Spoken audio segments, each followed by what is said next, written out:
Good morning, everyone. I welcome you all in this session on alternate energy sources for sustainable development, which is going to be engaged by our worthy director, Dr. M.P. Punya. Dr. M.P. Punya is a meritorious graduate engineer from MBM Engineering College, Jodhpur, and thereafter he has done his MTech and PhD from IIT Delhi. Professor M.P. Punya has 27 years of experience in various capacities in different institutions and organizations. He initially started his career as professor in MNIT Jaipur in the year 1999 and continued there up to 2004. Later on, in the year 2004, he joined as principal Government Engineering College, Bikaner.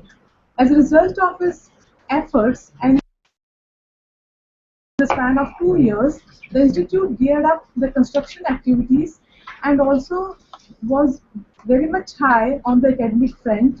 Thereby, the intake strength of the student, which was 500 before, later rose to 7,000 students under his leadership. And looking into his hard work and achievements, the Government Engineering College Bikaner was ranked first in Rajasthan and declared as Model Institute of Rajasthan Government in State Legislative Assembly. He was honored on 15th August 2008 by Divisional Administration Government of Rajasthan for his extraordinary and meritorious services rendered during this period. His stay at Government Engineering College Bikaner was marked as a milestone in his bright career. One more feather was added to his cap in the year 2012 when he was appointed by Government of India, Ministry of Human Resource Development, as a director of our institute, that is National Institute of Technical Teachers Training and Research, Chandigarh. Professor Punya has guided research at master's and doctorate level and published over 62 papers which find place in international and national journals. He has published several books and manuals in the field of mechanical engineering and also in the field of renewable energy sources. Dr. Punya has carried out 3 research projects sponsored by AICTE and 1 project sponsored by Department of Science and Technology, Delhi. Professor Punya is a member of several bodies like IEI, ISTE, Society of Automotive Engineers. He has been appointed as Chairman of Distance Education Council of Punjab Technical University, Jalandhar. He has participated in the international programs and he has chaired various sessions at the international conferences also. Presently, Dr. M.P. Punya is a member of following organizations: member of Senate, Thapar University, Patiala, member All India Council of Technical Education, member governing body of NC College of Engineering and Technology, ISRANA, Panipat, member Pushpa Gujarat Science City, Jalandhar, member State Steering Committee under Technical Education Quality Improvement Program of Haryana State, member All India Board of Technical Education, New Delhi. He has been conferred Bharat Mata Award also in the year 2014 by National Indian Institute of Oriental Heritage, Kolkata. Under his leadership, our institute bagged various awards. Some of the eminent are National Award for Empowerment of Persons with Disabilities 2013 by President of India under Ministry of Social Justice and Empowerment, Government of India. Our institute also received International UNESCO Hamdan bin Rashid Al Maktoum Award for distinguished academic performance of our institute under his leadership. Recently, in 2015, our institute also received Hindi Rajbhasha Award. So, I welcome our director, Dr. M.P. Punya, to this session, and I know you all are keenly waiting to listen to him. So I request him to kindly highlight the various issues regarding the alternative energy sources. Thank you, madam. Thank you for this exhaustive introduction of mine. I welcome all the participants at NITTTRCHD Chandigarh, then participants at different centers, and in this very important program which is on renewable energy sources.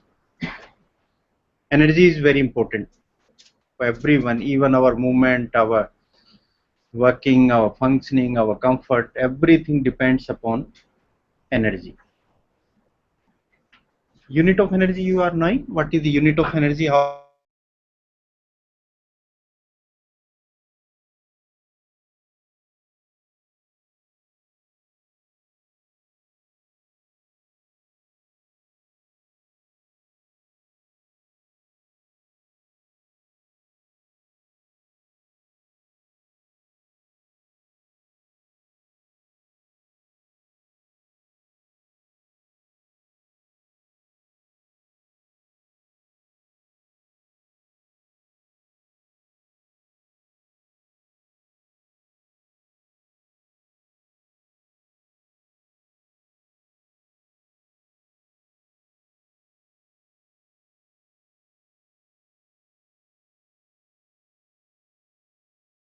low-grade energy is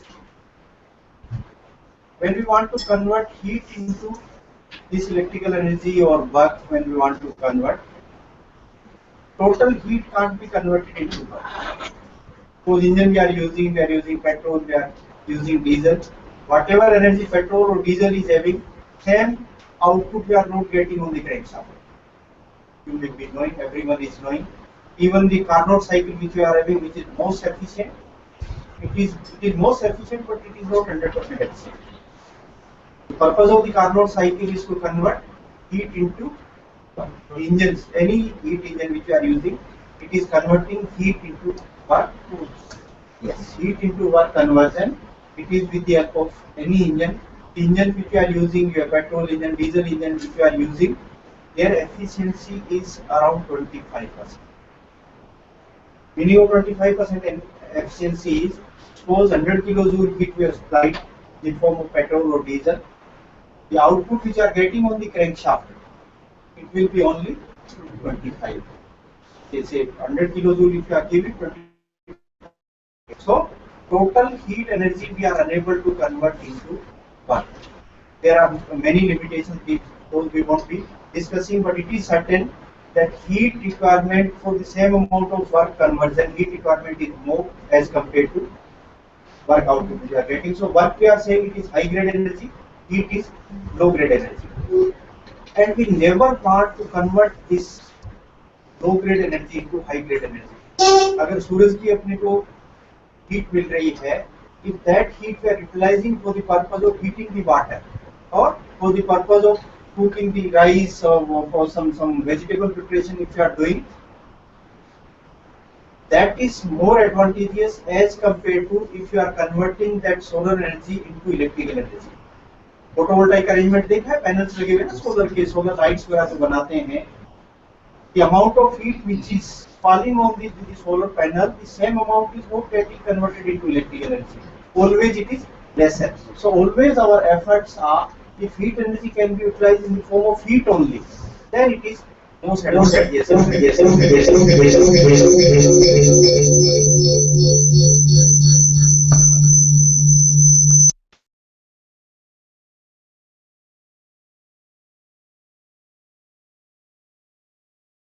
Even conversion process is very tedious, it is very costly also. Petrol की help से पहियों को घुमाने के लिए जो arrangement अपने को काम में लेना पड़ता है, सीधा पेट्रोल को जलाने से पहिए नहीं चल जाएंगे आपके. The engine we need which is operating the piston is operating crankshaft, then crankshaft is operating wheels. So conversion of heat into work, it's a tedious job. It needs many linkages, many equipments it is needing, and then only it is converted. In the same fashion, solar heat if you are converting in the form of electrical energy, बड़े महंगे solar panels लगाने पड़ते हैं. The cost is very high, and even the manufacturing of these solar panels, again it's very tedious job. Even the amount of energy which is needed for constructing one solar panel, that energy, if with the help of solar energy and we are getting electrical energy, even maybe in 10 years we may not be able to get from that solar panel which has been required for the purpose of manufacturing of that panel. Are you getting this one?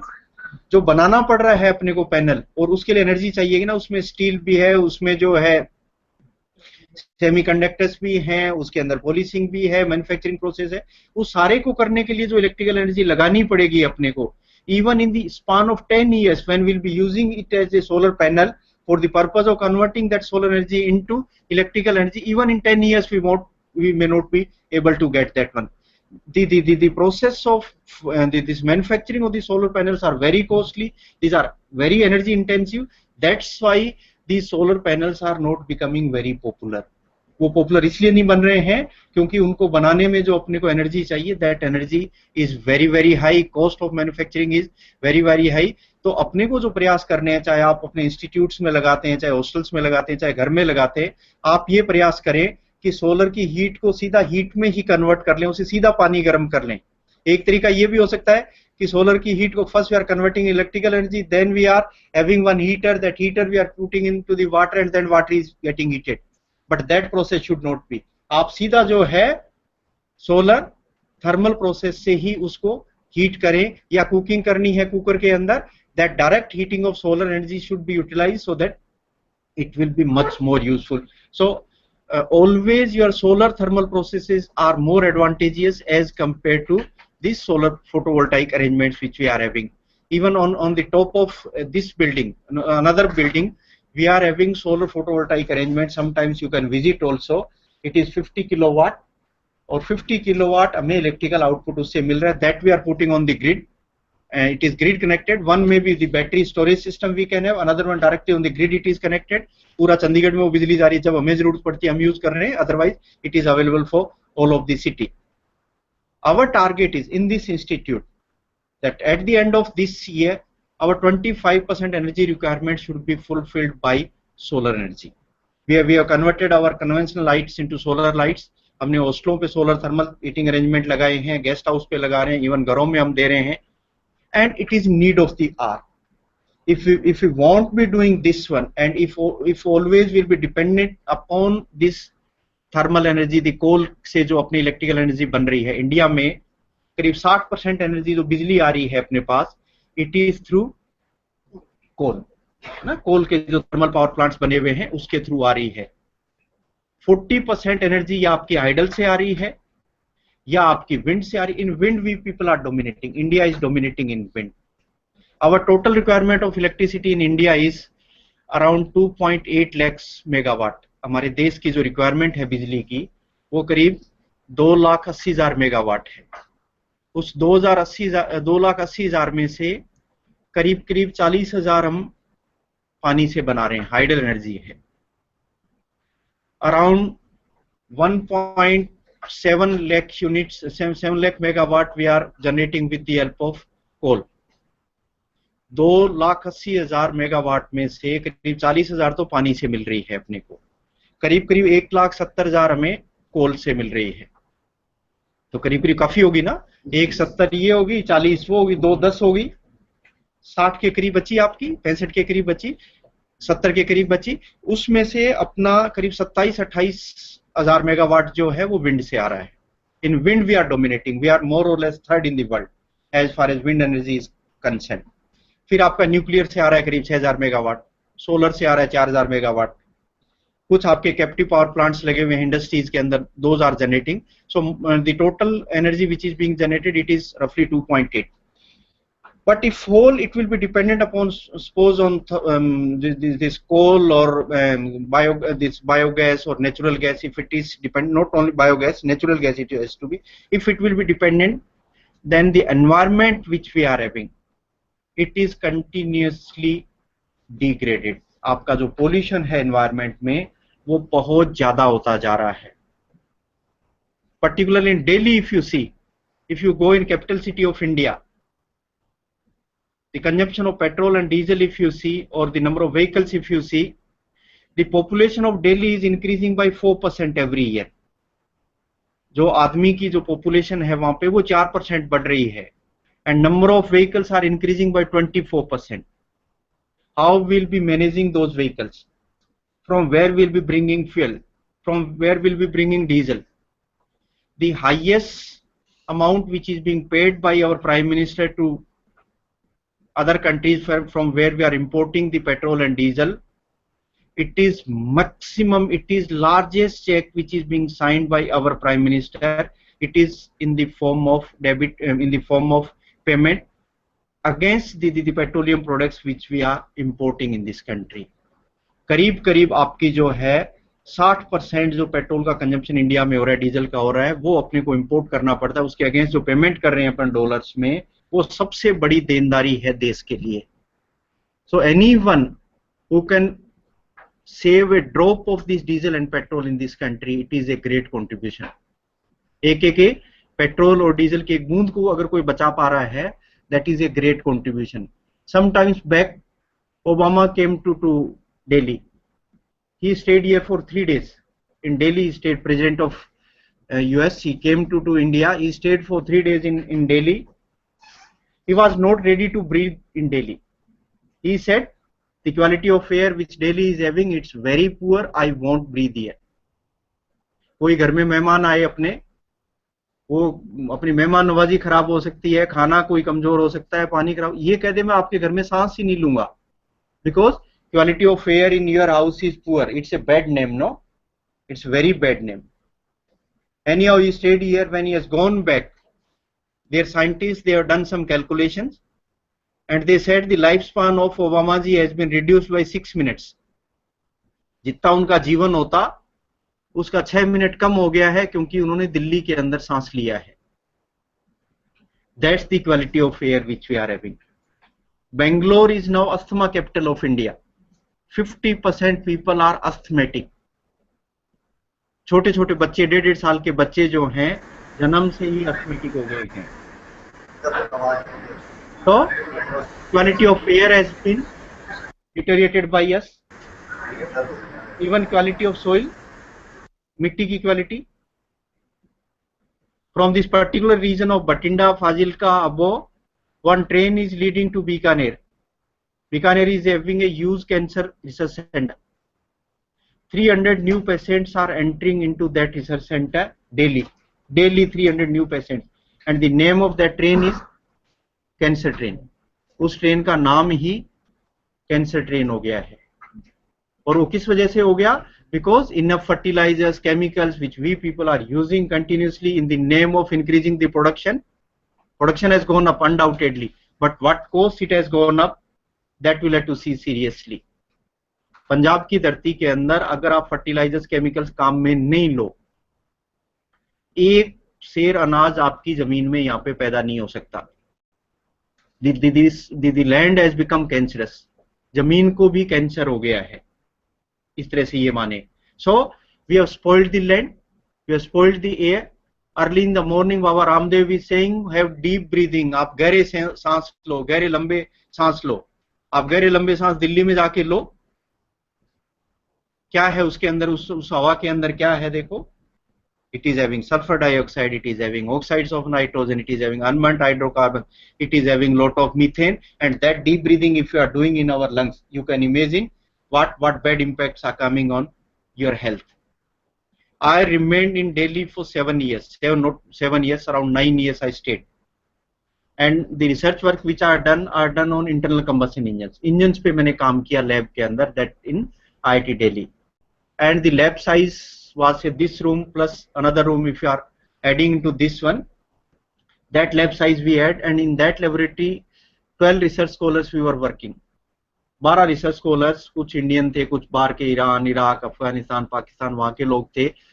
Morning around 8 o'clock we used to start the engine, and night around 10-9 we used to stop the engine. My routine was daily going for jogging. And IIT Delhi, if you see, it is southern part of Delhi. It's a wonderful means area. It's good parks. Everything is very good in southern part of Delhi. So my routine was to go for jogging 7-8 kilometers. After working 1 year in that laboratory, where engines were working, where lot of smoke, where lot of exhaust emissions were coming, forget about jogging. I was even unable to climb a single stair. My heartbeat was working at the speed of 150. The normal heartbeat which you are having, it is 72. My heartbeat was 150. When heart is functioning at the speed of 72, we don't know which side we are having heart. But जब ये 150 की speed पे चलता है ना, even your neighbor will be knowing कि इनका heart जो है चल रहा है. I was unable to sleep. Finally, I gone to doctor. I said, Doctor Sahab, what has happened to me? I'm unable to sleep. My heart has become very fast. He has taken some X-rays, and finally, after taking X-rays, he said, "Are you a chain smoker? Your lungs have been blocked completely." I said, "No, I never touched. मैंने कोई बीड़ी cigarette तो touch ही नहीं किया." He said, "If you want to survive, leave Delhi. Delhi छोड़ के आप जो है चले जाओ." For 6 months I gone my village. कुछ ठीक से चलने लगी, चीजें नॉर्मल होने लगी.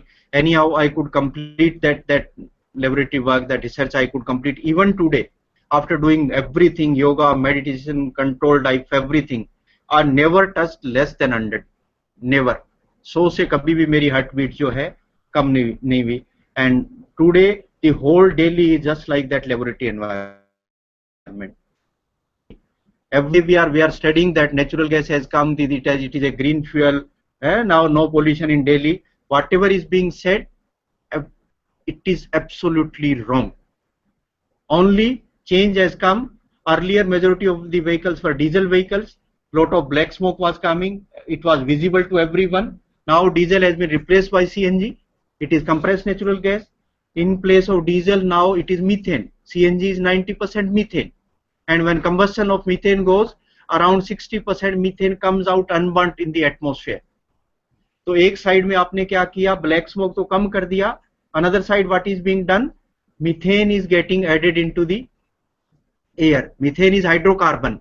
The hydrocarbon is getting added into the air, and that we are breathing. Methane we are breathing.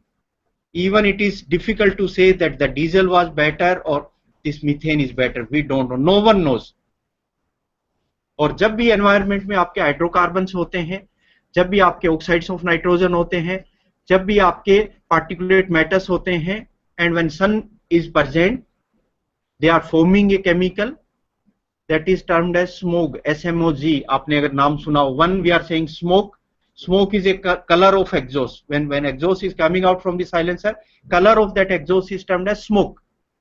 If you are putting some filter on that one, filter पे कुछ चीज छलनी जैसे छानते हैं अपन, कुछ छन जाता है, that particulates which are on that filter, it is termed as particulate matters. और इंडिया के अंदर अपन जो फ्यूल काम में ले रहे हैं, पूरे विश्व का सबसे खराब फ्यूल जो है वो इंडिया के अंदर है. सबसे खराब fuel we people are using, because cost is a constant for India, and particularly in diesel, lot of sulfur is available. Sulfur is an impurity in the diesel. If you are removing that impurity from the diesel, the cost of diesel will go up. If purification of diesel we are doing by removing the sulfur, its cost is going up, but we can't increase the cost of diesel in India because majority of the diesel is being used by the farmers, so it's very difficult to make it pure. In Japan, the diesel which we are using, it is 0.002% sulfur in per liter of diesel. In our case, it is 0.5%. Very high sulfur we are using. Sulfur is not taking part in combustion. Sulfur is coming out in the form of particulates in the atmosphere. Those particulates are floating in the air. When we are breathing, it is going into the lungs, and they are highly carcinogenic. जो cancer हो रहा है, lung का जो cancer हो रहा है, mainly it is due to the particulates which are flowing in the atmosphere. तो आपने हवा सारी खराब कर दी ना, पूरी हवा खराब कर दी, जमीन खराब कर दी, अब क्या बचा? Water. 90% of Indian water, according to World Health Organization, 90% Indian water is not suitable even for taking bath. Forget about drinking. पीने योग्य पानी नहीं है अपना 90%. और विशेष रूप से पंजाब का जो पानी है, जहाँ पे चावल की खेती होती है. In rice, what we are doing, around 9-10 inches of water we are keeping on the root of that plant, and into that one we are putting lot of fertilizers. Continuously we are inserting those fertilizers. Those fertilizer heavy metals are pouring into the underground water. That water we are using for the purpose of drinking. सारा का सारा पानी अपन ने जो है spoil कर दिया है.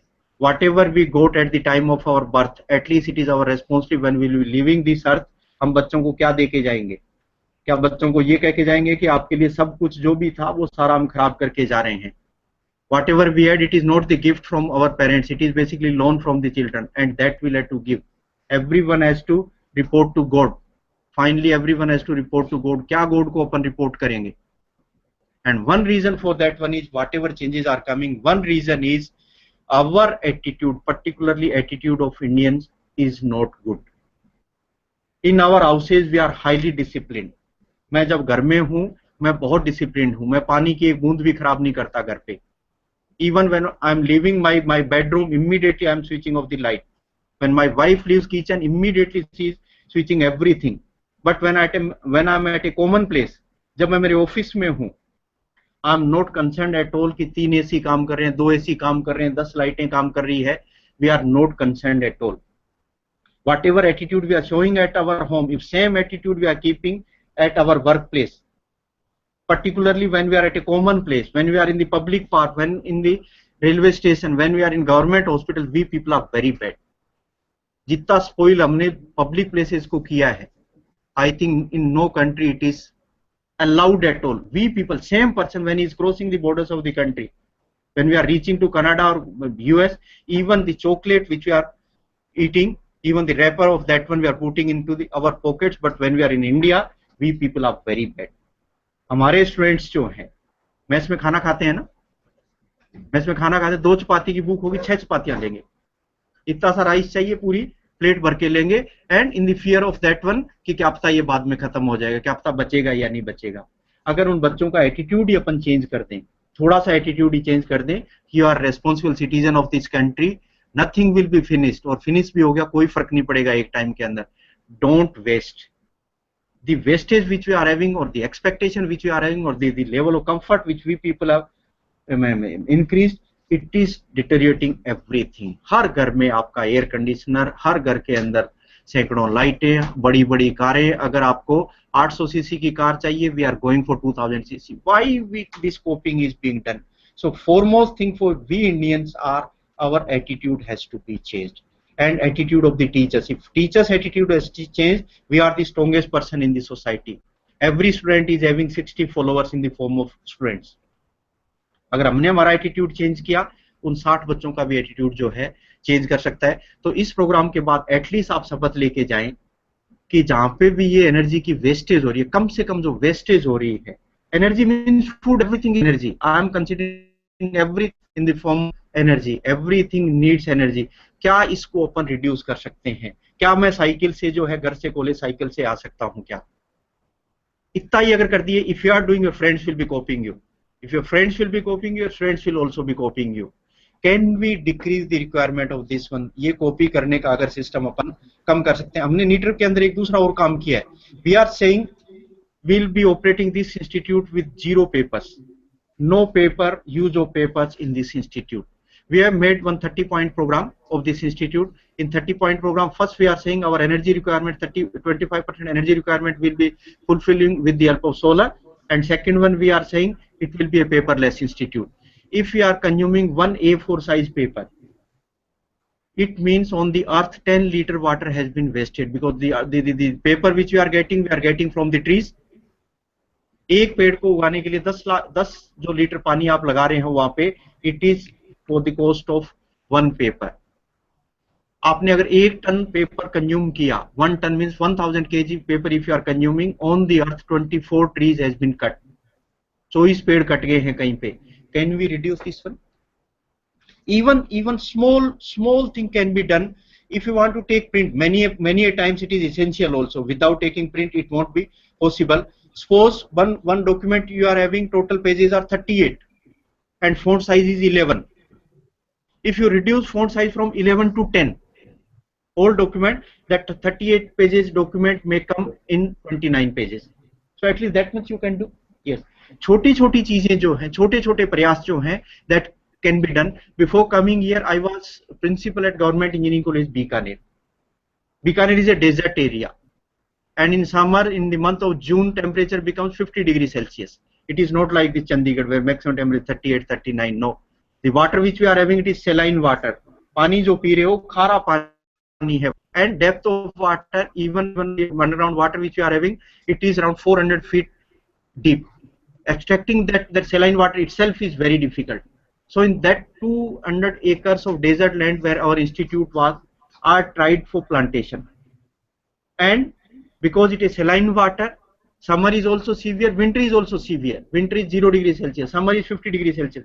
Even planting a single tree is just impossible. So first of all, we have tried with the help of students. और ये ऐसे प्रयास है जिसमें पैसे की भी जरूरत नहीं है। अपन बार बार ये ब्लेम करें एडमिनिस्ट्रेशन पे, इंस्टीट्यूट पे कि पैसा नहीं था, ये ऐसा नहीं था। So we have started and to make efforts with biodiesel plants, जो जेट्रोफा प्लांटेशन है, उसके लिए हमने प्रयास किया। 1 year we have tried, not a single tree could survive there in that extreme weather. बड़े बड़े होने के बाद भी जैसी सर्दी पड़ी, वो सारे के सारे पेड़ खत्म हो। After that one, we have started to plant neem trees. At present, that institute is having around 7,500 neem trees. उससे क्या हुआ? एनवायरमेंट शुद्ध हुआ आपका, और इतने बड़े बड़े पिछले 6 सालों में वो पेड़ इतने बड़े बड़े हो गए। Even many of the classes we are engaging under those neem trees. and temperature of that campus, though that 200 acres, it is 2 degrees Celsius lower than the temperature which we are having in the city. City may be having 50, their temperature will be 48. So one, the quality of air we improved. Second one, the comfort level of the students we have changed, and even many of the classes we are engaging under those trees. So no electricity is needed, nothing is needed. And my target was I'll be putting some persons for extracting that the seeds of the neem, and we'll be extracting oil from that one, neem oil, and with the help of that one, the buses, the generators, the cars which we were having in our institute will be operating by that one. अगर ऐसे mechanism छोटे छोटे प्रयास अपन जो करें, तो ये जो बड़े से टॉपिक पढ़ रहे हैं ना अपन, एनर्जी टेक्नोलॉजीज वगैरह, अपने घर को, अपने इंस्टीट्यूट को जहाँ पे रह रहे हैं, अगर उसके अंदर छोटे छोटे प्रयास जिसमें पैसे नहीं लग रहे, if that can be started, I think many of the things can change. So एक शपथ तो अपन ये लेके जाएंगे यहाँ से, जैसे ये प्रोग्राम खत्म होगा, कि हमारी रिक्वायरमेंट, पर्टिकुलरली बिजली वाली रिक्वायरमेंट, पेट्रोल वाली रिक्वायरमेंट जो है, हम कम से कम करेंगे. और स्टूडेंट्स को भी अपन जो है ये मैसेज देंगे, कुछ न कुछ नया प्रयास आप अपने इंस्टीट्यूट में जाके इस सस्टेनेबल डेवलपमेंट के लिए करेंगे. सस्टेनेबल मीन्स लंबे टाइम तक चलने वाला जो डेवलपमेंट है, सिर्फ आज के लिए नहीं, प्लानिंग आपकी हजारों सालों की प्लानिंग है, उसके लिए चलने वाले प्रयास आपके क्या हो सकते हैं, वो हमें प्रयास करने पड़ेंगे. मैं एनर्जी के लिए बारे में थोड़ी बहुत बातें करूंगा. Everything is dependent upon energy. Everything, whatever we are having, it is with the help of energy. Movement of wind or sound, everything, it is energy. Energy is required everywhere in the nature, in for the plantation, for birds, for animals. Everything is growing if we are having energy. So without energy, nothing is possible. And I said the work and heat, I compared. Heat is, I said, it is a low grade energy. The work is high grade energy. और हम high grade energy का जितना consumption कम से कम कर सके, low grade energy तो enough energy solar और sun is giving to us. So even low grade energy you can waste, but you can't waste high grade energy. Even historical, if you see historical development of human being, if you see, or progress of human being, if you see, it is with the help of energy only. Long back, thousands of years back, no one was knowing about this concept. So whatever development in our life has come, that is due to this energy. And now if energy won't be, even survival of ours will become difficult. So whatever we are having, it should be preserved. Then fire came. With the help of fire, even the life of human being has become comfortable. Heat, in particularly in severe cold, the heat has become useful, the fire has become useful. So survival of human beings, survival of animals, everyone depends upon energy, and the comfort also, that is with the help of this. Just one small video I'll be showing you. हम लोग कैसे थे और हमने धरती को कितना खराब किया. Just small video I'll be showing you.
Beautiful video, and it is beautiful because no human being is here. जो भी spoil किया, it has been spoiled by human being. Everyone is happy here. You see in this video, if you have seen electricity, if you see the back history of electricity in India, somewhere in 1879, this is Victoria House. It is Calcutta Electricity System Corporation. They have started, means first use of electricity in country. If you see, that's the history. Long back, around 150 years back, this electricity consumption has been started. ये जो plant, जो hydel plant, with the help of hydel energy, it is not electrical energy. Hydel, the power of water, it is falling on some small turbine. It is rotating. It is being used for the purpose of, जैसे आपका आटा कहीं पे करना है या अपने कुटी कहीं पे जो है काटनी है, for that purpose this type of water energy was being used long back it is. Then in 1905, this hydroelectric power plant in this area, this Himachal, J&K, in this area, basically this production of electricity with the help of water, the energy, it is falling on some rotating component. Continuously it is rotating. It is connected with generator. Generator is having the magnetic field. Into that one conductor is rotating, and finally we are getting the high grade energy. Electrical energy को अपन high grade energy कहेंगे. So the production has been started somewhere in 1905 of this electrical energy. Then in Bombay, this name you heard, BEST, B-E-S-T, Bombay Electrical System Tramway. Yes, 1905, बसें आती हैं ना, बस की जो बसें चल रही है, it is for this one. This electrical company it is having, and they have started to operate these trains also. At present, I said this much our electrical generation, third in the world we are, fourth in the world. हम बिजली पैदा करने वाले विश्व में चौथे country हैं, सबसे ज्यादा बिजली पैदा करने वालों में. Russia, China and US, they are ahead of us. If you see the population wise, total population of the world is 7 billion. 700 crore population है पूरे विश्व की. Out of that, we Indians are 1.2 billion, 1.21 billion exactly. 121 crore अपन लोग हैं. 700 करोड़ विश्व में से 121 करोड़ अपन हैं. And our neighbor China is 1.35 billion. 135 crore वो हैं. 135 और 121 कितने हो गए? 256. 700 में से 256 तो अपन ही लोग हैं. पूरा विश्व यही है. India and China is whole world more or less, जहाँ पे सबसे ज्यादा सारी चीजों की रिक्वायरमेंट, जितने इंसान ज्यादा होंगे उतनी रिक्वायरमेंट भी आपकी जो है ज्यादा होगी. That's why whole world is looking towards us. India की तरफ क्यों देख रहा है? Because our huge population base we are having, and even we are better than China because our majority of the population is in the age group of 18 to 25, 26, 27, below 35. 40% population we are having in that age group, which is really in the working group. आप 60 साल के आदमी से उम्मीद नहीं कर सकते, आप 25 साल के बच्चे से जो है अच्छी उम्मीद कर सकते हैं. So India may dominate in time to come if that young generation can become a human resource, not human being. Human being से काम नहीं चलेगा, सिर्फ एक इंसान होने से काम नहीं चलता. It should become a human resource and human resource with some skills in their hands. Chandigarh के अंदर अगर आज मेरे को एक ड्राइवर की जरूरत पड़ी and if you want to hire a driver, if you are giving one advertisement in the newspaper that we need a driver, we'll be paying 25,000 rupees. Drivers are not available. Another advertisement if I'm floating that we need one MBA graduate and we'll be paying 5,000 rupees in a month. Hundreds of applications will be getting. MBA graduates are just like human beings. Your driver is a human resource because he is having some skills in their hand. We need those people who are having skills in their hand. So India can dominate with this large population if they are trained, if their mindset, if their competency, if their hands-on part, minds-on part, if it is quite strong, then situation, the shape of the country can change. Otherwise, dream आज जो APJ कलाम साहब की death हुई है, उनका dream ये था in 2020 will be the develop nation. अपन कभी भी डेवलप नहीं होंगे अगर हमारा ये ह्यूमन बीइंग ह्यूमन रिसोर्स में कन्वर्ट नहीं हुआ तो. And second one, the attitude which I was discussing. If our attitude won't change and if you won't be carrying some skills with us, situation of the country won't change. At least इस pattern से change नहीं होगी. So this is our electricity production. और जिसमें से मैं कह रहा हूं करीब 27-28 हजार मेगावाट सिर्फ विंड से हो रहा है. रफली 10% of that one is coming through wind. In wind we people are dominating. सबसे बड़ा जो हमारा एक एनर्जी का जो सोर्स आज बना हुआ है इंडिया के अंदर, it is through wind. Solar energy, our enough solar energy we are having and majority of that solar energy we are using as a solar thermal process, not photovoltaic, because photovoltaic is very costly. Around 3000 megawatt at present our generation through solar is. It's very small as compared to this wind. करीब 59% आपकी energy जो है अभी भी कोयले से आ रही है इंडिया के अंदर. It's a huge proportion. ये कम होना है. जितना कोयला जलाओगे उतना ही वातावरण आपका दूषित होगा. And quality of our coal is very bad. Poorest quality of coal we people are having in India, where S contents are maximum. Around 30% S contents we are having.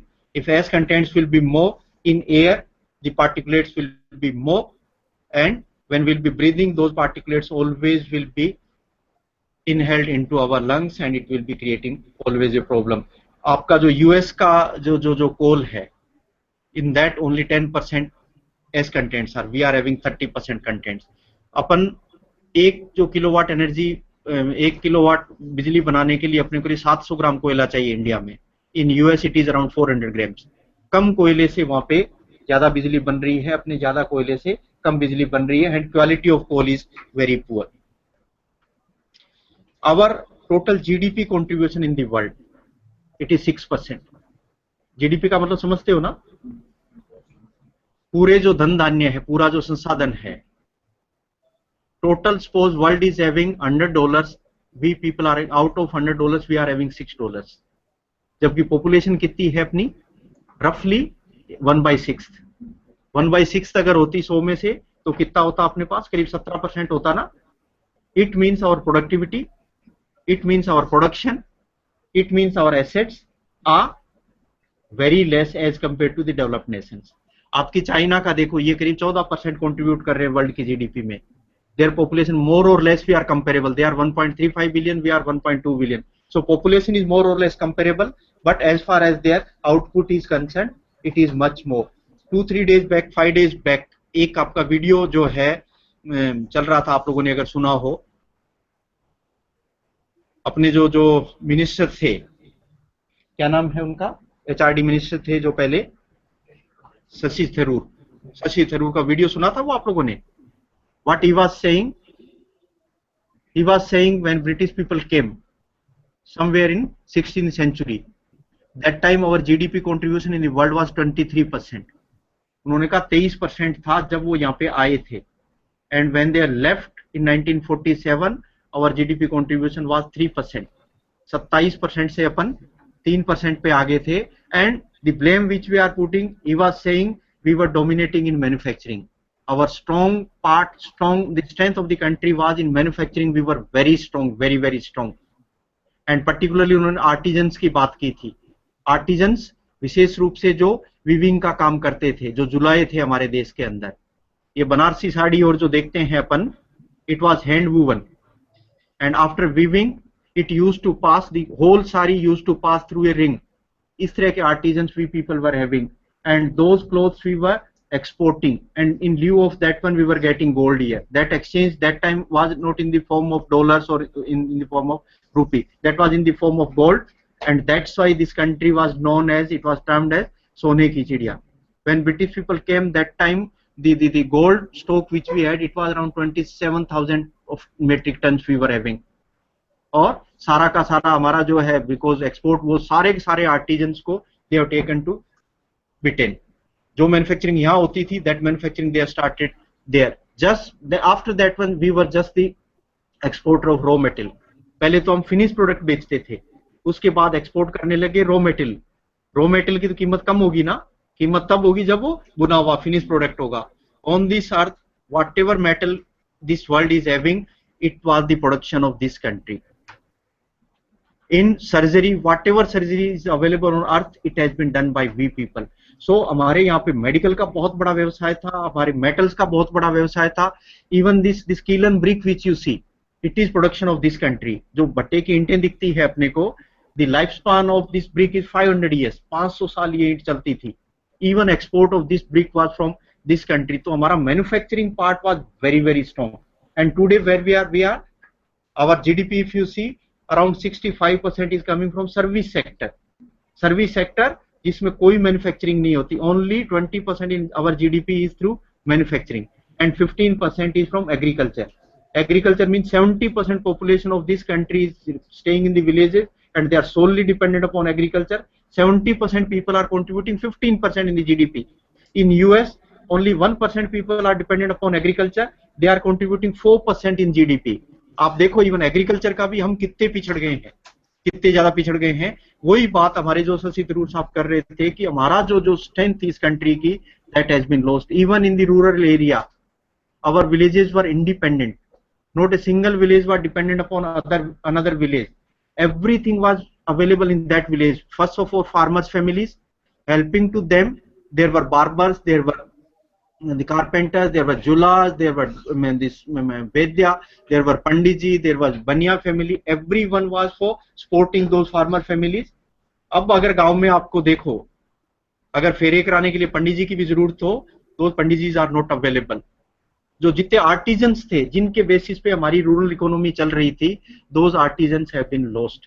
तो अभी ये जो सपने ले रहे हैं ना कि अपन डेवलप्ड होंगे, ये होगा, ये कभी नहीं होगा जब तक हमारी वही व्यवस्थाएं गांव की जो पहले थी, अगर उन्हीं पे जब तक नहीं आ जाएंगे अपन, it won't be. And in our country, I am saying 65% is coming through service sector and 20% from industries. But if you go in the rural area, 100% is coming from agriculture. No other source they are having. In a rural economy, if same pattern is available, suppose in a village, if 65% is coming through service sector, हमारा जो युवा है गांव का, वो अगर सेवाएं दे के 60% गांव में अगर पैदा करता हो, and 20% through rural industrialization if it is coming in that GDP, and only 15% from agriculture, if that pattern in a village can be implemented, again the situation of the country can change.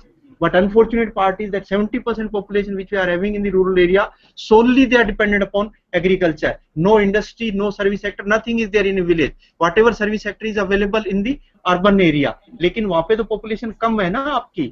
आपका तो holistic approach तभी हो सकती है जब उन लोगों को भी इन सारी चीजों से जोड़ा जाए. And if GDP is growing, means energy requirement will be much more. Per capita electricity consumption of this country, I am saying we are fourth largest country as far as electricity generation is concerned. But per capita एक आदमी जो बिजली use करता है, वो हम world के अंदर 160वें नंबर पे हैं. But per capita consumption which very low, around I think in a year roughly 1000 units per capita we people are having. जबकि अमेरिका वगैरह का करीब 60,000 यूनिट्स का है, हमारे से करीब 60 गुना, जो वो ही डेवलप्ड नेशन है जिनका इलेक्ट्रिकल कंजप्शन पर कैपिटा जो है ज्यादा है. So this GDP is continuously growing. Continuously growing means energy demand will also be growing. The severe problem which is coming even through our country also, we are not developed nation, but still the problem which is being created, that is about this global warming. Global warming का मतलब समझते हैं आप लोग? This view which I am showing you, the sun which is at a very high temperature. The yellow, around which I am showing, circle which I am showing, it is sun. It is at a very high temperature. The solar energy which is coming from sun to this earth, it is coming through whole environment which we are having outside this whole earth. It is a blanket in the form of air and all. So through that one, when sun energy is coming to earth, sun is at a very high temperature. The wavelength of sun spectrum is very small. Small wavelengths are coming from sun because its temperature is higher. When that whole energy is passing through that whole environment, atmosphere, when it is coming to earth, earth temperature is low as compared to sun. When that energy is striking to the earth, its temperature is low, that sun spectrum is getting converted into longer wavelength. जो short wavelength था higher temperature से आ रही थी, when it is being received by the earth, its wavelength is getting converted into longer wavelength. ये जो सारा का सारा अपना वायुमंडल है, where dominance is of CO2. CO2 क्या है कि एक वन वे ट्रैफिक पुलिस की तरह से काम करती है. ट्रैफिक पुलिस क्या काम करता है? जब वन वे ट्रैफिक हो तो क्या करता है? वो सिर्फ ट्रैफिक को एक ही साइड में जाने के लिए अलाउ करता है. Is not permitting to another direction. What CO2 is doing, जब sun of the shorter wavelength, CO2 is saying कि मैं सिर्फ शॉर्टर वेवलेंथ को ही जाने दूंगी, मैं धरती की तरफ शॉर्टर वेवलेंथ को जाने दूंगी. It is permitting whole energy which is coming from sun. But unfortunate part is when that energy is striking on the earth where temperature is lower, it is getting converted into longer wavelength. जब longer wavelength वापस बाहर निकलने की कोशिश करती है, CO2 कहती है नहीं, I won't permit, I am permitting only shorter wavelength. So इसे नुकसान क्या हुआ? इसे नुकसान क्या हुआ? Whatever energy has come on the earth, it is being accumulated here. It has become just like a sink. In that sink, whatever energy is coming, it is not going back. It means temperature of earth is continuously increasing. ये वापस नहीं जाने दे रही है उस energy को. और CO2 generate कहां से हो रही है? When any petroleum product, when any hydrocarbon with the help of air, when combustion is taking place, air is oxygen plus nitrogen, hydrocarbon is hydrogen and carbon. When combustion is going on, what are the products of combustion? It is water vapors, it is CO2, it is nitrogen. So that CO2 percentage, as the petroleum products which we are using, it is increasing. Your CO2 percentage in the atmosphere is increasing, and it is making one blanket around the earth, which is allowing only solar energy to come towards the earth side. It is not allowing to go back. The temperature of earth is continuously increasing. तो अगर आप petroleum products जलाते रहे, कोयला जलाते रहे, तो CO2 का प्रोडक्शन बढ़ता जाएगा, अर्थ का टेम्परेचर बढ़ता जाएगा. The 1990 to 2000, that was the hottest decade. Temperature of earth has been increased by 1.5 degrees Celsius. During this century, this 21st century, it is hoped that temperature of earth will be increasing by 5 degrees Celsius. 5 degree Celsius तापमान इस अर्थ का बढ़ जाएगा. I am saying in Bikaner peak temperature is coming 50 degrees Celsius. We can bear that 50 degrees Celsius. But if you add 5 degrees Celsius into that one, 50 plus 5, it will be becoming 55. अब आप सोचिए 55 पे आपका survival कैसे होगा? जमीन पे पानी कैसे रहेगा? Lot of water will be vaporized. आपकी जो खेती होती है, फसलें होती है, वो 55 डिग्री सेल्सियस पे कैसे सर्वाइव करेगी? So if temperature will be continuously increasing, even the ice which we are having on the glaciers, that ice is meaning is going sea level is continuously increasing. Even जो आपके coastal area में जितने शहर, even Bombay जो है, even end of this century, even on this earth there may not be any Bombay, there may not be any Surat, there may not be any Madurai. So आने वाले time में क्या होगा? अगर ये टेम्परेचर इसी तरह से बढ़ता गया तो सारे विश्व में लड़ाई किस चीज की हो रही है? वो ये कह रहे हैं कि CO2 को कम करो, CO2 को प्रोडक्शन कम करो. एक क्योटो प्रोटोकॉल का नाम सुना होगा आप लोगों ने. सारे विश्व के सारे कंट्रीज इकट्ठे हुए कि अगर इस तरह से बढ़ता गया तो मानव का, पेड़ों का, पशुओं का, पक्षियों का सर्वाइवल विल बी इम्पॉसिबल. सब लोग बैठे वहां पे. सबसे दोषी ज्यादा कौन है इस CO2 को पैदा करने वाला? पहले तो आदमी है. और आदमी में किस देश का आदमी सबसे ज्यादा है? डेवलप्ड नेशंस का.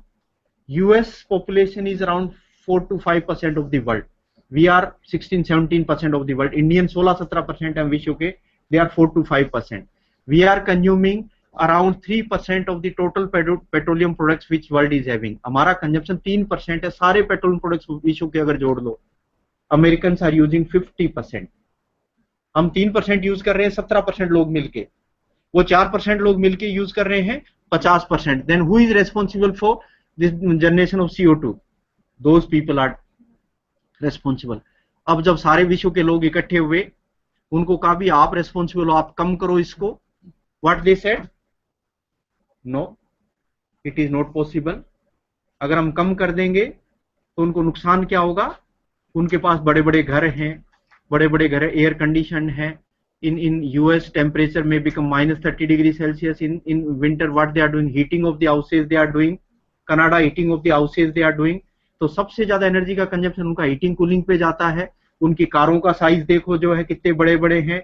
Air conditioning of the cars, vehicles, houses, everywhere they need comfort, they need good houses, air condition houses they are needing. So अगर इलेक्ट्रिकल कंजप्शन कम कर देंगे, CO2 कम करेंगे, तो क्या करना पड़ेगा उनको? उनको अपना कंफर्ट लेवल से समझौता करना पड़ेगा। They said no, it is not possible. उनको कहा भी आप हर साल 5% CO2 अपनी कम करो जो प्रोड्यूस कर रहे हो, और लेवल 1990 में जो लेवल था CO2 का, उस लेवल तक आप लेके आओ वापस। इन 2015 it is being said you please maintain that level which you had in 1990। तो नाराज हुए कि नहीं, हम नहीं। जैसे तैसे उनको मनाया गया। They said will reduce, but we won't be reducing in US, will be reducing in Pakistan, will be reducing in Bangladesh, will be reducing in India, will be reducing in China। जितनी वहां हम कम करते हैं वो हमारे खाते में जोड़ दी जाए, कितनी हमने कम कर दी। जो 5% कम करने की बात थी ना, वो कह रहे हैं उन देशों में जाके हम ऐसी टेक्नोलॉजी दे देंगे, सोलर एनर्जी की टेक्नोलॉजी दे देंगे, विंड की दे देंगे, बाकी ऐसी रिन्यूएबल एनर्जी की टेक्नोलॉजी दे देंगे, but we won't be implementing here technology. If you are implementing here, lot of money they lay to पे। जो प्लांट उनके लगे हुए हैं उनको चेंज करना पड़ेगा ना। So they are saying we'll be selling our technology to India, to the undeveloped nations, and whatever CO2 will be saved there, CO2 production will be saved, that should be added in our account. And the name it has been given, it is clean development mechanism. वो करें हम अपने आप को साफ नहीं करेंगे, दूसरों को साफ कर देंगे। आप हॉस्टल में रह रहे हो, अपने कमरे में रह रहे हो, ये कहो कि मैं नहीं नहाऊंगा, मेरे पड़ोसी जो कमरे में रह रहे उसको नहला दूंगा, वो साफ रहेगा। इस तरह की बात अमेरिका ने की कि हमें साफ होने की जरूरत है, दूसरों को साफ करें। Will be selling our technologies. So even some carbon credit system also has come, कि अगर आप 1 मेगावाट सोलर से जनरेट करते हैं, वही अगर कोयले से करते तो वहां CO2 ज्यादा जनरेट होती। When it is through solar, it is lesser tons of CO2 is getting generated. वो टन्स को अगर उनको उनके खाते में जोड़ दो कि CO2 जो बच गई वो अमेरिका खरीद लेता है हमारे कार्बन क्रेडिट्स जो है। इट इज हम कार्बन क्रेडिट ट्रांसफर, कुछ टेक्नोलॉजी उन्होंने दी, उससे जो रिड्यूस हो रही है। So that type of fight in whole world is going on. India is now, we are saying only 3% petrol products we are consuming, but it is being said that we are the largest CO2 emitter. हम सबसे ज्यादा CO2 emit करते हैं, because majority of the population is in rural areas, and where the fuel which is being used, either it is cow dung or it is agriculture residue, or it is general wood, which is inefficient fuels.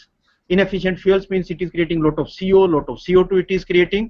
So per capita हमारी जो है CO2 कम है, but population is huge. Highest level of CO2 we people are generating ये।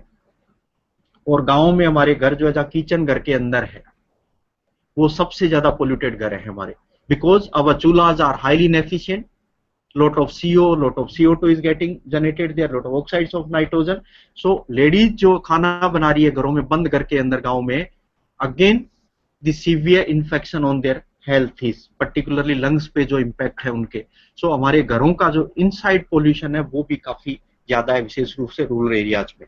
So I think this greenhouse effect is clear, and only saving can be if this type of gases can be reduced. Largest energy consumption ये सारा का सारा United state, और फिर भी हमारे गांव जो है करीब 6.5 लाख गांव है इस देश में। 6 लाख में से 1.5 लाख गांव अभी भी इंडिया में ऐसे हैं जिसके अंदर बिजली है। सो ये सारी चीजें, टोटल जो करीब 140 करोड़ लोगों के पास बिजली नहीं है, उसमें से 60 करोड़ लोग हमारे हैं जिनके पास बिजली नहीं है। So still we are deficient of energy.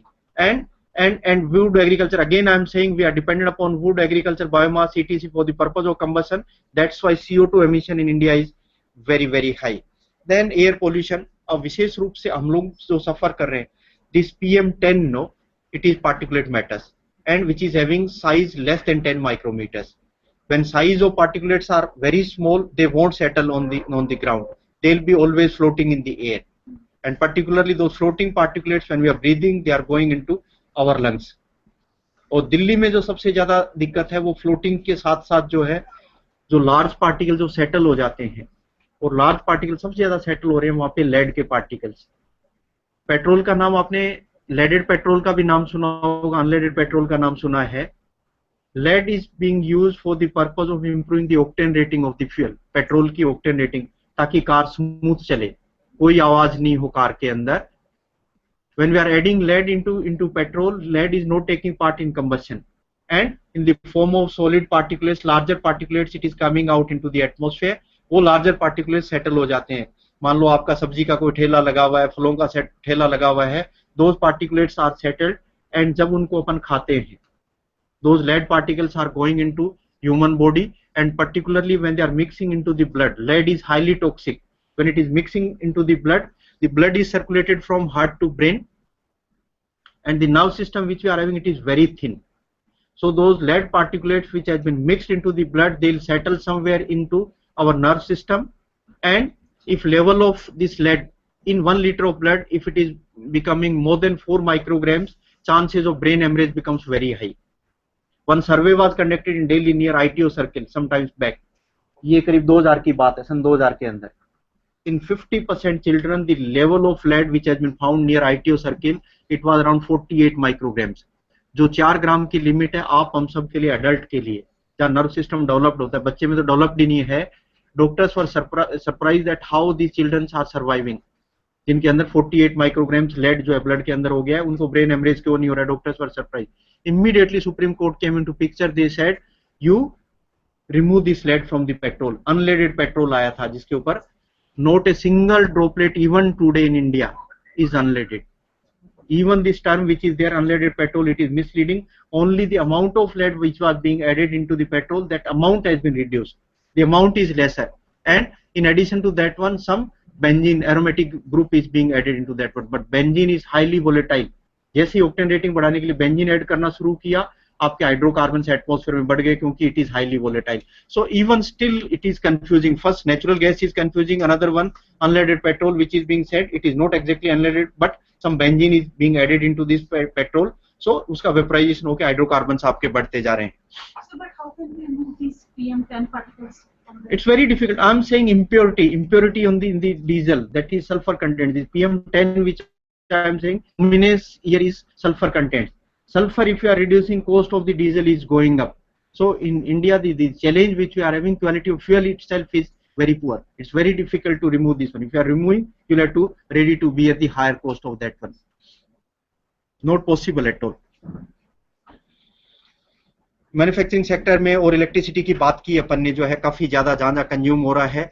Renewable energy जो है, ये एनर्जी के जो सोर्सेज हो सकते हैं, जो इस साइड में मैं आपको दिखा रहा हूँ, they are sustainable, those are non sustainable. उस साइड में जो दिखा रहा हूं मैं, जिसको अपन नॉन रिन्यूएबल कह रहे हैं, ये रिन्यूएबल कह रहे हैं। इन सोर्सेज को अगर काम में लेते हैं अपन, सर्वाइवल हो सकता है, पर इनको काम लेना भी डिफिकल्ट है। First of all there cost is very high cost, और हर एक के साथ प्रॉब्लम है। जैसे विंड की बात करते हैं अपन, the biggest challenge with wind is it is making lot of noise. जहां पे भी इनको प्लांट्स को लगाया है, विंड मिल्स को जहां पे लगाया, वर्क कर रही है ना, in that area, even in the range of 10 kilometers, not a single village is possible. एक गांव भी वहां पे establish करना, it's possible because it is making huge noises. Even birds are being killed continuously. विशेष रूप से चमगादड़ जो है ना, रात के टाइम उड़ता है, it is unable to see, और उसको पता कैसे चलता है? Some stagnant objects are there. With that one, those waves are striking, it is coming back, it is receiving that one, and it is getting that some stagnant object is there, it will take turn, it will change its direction. But जब कोई rotating component होता है, it is unable to access that one, और आपके birds जो है उससे मरते जा रहे हैं. So people are not happy even with wind energy also. Solar, I am saying it is very costly. Having this photovoltaic system, it is just impossible at all. आपका करीब इसका जो है एक फोटोवोल्टाइक का पैनल जो है अपना, जो बिजली अपन कॉलेज में ले रहे हैं या जहाँ पे भी ले रहे हैं, जिस पैनल को बनाने में जितनी एनर्जी लगी है और वापस सोलर से बिजली जब मिलती है अपने को, करीब 20 साल का टाइम लग रहा है. जितनी पहले खर्च कर दी आपने और वापस सोलर के थ्रू बिजली जितनी मिलेगी 20 साल तक वो पूरी नहीं हो पाती. So break even is not coming at all. तब तक उसका लाइफ स्पान खत्म हो जाता है.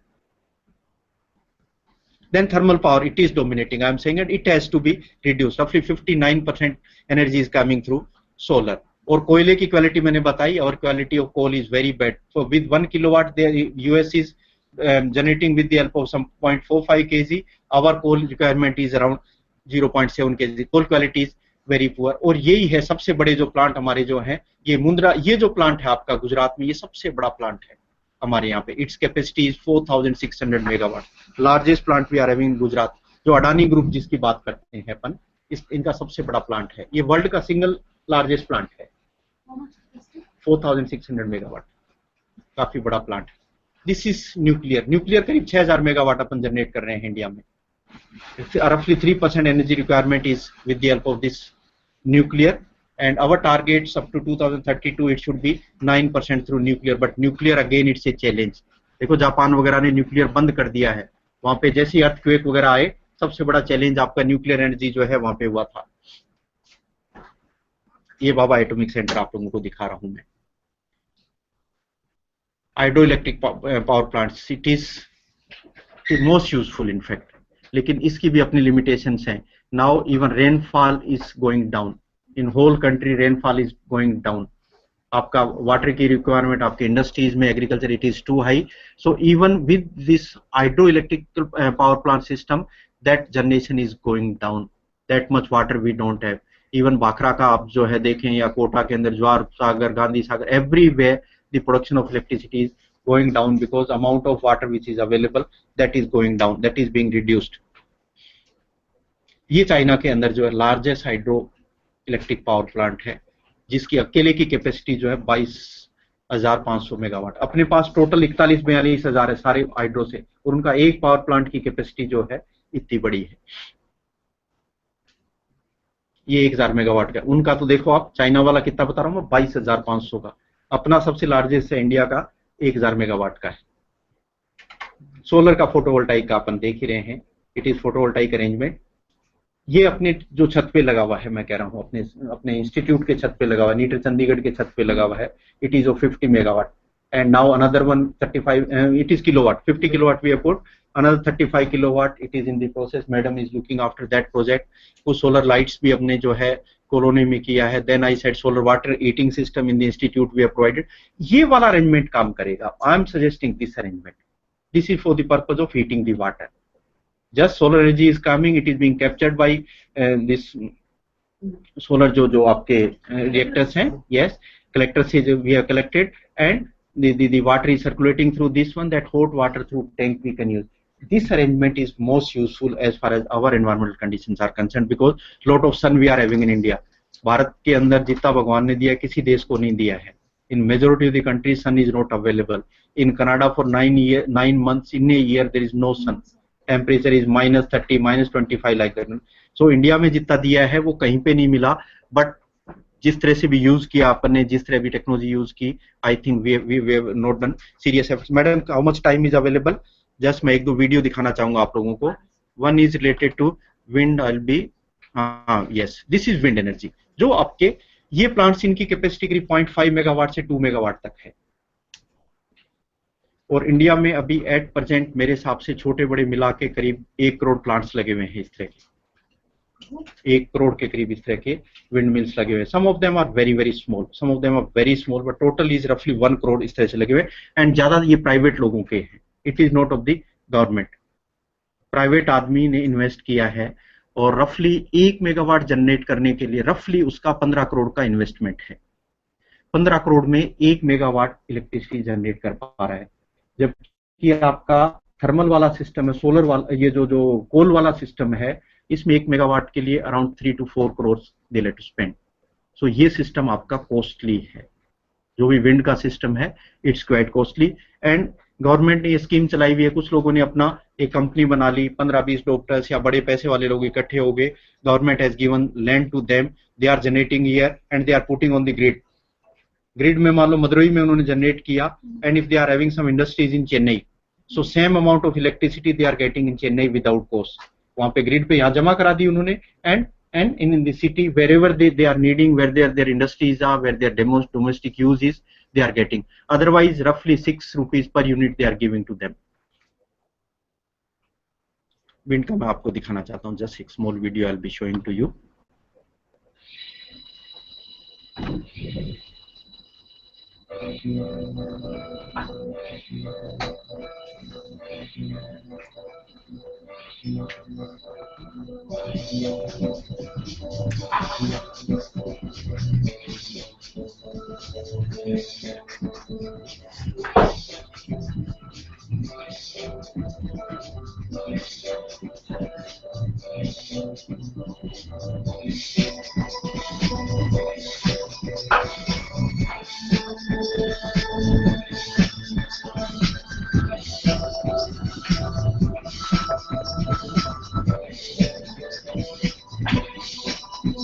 This height is around 50 meters, 50 to 80 meters height of this windmill.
This is about wind energy, and up to 2 megawatt it can be. One largest size plant which we can have, it is this horizontal axis plants, which normally we are using in India. It is dominating, in fact, this horizontal axis starting from 0.5 to 2 megawatts. These are the ranges. Even less than 10 kilowatt it can be, then 10 to 250 kilowatt, then around 2 megawatt. These are the ranges of these plants.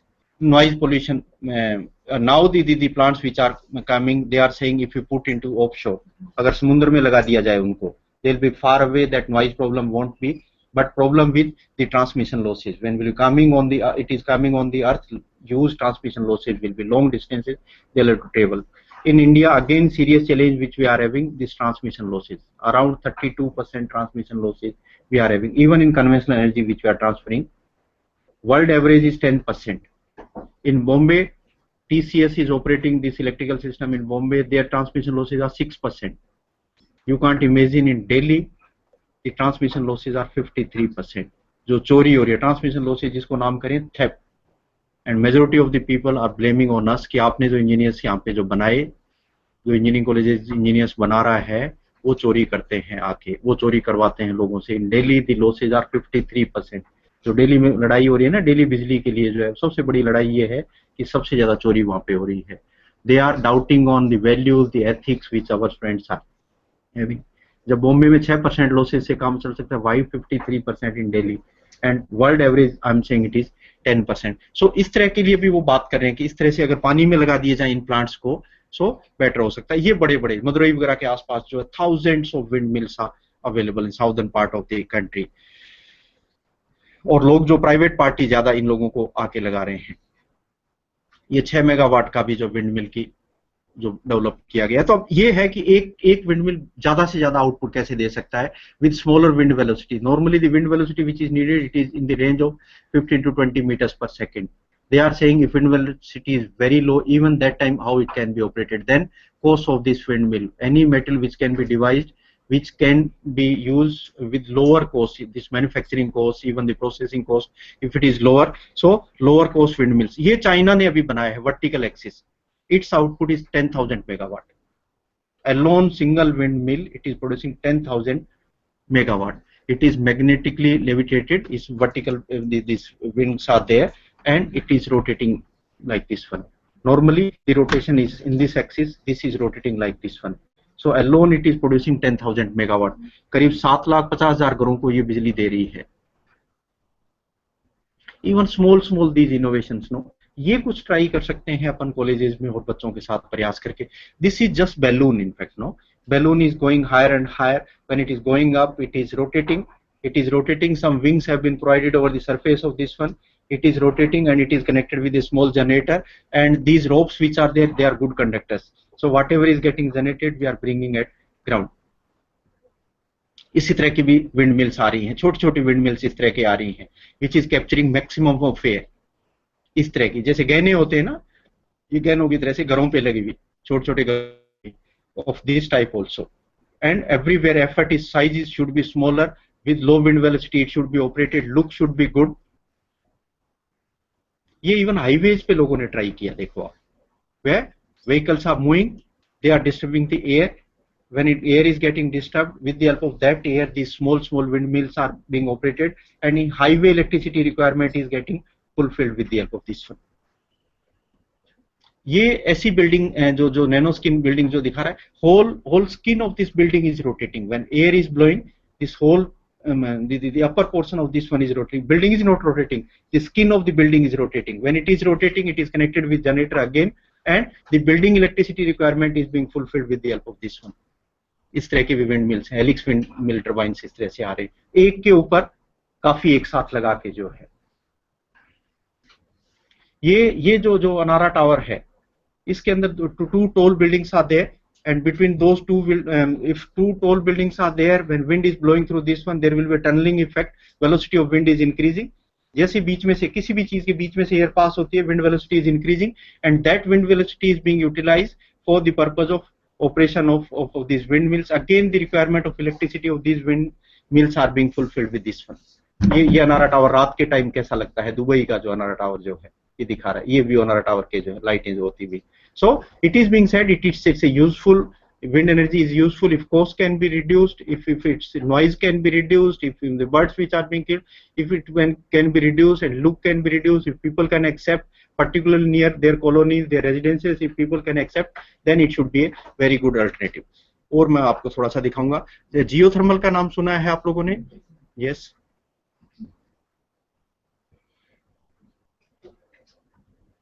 Geothermal का एक मैं video दिखाता हूँ आपको. Geothermal में जियो means earth. In today's homes, Yes. comfort and efficiency are necessities, and how you will heat and cool your home are major decisions. Consider this 5,600 square foot home. It costs less than $70 a month to heat. Well, when I built my home in 2000, I wanted to make sure that I would have very low energy bills because I intend to stay here for a long period of time. Most of these energy bills are for heating, cooling, and hot water.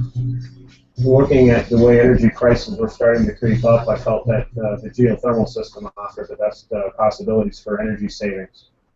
Geothermal energy systems use the natural warmth of the earth to heat and cool your home. Nearly half of the solar energy that reaches the earth remains stored in the ground at a constant temperature of about 50 degrees. With geothermal technology, there are two basic ways to capture and use this heat, with open-loop and closed-loop geothermal systems. Open-loop piping systems are used in rural areas with a well. In other locations, closed-loop systems are most common. They use a piping loop installed underground or in a pond, depending on the size of the property.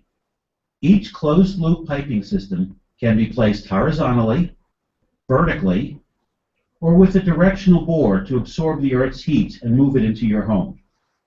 During the winter, a geothermal energy system delivers heat from the earth to a furnace. The heat is compressed to a higher temperature and moved through the home by forced air or radiant floor heating. During the summer, the process reverses. The geothermal energy system removes the heat from the home and deposits it into the cooler earth. The result is a cool, dehumidified home.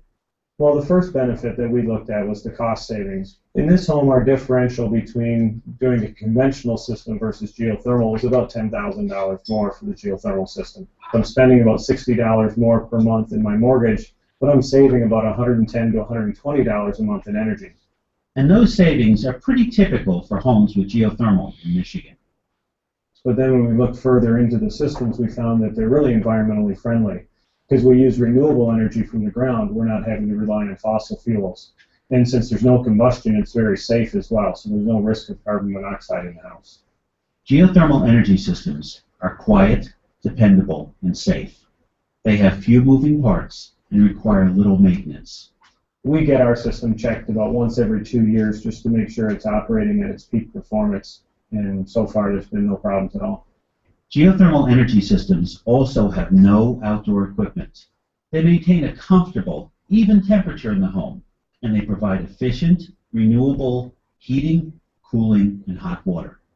Well, the number one recommendation is that these systems, through their energy savings, pay for themselves. And it's just a smarter way to use our resources today and not use as much energy for heating and cooling.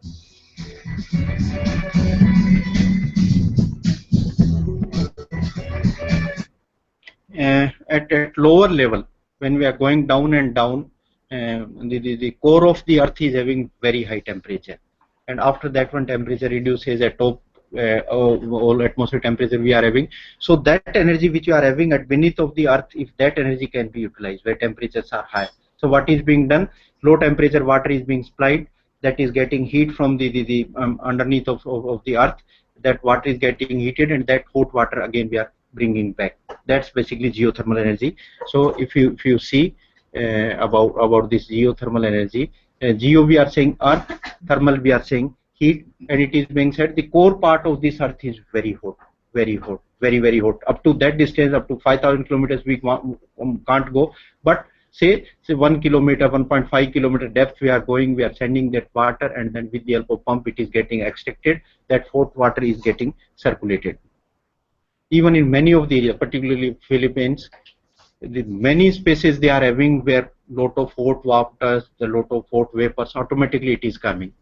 Some rocks are there, and rocks when they are fractured, when it is raining through that fractured rock, water, the cold water is going down. When it is coming with hot areas of the earth, it is getting converted into steam, and that steam is coming out. So even this steam directly can be utilized, even for maintaining their houses hot, they are utilizing this steam, even for greenhouse effects also.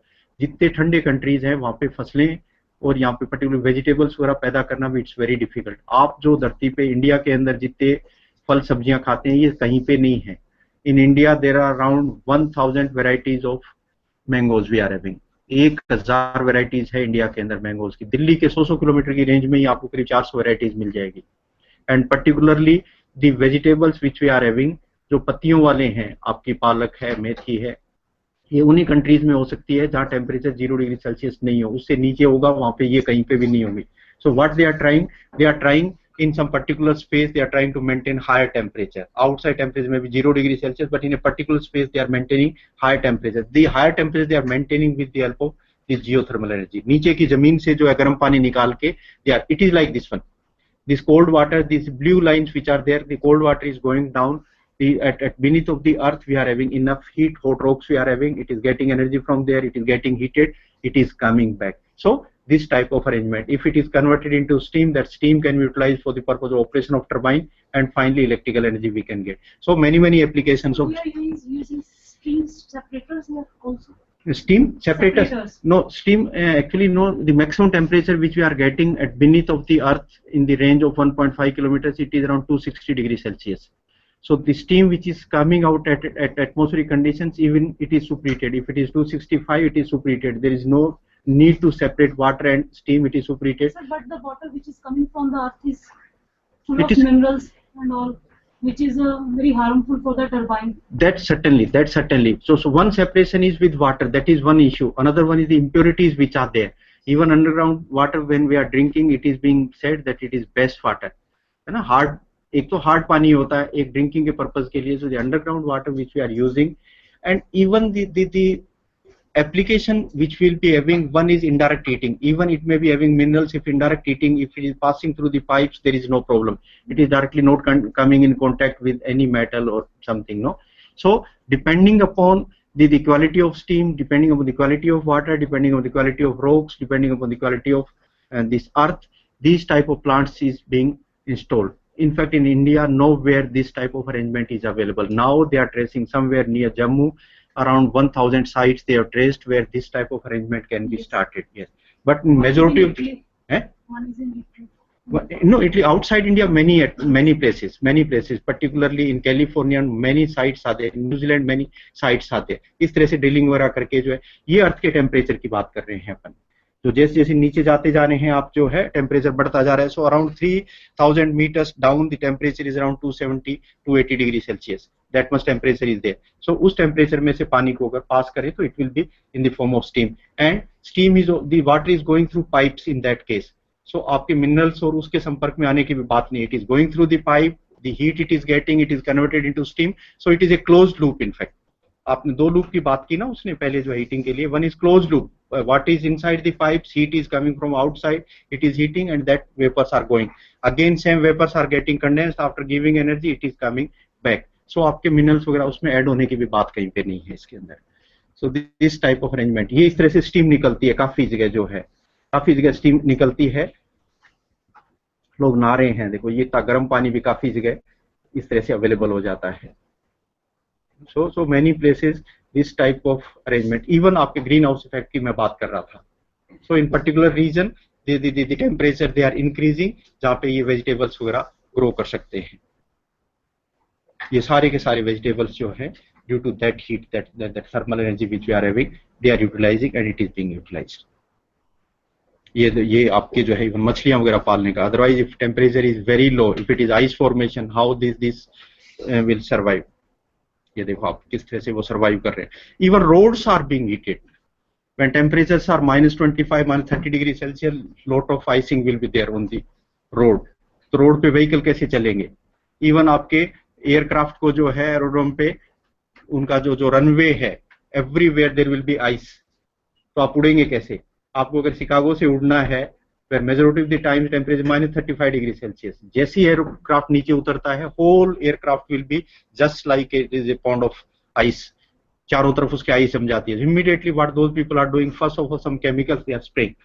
So सारी की सारी ice melt हो जाती है. Immediately the track which is there on many of the rollers, they are working, they are removing the ice, and same time underneath of that track they are using hot water जो उसको गर्म करे जिससे melt होती जाए. तो सड़कें भी वो सारी गर्म रखते हैं. आपके जो एयरक्राफ्ट के रनवे हैं सारे के सारे वो गर्म रख के इस तरह से ऑपरेट करते हैं. So in that cases this geothermal energy can be useful. Otherwise, if you are using electrical energy for heating, huge demand will be there, no?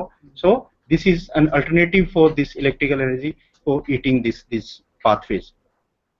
इससे जनरेटर इस तरह से अगर स्टीम बन गई तो इस तरह से जनरेटर चला के जो है इलेक्ट्रिकल एनर्जी वो जनरेट कर रहे हैं. Use large size plants also. तो अभी करीब विश्व के अंदर करीब 15,000 मेगावाट के आसपास एनर्जी इससे डेवलप कर रहे हैं जियोथर्मल से. इंडिया में अभी it is at the initial stages you can say. काफी जगह तो आग की तरह से निकलता है नीचे से, लावा जिसको कहते हैं ना, enough that lava is coming out. और ये गीजर्स हैं जो पानी निकल रहा है, those are termed as geysers. Hot water which is coming out, these are geysers. In fact ये रेड से जो गर्म पानी जा रहा है, ब्लू से जो है नीचे ठंडा पानी आता हुआ जा रहा है. This is the system. एक छोटा सा मैं बायोगैस का आपको दिखाऊंगा, then will close this one.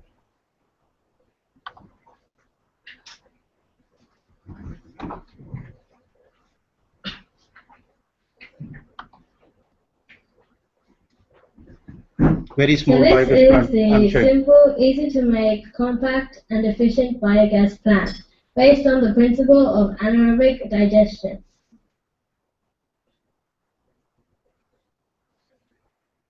So this is the waste inlet, gas outlet, and the slurry outlet. The slurry is collected into this bucket. The inlet and outlets are sealed, which makes the whole system airtight. So the biggest advantage of these biogas plants is that there is no smell and no mosquitoes. Normal household kitchen waste can be added into the system. Such sugary and starchy materials are ideal for bacteria to decompose and produce methane. It is better to chop the food into smaller pieces to aid faster fermentation. The cut pieces are added into the waste inlet of the biogas plant, followed by liquid waste. The methane gas generated after fermentation is transported through these tubes and collected in a reservoir. The reservoir in this case are two old bus tire tubes. A heavy weight is placed on top of these tubes to increase pressure.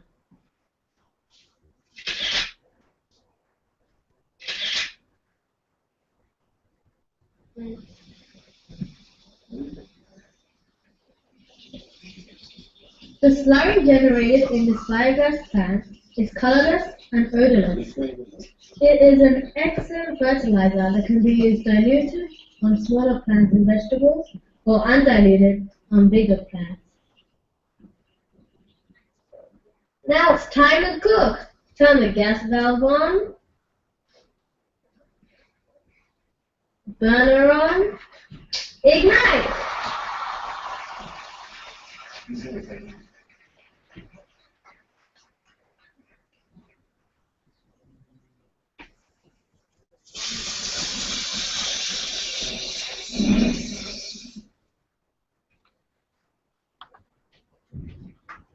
We have tried to use at NIT Jaipur. We have tried to use this biogas even for operating the engines. And in the case of engine, just biogas we are supplying in diesel engine, and for starting of combustion of that one, we were using biodiesel, जो जेटोफा से बनता है. So whole process of engine operation was through this alternative energy. Biogas plant around 30 meter cube capacity biogas plant we had at NIT Jaipur. The functioning of the engine was very good. The total fuel which we were using, it was alternative fuel in biogas and biodiesel mixing of that one. ये इस तरह से arrangement बना के जो है उसको use किया उसके अंदर. इवन दिस कन्वेंशनल गैस चूल्हा which we are having, we are using LPG for domestic application. LPG is basically liquefied petroleum gas. It is propane and butane. It's a mixture of propane and butane, but its calorific value is quite high. But in the case of biogas, around 65% methane, it is 35% CO2. CO2 doesn't have any calorific value. So 1 liter या जो 1 meter cube gas की calorific value as compare to LPG it is very low. So the same chula won't work if you are using this LPG for this biogas. It won't work. So what our students they have done, they have modified this chula, small changes they have done into this one, and the same LPG chula they have started to use for this biogas also. उसकी जो nipples वगैरह थी, उन्होंने जो काम किया था, उसकी nipples को change किया. ये जो nipples थी इसकी जो है, the drilling and the size of the hole, everything is, they have changed, and same chula is being utilized for the purpose of this one. Even हमने इससे जो है ये burner जो है ये same burner उसमें काम आ गया. Even अपना जो गैस वाटर हीटर जो है, गैस के गीजर्स भी आते हैं ना जो एलपीजी से ऑपरेट होते हैं, those friends they have converted those geysers into the biogas also. उसमें भी स्मॉल चेंजेस करके इसकी निपल्स वगैरह चेंज करके even that was being used with the biogas. ये देखो ये जो दिखाया हुआ है उन्होंने उस साइड के अंदर, ये आपका जो एलपीजी से अपन गीजर काम में लेते हैं, and that LPG geyser they have converted into biogas. तो इस तरह के छोटे छोटे प्रोजेक्ट्स अपन इंस्टीट्यूट में करवा के, चाहे वो इंजन को ऑपरेट कर रहे हैं, चाहे ईटिंग के काम में ले रहे हैं, चाहे कहीं कुकिंग के काम में ले रहे हैं, चाहे आपके मेस के किचन के अंदर काम में ले रहे हैं, इस तरह के प्रयास आप करें.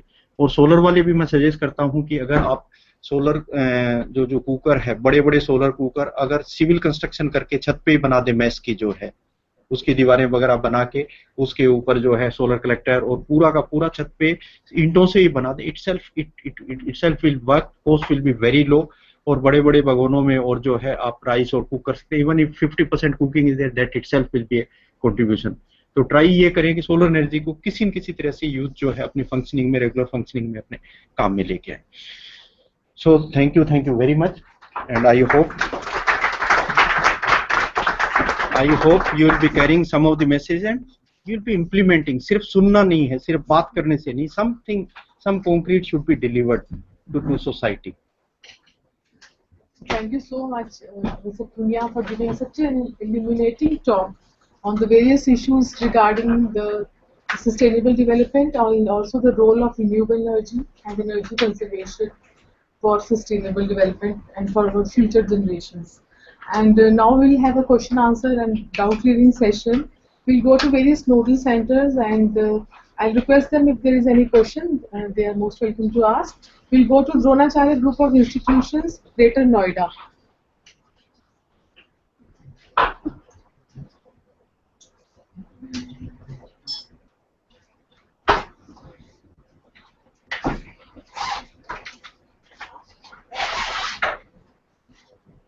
Hello. Any questions? Dronacharya institute. आप अपना माइक ऑन कर लीजिए. द्रोणाचार्य इंस्टीट्यूट से आपकी आवाज नहीं आ रही है. Hello. हाँ please. Sir, my question is, as a designing highway wind turbine is a feasible as per our nation, but even though the government is not promoted, why? High velocity wind turbines you are saying? The highway wind turbine. It depends. No, first of all, highway wind turbines, if you are designing, first of all the continuity of the vehicles, because continuous wind we need at least 15, 14, 10 meters per second wind is needed. If you are designing, if intensity of the vehicle, the number of vehicles which are passing, it is continuous, it can work. But if it is not, frequency is if very low, it won't be working. These plants are working only where continuity of air is, then functioning will be. As per the examples, the Taj Corridor or Jaipur highways, the frequency is very high, even though they are not going to install. Yes, even that frequency, no, if you compare, that frequency depends upon the economy of the country. If industries are progressing, that intensity is very large because maximum number of trucks are moving on that road. Jaipur Delhi का अगर देखें आप corridor जो है, जैसे economy country की poor होती है, प्रोडक्शन कम होता है, ट्रक्स रुक जाते हैं, again the vehicle intensity will become very low. So continuity in this country is very less. Any highway if you see, the continuity is not there, and if continuity will be, these type of arrangements can be, it will come. Okay, sir. Thank you, sir. Hello. Yes. Dinesh from Dronacharya College of Engineering. My question is, nuclear power plant is more costly than other renewable energy source like solar or wind power. Why not Government of India increasing solar and wind power plant in large scale to reduce the dependency of crude oil based plant? Is any target plan to increase the solar wind power plant capacity in India? Yes, yes, it's very high. Actually, on this nuclear, no, now government of India is not concentrating, not concentrating.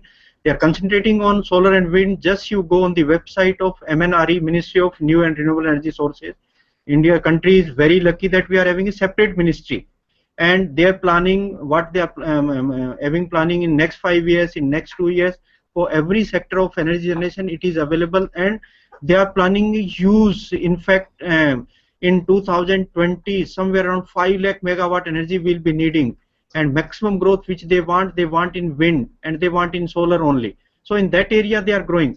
Now even the cost is not important. Important is environment. Always saying cost, it won't serve the purpose. Even at global level, people won't permit us to have these type of plants of this coal or gas. The whole world won't be permitting. There will even time may come after 5 years that everyone who is installing any plant in any country, first of all they'll have to take permission from at international level, and then only they'll be able to erect those type of plants. So in time to come, only this renewable energy will be the option. Okay, देखो sir. Thank Japan you. ने तो बंद ही कर दिया है, nuclear तो बंद ही कर दिया, they are not permitting at all. Please. Okay, sir. Thank you.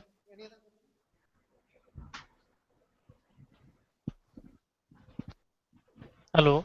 Yes, please. Sir, you talked about solar energy. Actually, it's very costly. You said sometime it is not even able to touch the break even. Actually, any Yes. any breakthrough in that, or our research is basically focused on design parameters, or in that, or I mean, we are more concerned about collection capacity of solar energy, or somewhere. What is the research trend in solar energy right now? Where are we heading in that? It is on the materials. In fact, the conversion efficiency which I am saying, the IS efficiency which we are having, it is 17-18% conversion efficiency. The materials which we are using and for this photovoltaic arrangement, semiconductors which we are using. So the major concentration is on the efficiency of those materials. First of cost of that, and second one conversion efficiency. And even their efficiency at high temperature is becoming very poor. When temperature is around 35 degrees Celsius, then they are giving optimum efficiency 21%, 22%. But in most of the part of the country, the temperatures are quite high. At higher temperature, again efficiency goes down. So the efforts are basically to find out the suitable materials for conversion. And second one, the efficiency can become more or less constant whatever the temperature of this environment may be. So two challenges or two research, the areas in which research is going on. One is the metal part, another one roughly constant efficiency, the peak efficiency at every temperature if we can get. And third challenge is storage of the energy. Storage of energy is very costly. Why NITTTR Chandigarh has put into the grid? Because if you are putting the batteries for the purpose of storage, the cost becomes double. We have around 80,000 rupees per kilowatt. And if you are adding battery into this one, if you are not adding to grid, and if you are adding battery, it will become roughly 1.3 lakhs per kilowatt. So cost is becoming more or less doubled. So storage is a problem, the metals are problem, and efficiency is fluctuating. These major challenges are there in solar energy. Okay, thank you, sir. One more question. Actually, in geothermal part, you said the highest temperature available in Earth crust is 30 degrees Celsius. Is that so? No, 30, not 30. Oh, that's the gradient you talked about. Yes. Right? 7. Okay. Yes, yes. One side it is gradient, another side temperatures are coming. Okay. Thank you, sir. Thank you. Around 3 kilometers, I said, around 200, some 50 degrees Celsius temperature, I said. Okay, sir. Okay.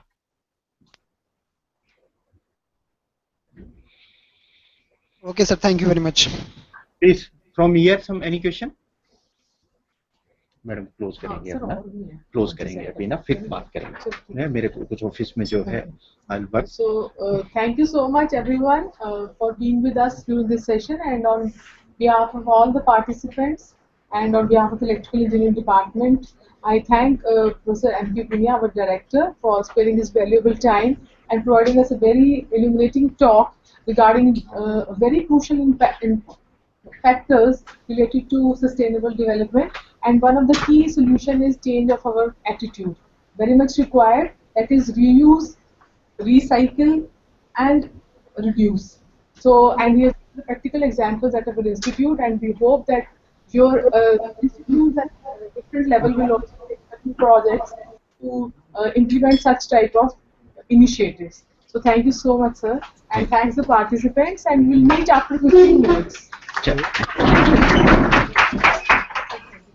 Paramjit में ले लो, pen drive ले लो, चले reject this one. हाँ करो, हाँ बेटा, ये lecture लेना, क्या बात है, क्या बात है,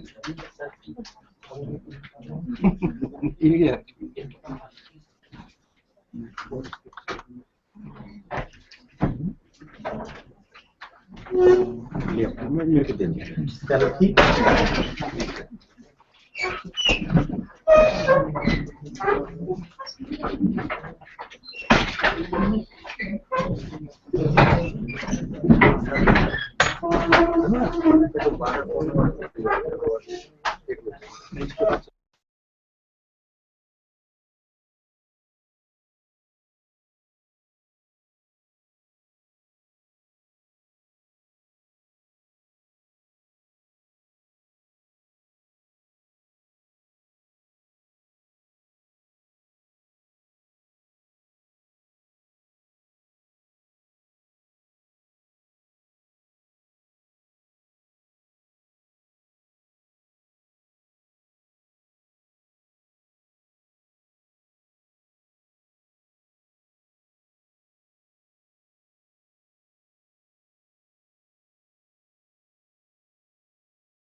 नहीं या फिर इसको ऑन कर दीजिए, ये तो वो ना वो कोई प्रॉब्लम वो लोड नहीं लेता ना, एक से में कुछ कह रहे थे आप?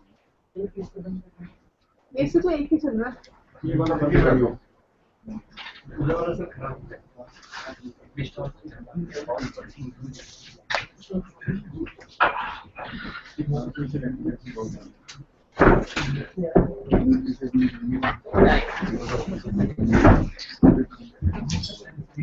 देखें वो आ रहे हैं हमारे centres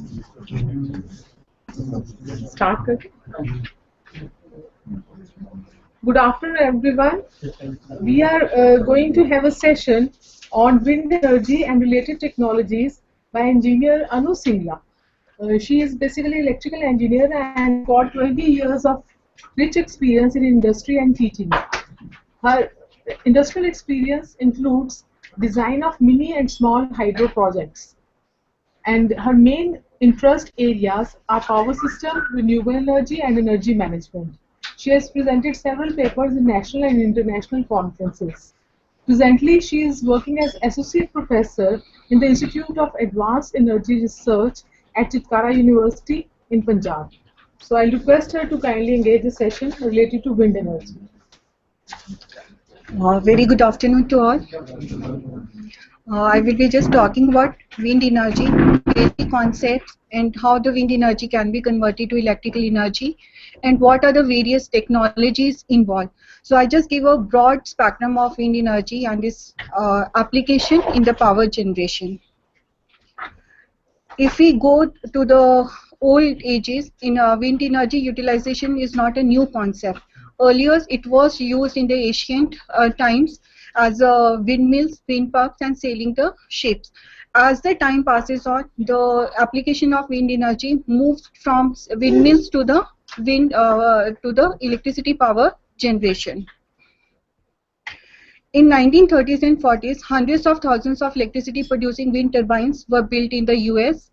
And wind turbines, they had 2 to 3 thin blades, and whatever the power was generated, that was either used to charge the battery, or it was used only for the local area, like it was either feeding some houses or something else. Then in 1950s, for some time there was no advancement in the wind energy and the system slowed down. So there was no development of new technologies in the area of the wind energy. And recent, the size of the wind power plant, if we see, is a 300 kilowatt, and the capacity has been enhancing with time with the development of the new technologies, and some prototypes are being under test.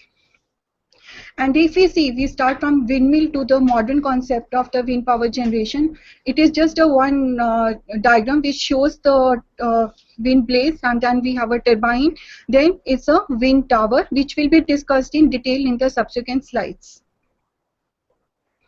And if we start with the wind program in India, the wind power program in India was initiated towards the end of the sixth plan in the year 1983-84, and the broad-based national program include wind resource assessment activities, research and development support, implementation of demonstration projects to create awareness and opening up of new sites, involvement of utilities and industry, development of infrastructure capability and capacity for manufacture, installation, operation, and maintenance of wind electric generators, and policy support.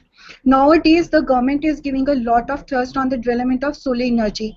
If we keep solar energy on one side, then wind energy comes next, which is the most exploited renewable source of energy in India. And if we see the wind energy program, the wind resource assessment program is being implemented through state nodal agencies, then Center for Wind Energy Technology. We have a National Institute of Wind Energy, which is taking care of all the wind energy programs and is there to promote the wind energy in the country. And if you see the wind power generation capacity in India, it is 49,130 megawatt as per the official estimates in the Indian Wind Atlas by the Center of Wind Energy Technology. This potential is calculated with respect to 2% land availability at wind locations and pertains to a 50-meter hub height level of the wind turbines.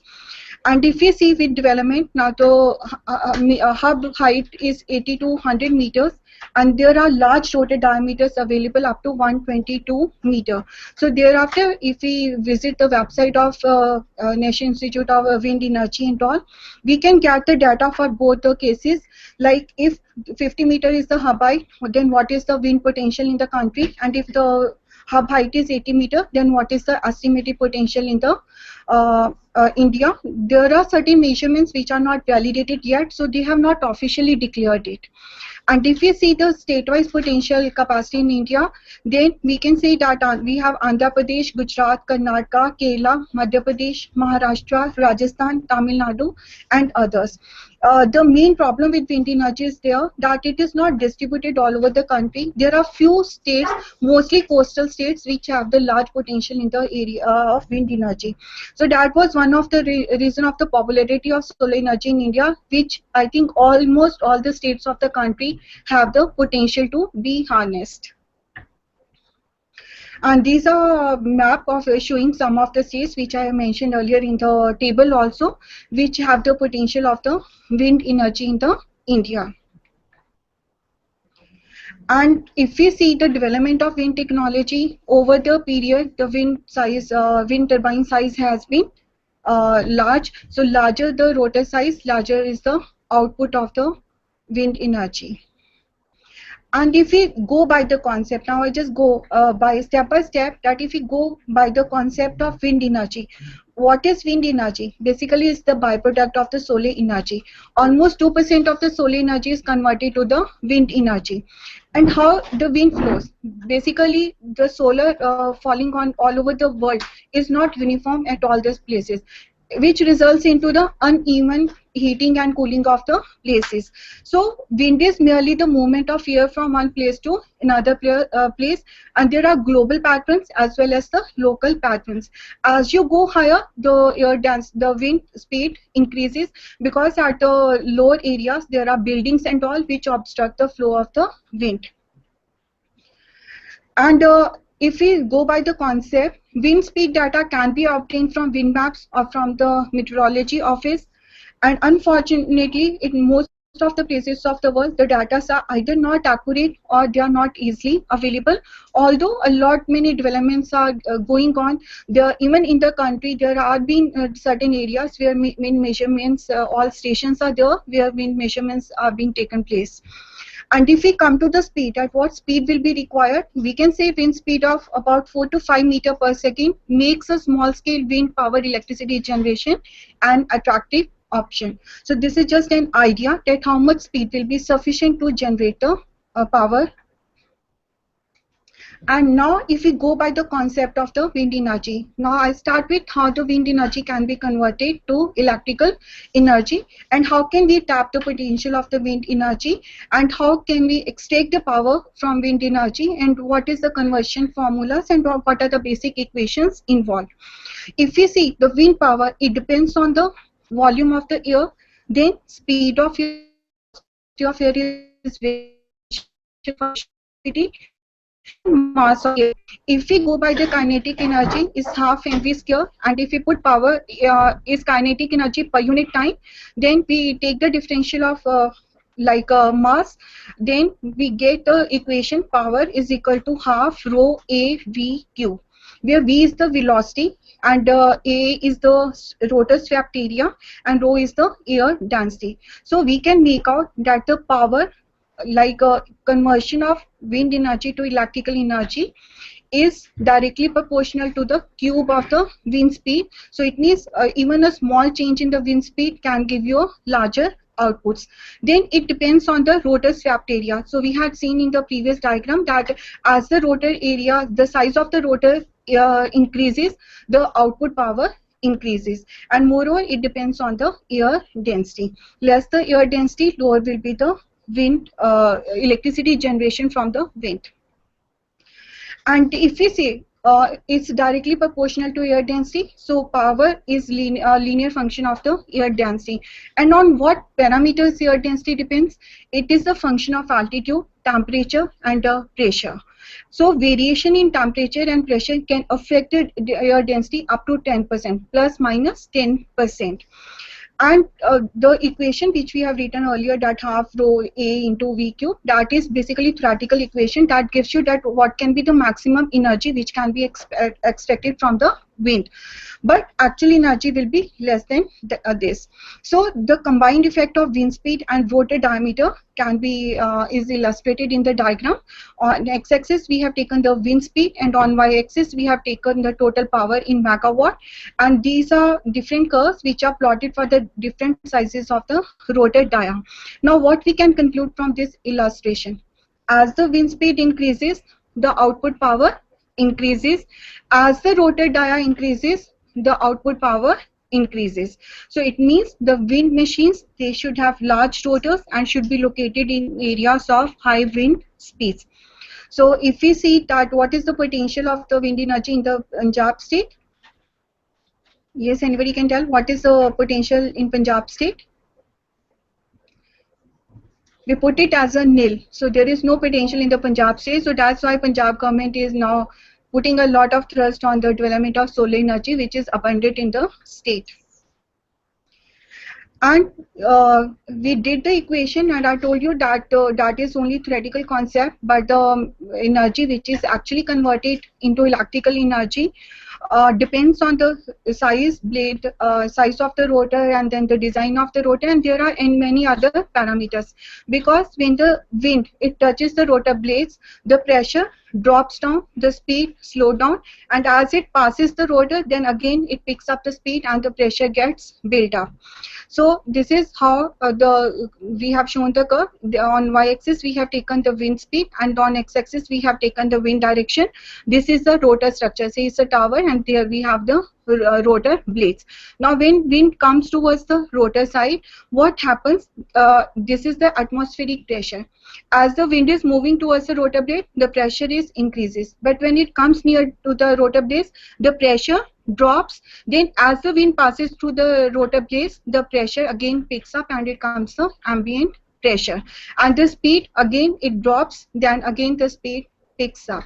So what we want to say, that the power extracted by the rotor is equal to the product of the wind speed as it passes through the rotor. When it is the wind speed is touching the rotor blades and the pressure drop. So the actual power will depend on several factors such as type of machine, rotor use, what type of rotor we have used. I will be discussing the different types of rotor structures available. Then what is the blade design, then what are the friction losses and losses in other equipment which are connected to the wind machine. Now there is a term which is known as a bed slip, which theoretically gives the maximum power which can be extracted from the energy, from the wind energy, and it put a limit up to the 59.3%. It means the maximum conversion efficiency from wind to electrical energy is 59.3%.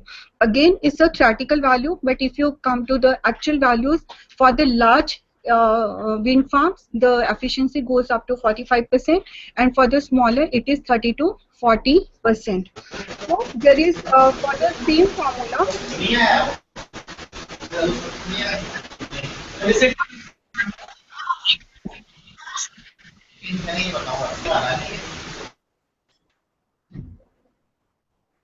Now for the same power, this is the power available from the machine. There is one more coefficient which is multiplied to the equation, that is the coefficient of performance. So that coefficient of performance is basically nothing. It's the ratio of power extracted by the turbine to the total contained in the wind resource. It means the power which rotor is in a position to extract and the actual power available in the wind resource. So the ratio of the two is the coefficient of performance. That coefficient of performance gets multiplied with the theoretical equation of the power, and then that is the actual power which we receive from the wind energy. So we can say wind energy will wind machine will only operate at its maximum value for the fraction of time it is running, because there is a continuous variation in the wind. The main problem with the wind power plant is uncertainty unreliability of the wind power plant, because there is a variability in the speed. So output power is directly proportional to the cube of wind speed. So there are a lot of variations in the output of the wind energy. So the main concern with the wind power plants is this only, and the efficiency keeps on changing. At one point it will may be maximum, but most of the time it may not be the maximum. So if we want to get a rough estimate of the output from a wind machine, that can be obtained using the following equation. We can write down that is the average power output in watts over the year, 0.2 A into V cube, where what is V? V is the mean annual wind speed in meter per second. So instead of taking the wind velocity at one instance, we have taken what was the average velocity over the year, and this empirical formula is being involved to find out the average output energy from wind resource over the year. And if we see capacity factor, the fraction of the year the turbine generator is operating at rated peak power. So capacity factor is average output divided by peak output, and capacity, you can say capacity utilization factor of the wind power plant is nearly 30%. So it is based on both the characteristics of the turbine and the site characteristics. What are the site conditions? And typically 0.3 or above for a good site. So this is, we have kept wind speed at a given hub height, say 50 meter. Then what is the electrical power? Then as the speed increases, the output increases, and then it may be the rated value of the power. And this is basically wind frequency distribution taken over the year, that how the wind varies.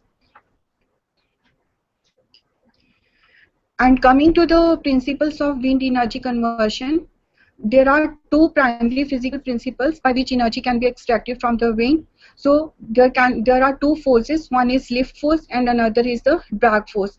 These are the forces which are acting on the rotor, and these are the forces by which we are converting wind energy to the electrical energy. What happens as the wind touches the rotor blades? There will be some forces acting on the rotor blades which results into the rotational motion. So that rotation motion is converted, that kinetic energy is converted to the electrical energy. Rotor is connected to the shaft of the generator, maybe through some drive system, and then generator is generating the power. So wind turbine is the prime mover for the generator. So the speed, it depends on the type of forces acting on the rotor, and there are two types of forces, lift and the drag. Drag forces provide the most obvious means of propulsion, these being the forces felt by a person exposed to the wind. Like say there is a large air blowing, and if you stand nearby, you get a dragging force. So that is the same drag force which we have shown here. Then lift forces, they are the most efficient means of propulsion, but being more subtle than drag forces and are not so well understood. And if we see what are the basic features, characteristics of lift and drag, because lift and drag, now these are the two main forces which basically determine the size, the design of the rotor blades. When we come to the design of the rotor blade, it's all aerodynamics. So how the blade should be designed, what angle should be kept and all. So that needs the understanding of these forces. So the main efficiency depends on that how well is the design of the rotor turbine, what kind of material has been used in the rotor turbine.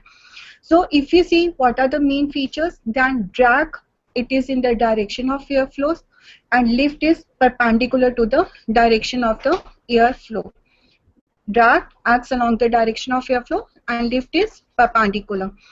Generation of lift always causes a certain amount of drag to be developed. Whenever lift force is acting, there will be a small drag also available. And with the good aerofoil, the lift produced can be more than 30 times greater than the drag. Lift devices are generally more efficient than the drag devices.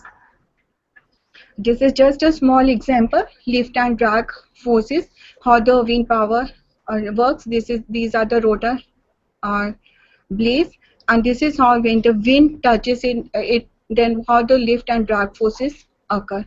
So lift is perpendicular and drag is towards the direction of the wind velocity.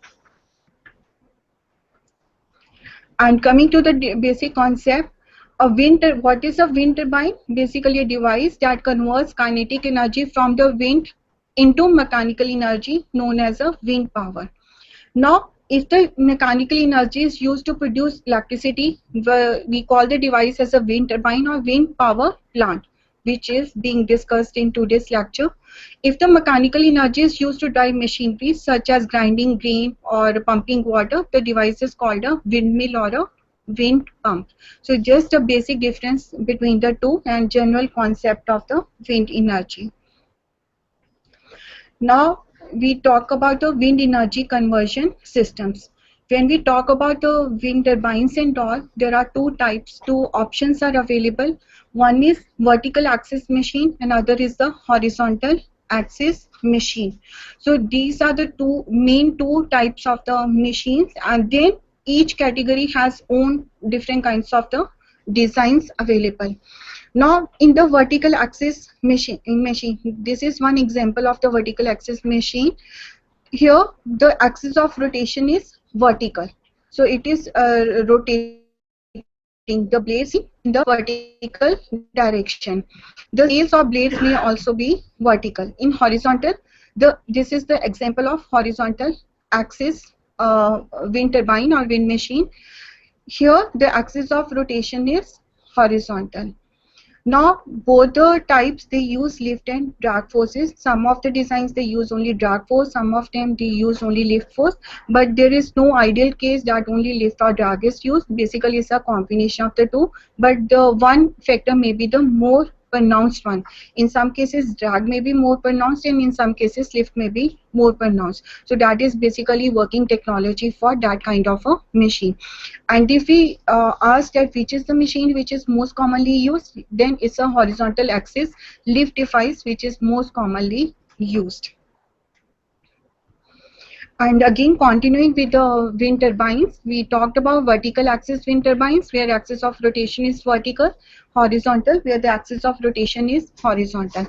Now, vertical axis turbines, it constitutes only 1% of the total turbines used at present. So what we can say, 99% of the wind turbines are the horizontal axis wind turbines.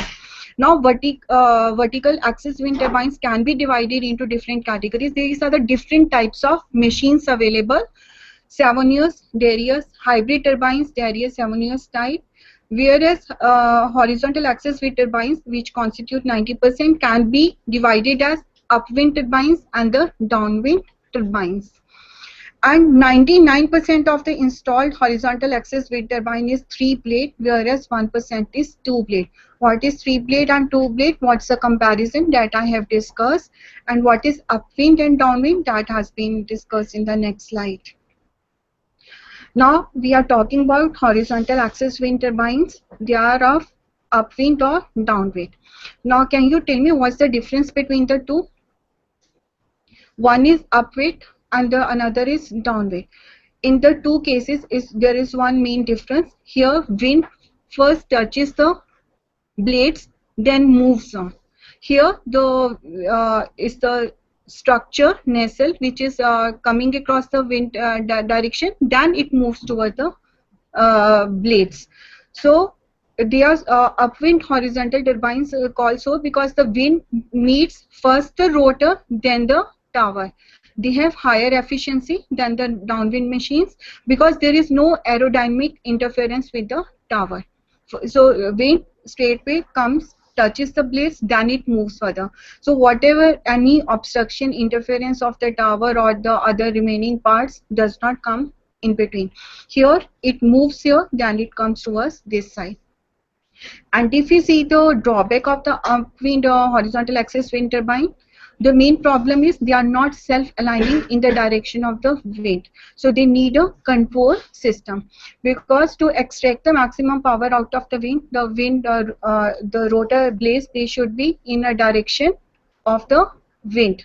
So they are not self-aligning, and you need a control mechanism to like move the turbine housing or the blades in the direction of the wind turbine. Like we do in the solar energy power plants, we have the different kinds of tracking systems that as the solar orientation moves over the day or over the season, we can change the direction of the solar panel so that maximum energy can be extracted. So this is the same concept being used. So they have the flexibility to use a flexible rotor to withstand strong winds. That's a positive point in the favor of upwind turbines. Now operating the rotor upwind of the tower produces higher power as it eliminates the tower shadow on the blades. This results in lower noise, lower blade fatigue, and smoother power output. These are the benefits of the horizontal axis upwind turbine. Now the downwind turbines, on the other hand, allow the use of free yaw systems. It also allows the blades to deflect away from the tower when loaded. So both types are used at present with no clear trend. And if we come to the simple wind turbine working model, we have a generator, then we have a coupling, different kinds of coupling arrangements can be used. Then we have the rotor blades, this is the main shaft, these are the blade connectors, hub is there, then these are the ball bearings linkage mechanism. Stepper motor is used to provide the control mechanism. We have a yaw control and we have the pitch control. So this is simple wind turbine model. And coming to the vertical axis wind turbines, we discussed that there are different types of turbines. So I discussed each one of them in a very brief manner. This is an example of Savonius type vertical axis wind turbine. The structure of this turbine is such that it can capture the wind irrespective of the direction of the flow of the wind. Is the simplest model of turbines, and it consists of 2 or 4 vertical sheets without airfoil and curved to form a semi-circumference. So this is also called as a drag turbine because the torque, rotating torque, is based on the difference in friction offered against the wind by the vertical surfaces symmetrically arranged with respect to the axis. So this is a simple structure of Savonius type vertical axis wind turbine which uses the drag force. And if we see the main characteristics of the Savonius turbine, these are the slow turbines. They have the low noise, operation is quite quiet, the efficiency value is low, and these are the suitable for the low values of the wind speed.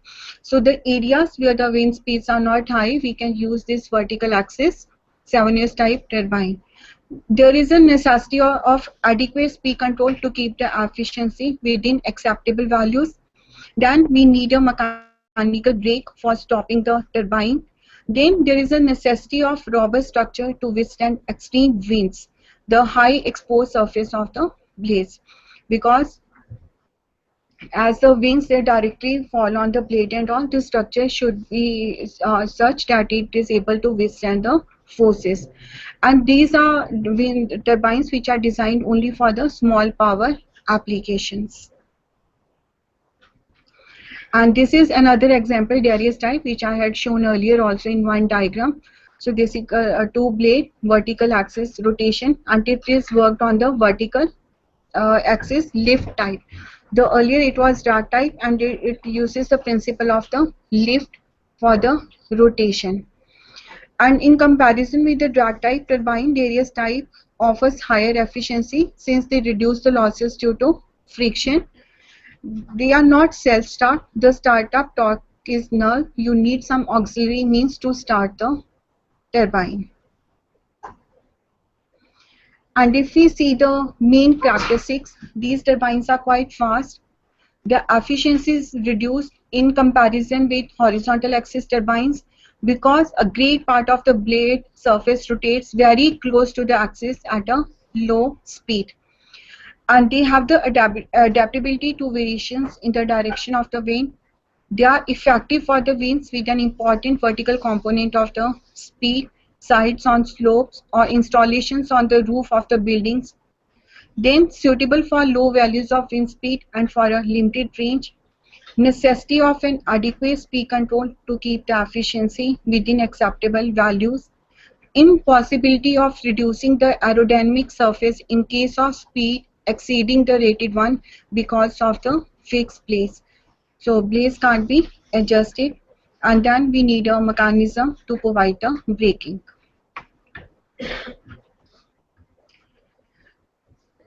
So necessity of a structure not extremely robust to withstand extreme winds, suitable for large power applications. As Savanus, it has application in low power, and it has application. Darius has the application for large powers.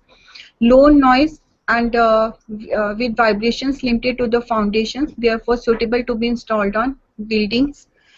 Able to operate also under turbulent wind conditions. Gearbox and electric generator may be positioned at the ground level. If you see the diagram, all the arrangement, all the green generator and everything, it can be placed on the ground.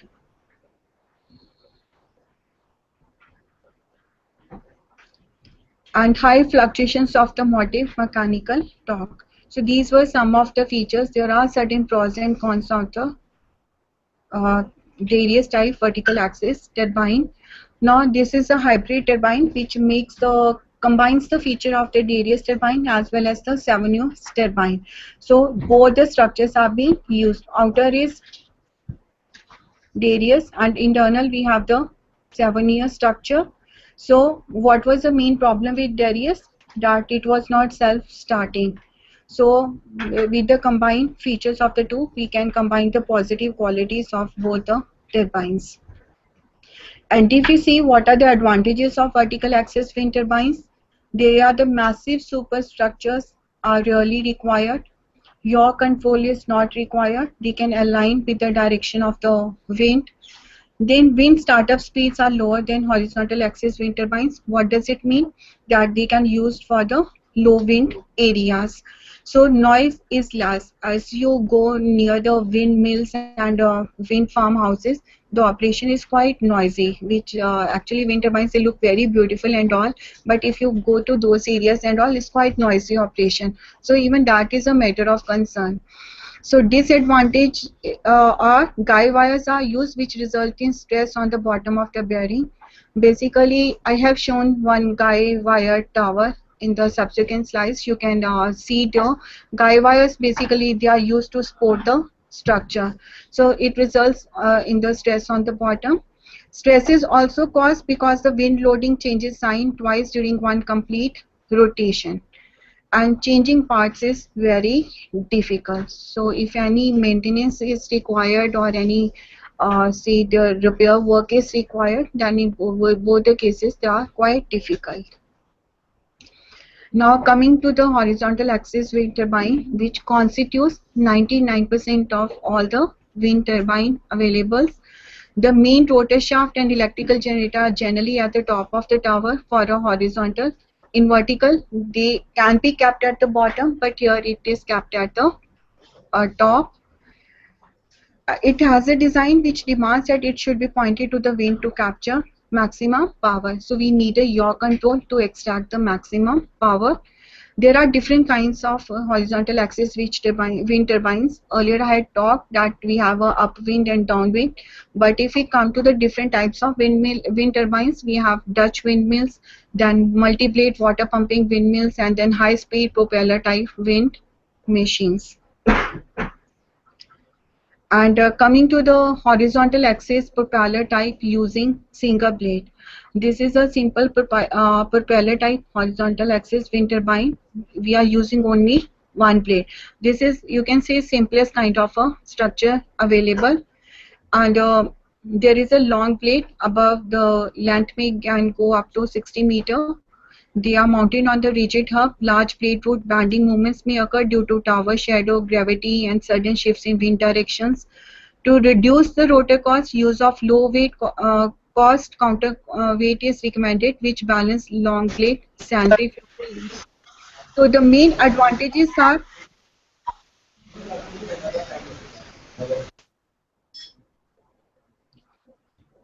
the main advantages of these turbines are they are hardly used nowadays. We have the most common are the three-blade turbines. These are simple, counterweights are not costly, so you can easily balance the single blade. Then pitch bearings do not carry any centrifugal force, and blade root spar can be large diameter, and that is it is more rugged. And the disadvantages are vibrations produced due to aerodynamic torque, unconventional appearance, doesn't look very nice, large plate root bending moment because this dia is very large although we have balanced it, but there are bending movements, and starting torque reduced by ground boundary. And if we come to the other turbines, we have overall we discussed we have single axis, single blade, then we have two blades, then we have a three blade turbines, and then we have the multi blade turbines. So these are the different kinds of models for the horizontal axis wind turbines. Single blade, two blades, three blades, which are commonly used, then we have the multi blade turbines. And if you want to compare the feature of the two blade and three blade turbine, then two blade turbines, they are the lower cost of the rotor, low weight, and three blade, they are better balance of aerodynamic forces. And two blades, they result in louder noise, higher peripheral speed, easier installation, assembly of the tower at ground level, and more complex design. And coming to three blade, we have the better mechanical stability, more uniform and lower visual impact. If we see the visual effect, then three blade designs, they are better than the two blade designs. And in the complete wind turbines or the complete energy conversion from wind to electrical blades, they play an important role. And if the people who are pursuing any research in wind area, there is a lot of research going on the materials used for the blades, the designing of the blades, the optimal number of blades, whether it's a horizontal axis or it's a vertical axis. So many research areas are available in this area. So the blades are made of fiberglass, reinforced polyester or wooden epoxy. This is the material, but number of materials are required because the complete conversion process, the main component, crucial component is this only. So how well the forces can be utilized for providing the kinetic forces to the, how will we get the kinetic energy into the motion of the turbine and that turbine rotating the generator. So that utilization of forces and trapping the maximum energy, that is the main part of this whole system. And coming to the tower, basically wind tower structure, which are very huge, very long structures, very tall structures, not long. These are the basically very tall structures. We use the term nacelle. Basically, it is no word used for turbine housing. So a tower supports turbine housing and rotor hub at its top. They are made from tubular steel, concrete, or steel lattice. Height of the tower is an important in design of horizontal axis wind turbine because wind speed increases with height. Taller towers enable turbines to capture more energy and generate more electricity. As you go higher, the more tapping of wind energy can be taken place. Now these are just I just go through these different kinds of the towers which are available. This one category is the tube tower. They are constructed from steel. Then we have the lattice towers. They can be constructed with a perfectly shaped steel rods that are put together to form a lattice. They are very strong and inexpensive to manufacture and easy to transport and erection. Then this is guided wind tower, which I have spoken earlier also. They are very strong, most economical, and it requires more space around the tower for guy wires because we need for the sport. Even these guy wires we see across the transmission distribution poles also, which are near to our houses and all. Then this is a tilt up wind towers. These type of towers are used for consumer wind energy, like small applications you can say. They have locking system. While working, the turbine is locked. It can be easily locked and lowered to ground to perform any kinds of repairs. Then this is a free standing tower which are used for small wind turbines. So this is just one example of hybrid system, solar energy as well as the wind energy. Now there are one or two terms which I felt they are quite important to know when we talk about the wind systems. One is tip speed ratio, which is defined as the ratio of the speed of the rotor blade tips to the speed of the wind. Is the ratio of the speed of the rotor blade tips to the speed of the wind. Drag devices always have tip speed ratios less than 1, and hence they are quite slow. So ratio less than 1 means wind speed is more as compared to rotor speed. And lift devices have high tip speed ratios, in the ratio say up to 13:1, and they are fast. There is one more term which is being used, solidity, which is defined as the ratio of the projected area of the rotor to the swept area of the rotor. Because when we use the formula for the power, it is the when output power is directly proportional to the area. Area means area swept by the rotor. So this is the term, that is the ratio of the projected area of the rotor on a plane perpendicular to the axis of rotation to the swept area of the rotor. Now low solidity machines run at higher speed, hence tend to be used for electricity generations. And high solidity machines, they have coarse blade angles, they generate much higher starting torque than low solidity machines, but are less efficient than low solidity machines. The wind pumping is generally of these types. So high solidity machines will have a low tip speed ratio and vice versa. As we did the different kinds of the blades, although one or two names are such which I have not discussed in the previous slides. So these are basically on x-axis we have taken the tip speed ratio, which I think now we can understand what is tip speed ratio and what is the rotor efficiency.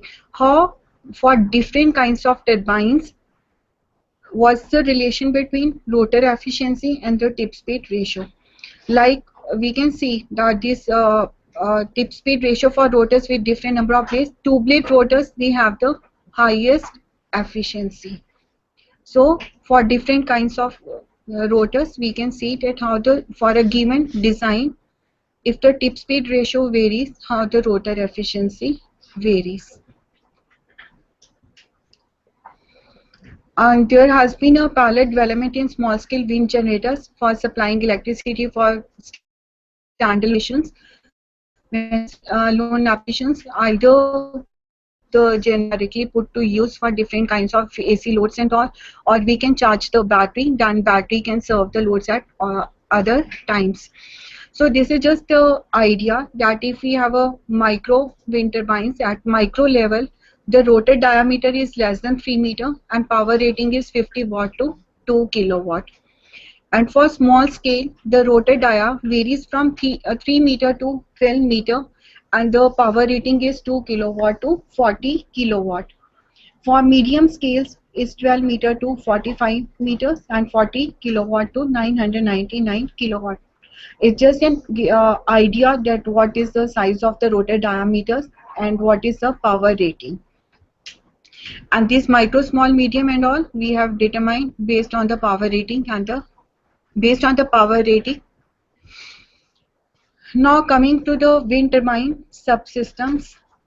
The wind power system is comprised of one or more units which are operating in parallel, and there are certain main components of any wind turbine system. We have a tower, we have a wind turbine which may be any design, whether it's horizontal axis, vertical axis, single blade, two blades or three blades.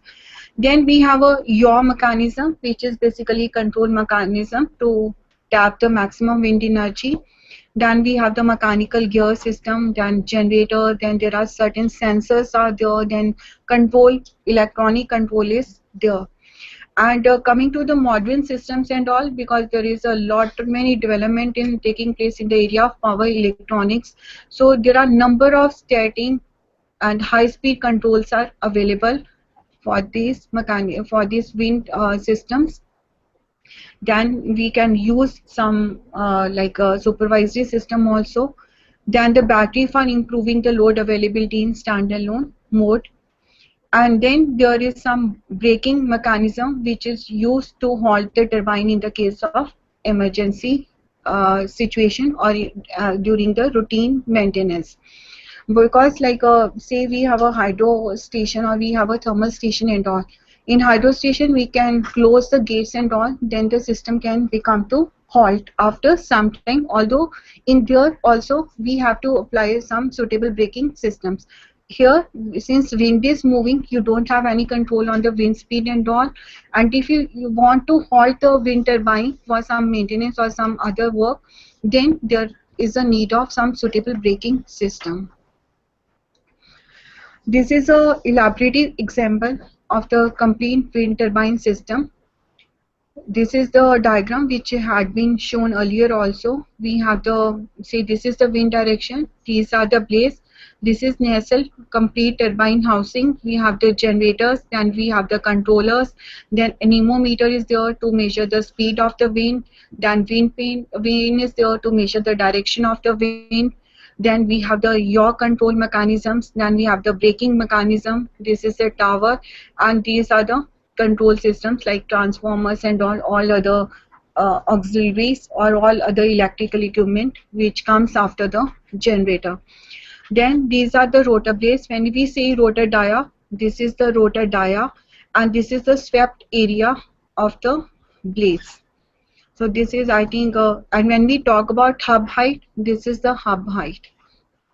As we told that if the 50 meter, we have some estimated potential of the wind energy in India, but now since hub height has increased to 80 to 100 meters, then the potential has enhanced. So the wind energy which we were not able to tap at 50 meter, now if we go to the still higher altitudes, more wind energy can be tapped. And if we talk about the wind electric conversion systems, we have the wind turbine. Just now coming to the control, we have the wind turbine which converts wind energy into rotational mechanical energy. Then we have a gearing system and coupling system. Coupling, gearbox means gear and coupling between a wind turbine and the generator shaft. So it steps up the speed and transmits it to the generator rotor. Then generator converts mechanical energy to electrical energy. Then we have the controller. Now what is the function of the controller? It senses the wind direction, wind speed, generator output, temperatures, and correspondingly it gives the signals to take the control action. Now we have a yaw motor gear. The area of the wind stream swept by the wind turbine is maximum when blades face into the wind. So it means when the blades are in the direction perpendicular to the wind or when they come along the direction of the wind direction, then maximum power conversion, energy conversion is taking place. So alignment of the blades with the wind direction is known as the yaw control. I just show you the other thing. We have a wind energy, we have a wind turbine, then we have a gearbox and coupling, we have a generator, and this is an electrical output. Now we have a controller which senses the output power, which output voltage, frequency and power. Then it measures the temperature also. Then it gives correspondingly it gives the control signal to the yaw controller. Yaw controller pitch control, it has been explained in the subsequent slides. So accordingly, we control the wind turbine's orientation. So when we say we are controlling the wind turbine, basically we are controlling its orientation. Either we are moving a turbine housing or we are adjusting the angle of the rotor. So a housing which contains all the components which is essential to operate the turbine efficiently is called a nacelle. It is fitted at the top of a tower and includes the gearbox, then generator, controller, and brakes. This I had shown in the previous example also. This is the hub, then this is the main shaft, this is the gearbox, braking mechanism, and this is a rotor. And this is a hub. It's a coupling between wind turbine, rotor blade, and a shaft. The hub assembly consists of hubs, bolts, these systems, internals, and there are different types of hubs are available. I have just mentioned two, hinchless and T3 hub. Then coming to the drive shaft. So drive shafts are a hollow or solid steel hardened shaft under very high stresses and considerable torque. They are used to transfer rotational mechanical energy from blade hub to the generator to produce electricity. So a wind turbine normally consists of two shafts. One is main shaft, another is the generator shaft. Main shaft, it is connected between blade hub and the input to the gearbox. It rotates at low speed, so it is also called as low speed shaft. Generator shaft, it connects the gearbox output to the generator input. It rotates at a very high speed equal to the rating of the generator, so it is called a high speed shaft. Then we have a different kinds of gear mechanism. So basically gearbox is connected between the main shaft and the generator shaft, because the speed of the turbine is not matching with the speed of the rotor of the alternator. To match the speed and all, we use the gearbox. Gearboxes, they step up the speed so that the rotor alternators, they are more economical. Now coming to the yaw system, is the component responsible for the orientation of the wind turbine rotor towards the wind. So vertical axis turbines, they do not need a yaw system. They can align to the direction of the wind. But horizontal axis wind turbines, they need a yaw control system for aligning its blades toward the direction of the wind. Now yaw systems, they can be passive or active. Both the systems, they have their own advantages, and it all depends on the situation, what is the cost, what is the economy of the function of the system. Now we have a yaw fixed and we have the yaw active turbines. Now there are areas where the wind is not changing their direction. Most of the time wind flows in the same direction. So the rotor can be in a fixed orientation with the swept area perpendicular to the predominant wind direction. So you are not changing the direction of the rotor blades with the change of the direction of the wind. And in the yaw active turbines, as the direction changes, motor rotates turbine slowly about the vertical axis so as to face the blades into the wind. So the area of the wind stream swept by the wind rotor is then maximum. So yaw active turbines means we have a complete control mechanism to change the direction of the wind turbine to the direction of the flowing wind. In small turbines, it is taken by a tailwind, but in the larger systems, we have a complete servo mechanisms to change the orientation of the wind turbine. Now, this is the just example of the complete yaw control and the pitch control. Yaw control is basically changing the orientation of the wind turbine, and pitch control is that we are adjusting the position of the blades so that they are in the direction of the wind.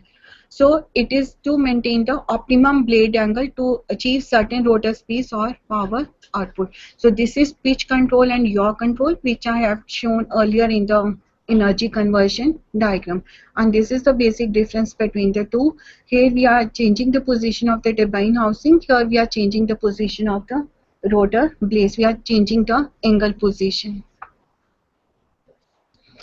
And coming to the power curve, now speed is not constant. We have the different terminologies in the speed, which is shown in the next slide. This is the wind speed and this is the power curve. As the speed increases, the power increases, and at some position it is a constant speed. Now this complete power curve for one given design is divided into three regions. We have a region 1 from cut-in speed to this speed, then we have a region 2, then we have a region 3. This cut-in speed and the cut-out speed, they basically give the limits that is a minimum cut-in speed is the minimum value above which the this turbine system power generation starts taking place. Cutout is the speed that if the wind speed uh, raises above the cutout speed, then it is dangerous for the complete structure. So in between is the safe operation of the wind turbine system. Now this region 1, basically this region 1 is corresponding to low speeds. So when the speed is low, it means the output power generation output is less than its rated value. So what is the function of the turbine power? It has to extract the all power available in the wind. So what is the optimization tool going on? That the turbine controls with the optimization in mind. So whatever turbine, yaw control or pitch control has to be taken place, that is in such a way that whatever is the wind speed, we have to get the maximum power out of it. In region 3 is the high wind speed and the rated turbine output. Now, what will be the control of the turbine circle? Turbine, because it's already high speed, so turbine has to be controlled in such a manner that it has to take care of the generation output of the generator. So generation or generator limits, they have to be kept in mind while optimizing the system or any providing any yaw or pitch control on the system. And this region 2 basically is a transit bit from low speed to high speed, and in this we have to keep the rotor torque and noise level low. That is the main optimization, main concern. So in first case, our concern is that output is less than the rated output. So the main purpose is that the turbine control should be such that the maximum extraction from the wind should be taking place. And in region 3 we have to take care of the limits of the generators, that what is the rated capacity of the generator. If we enhances the capacity, then it will result into the heating of the generator. In between two, we have this the optimal operation. We have to just take care that the noise and everything is at optimum. So these were some terminologies. We have a start of wind speed, the wind speed that will turn on unloaded rotor. Then we have a cut-in wind speed, that is 2 to 4 meter per second, the wind speed at which the rotor can be loaded. So this was the cut-in speed. Then rated wind speed, which is 10 to 14 meters, where the machine rating take place.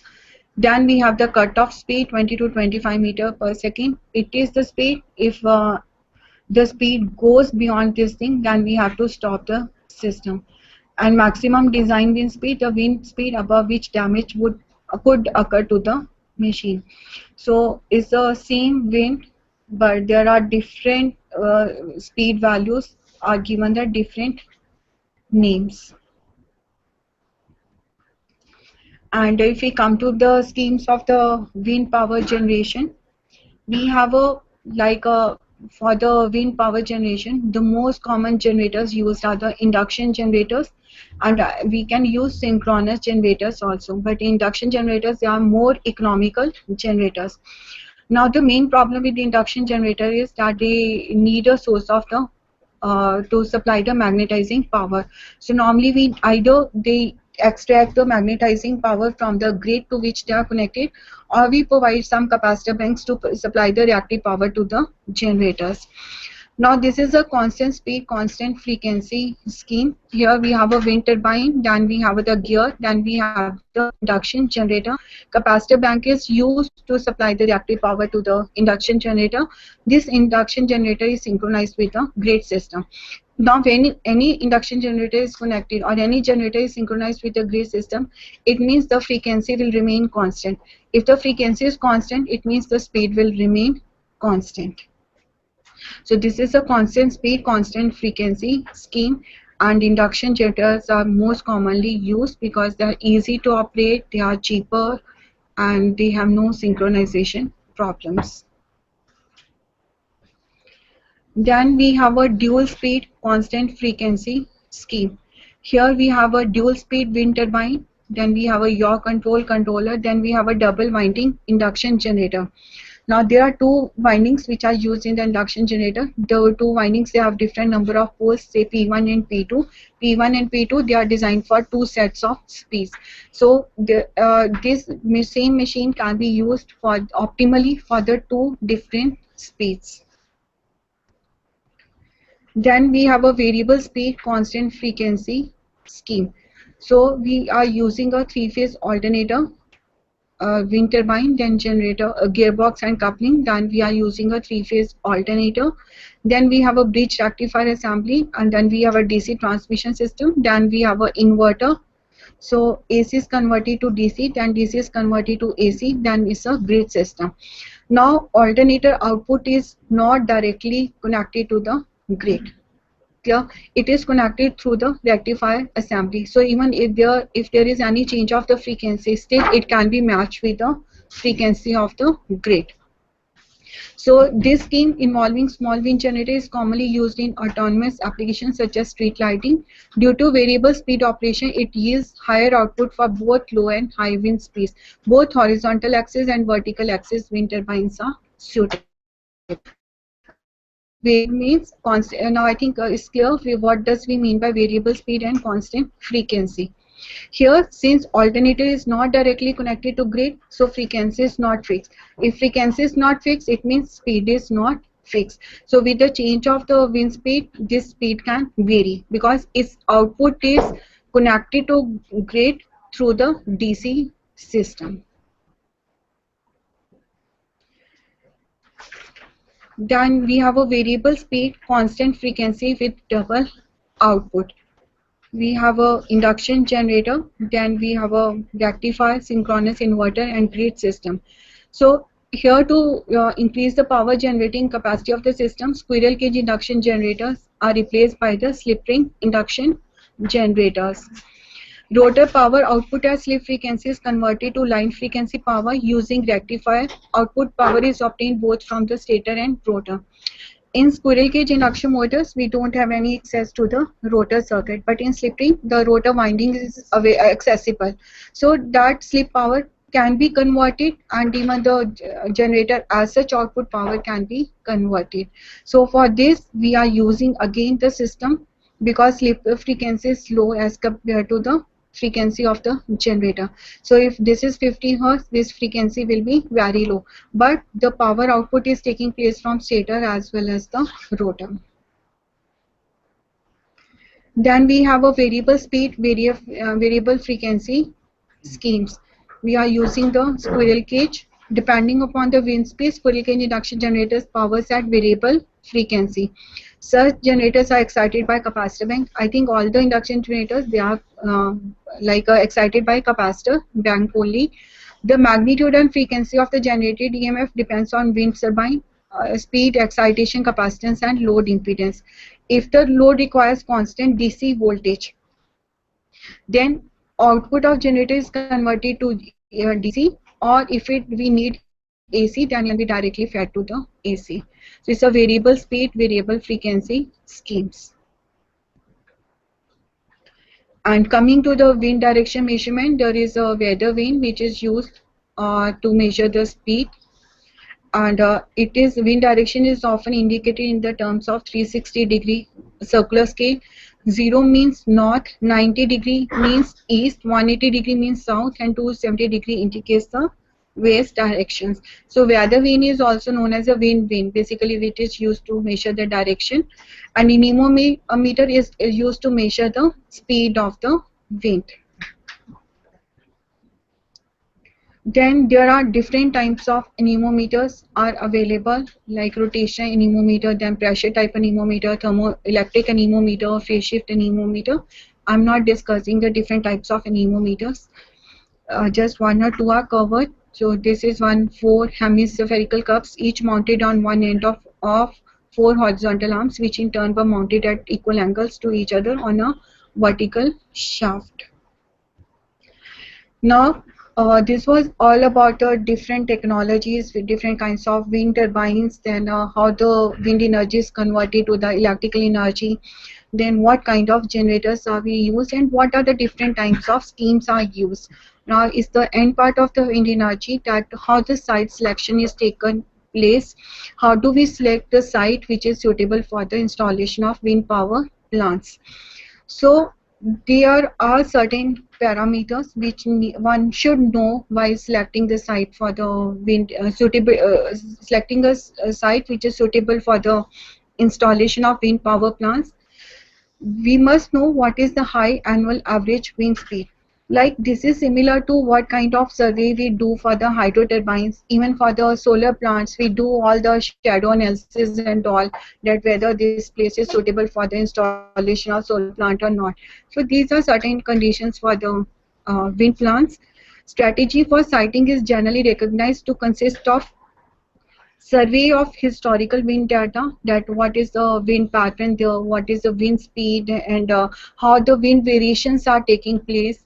Then what are the potential sites, which is the most optimal site, what is the humidity data says, what is the availability of wind speed, what is the altitude, then what is the terrain and its aerodynamic.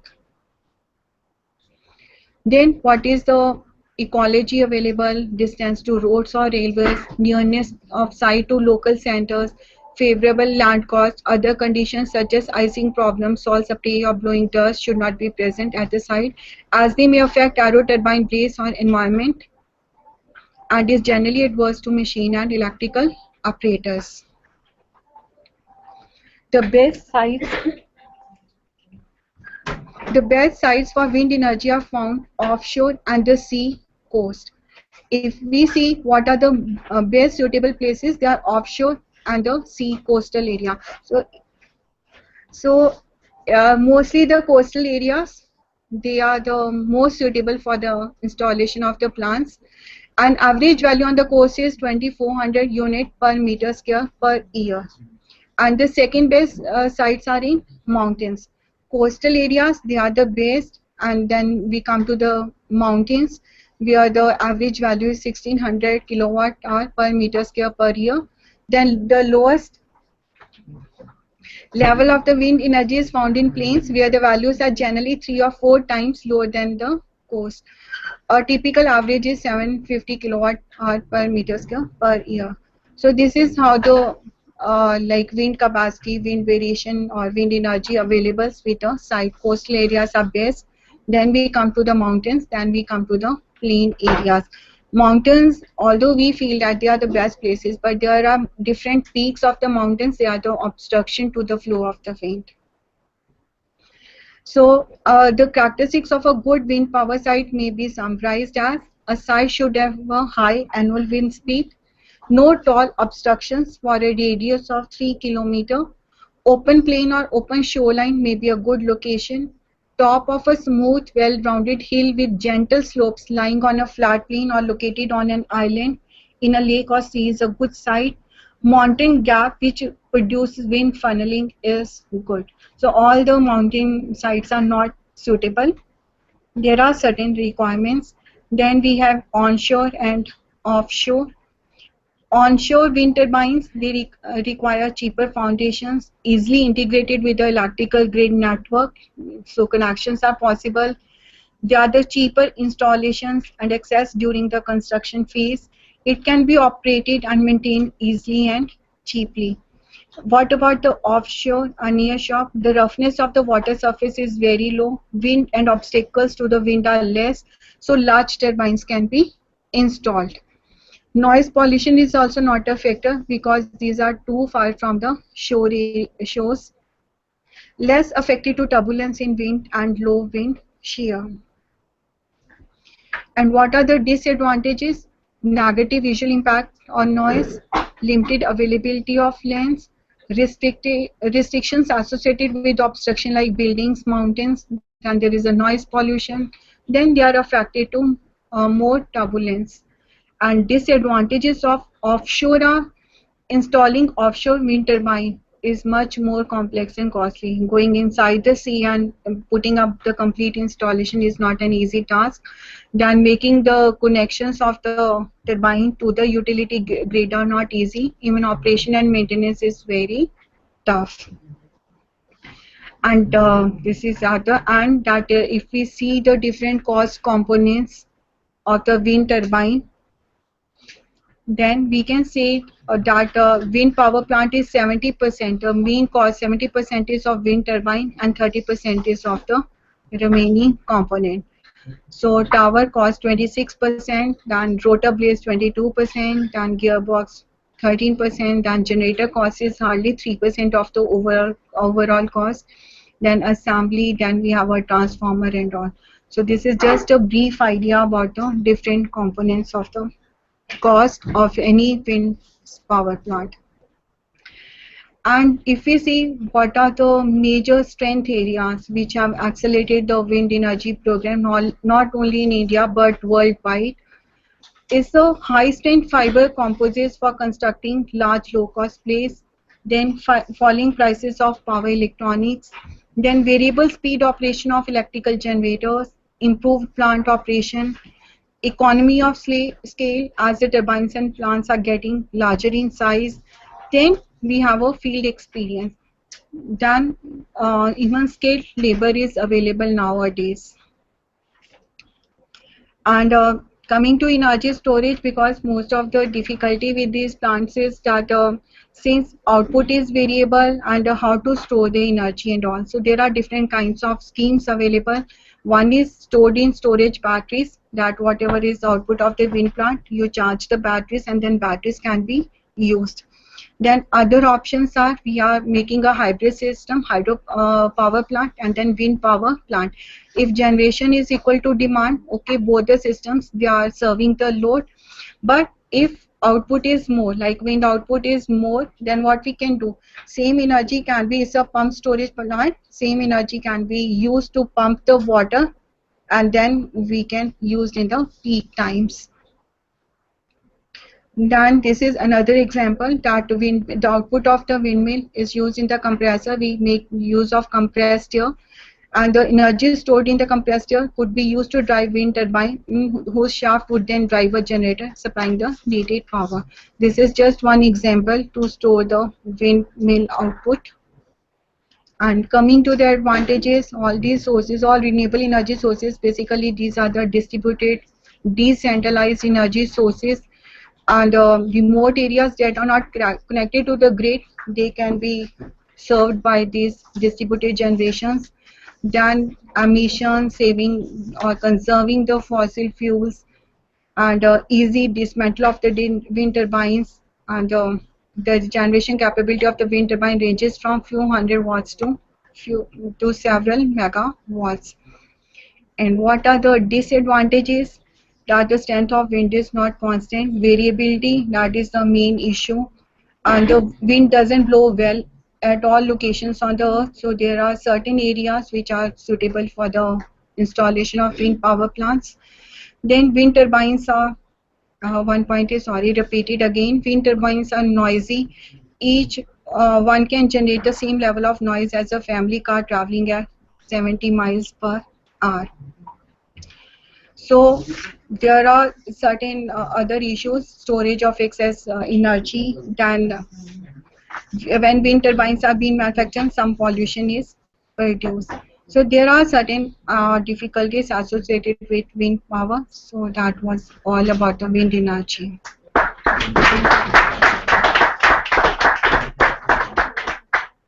So thank you so much, ma'am Anu. Singla, now I'll request the participants from various nodal center and from our institute to ask any question regarding this wind energy and technologies. From Dronacharya group of institution, if any question is there.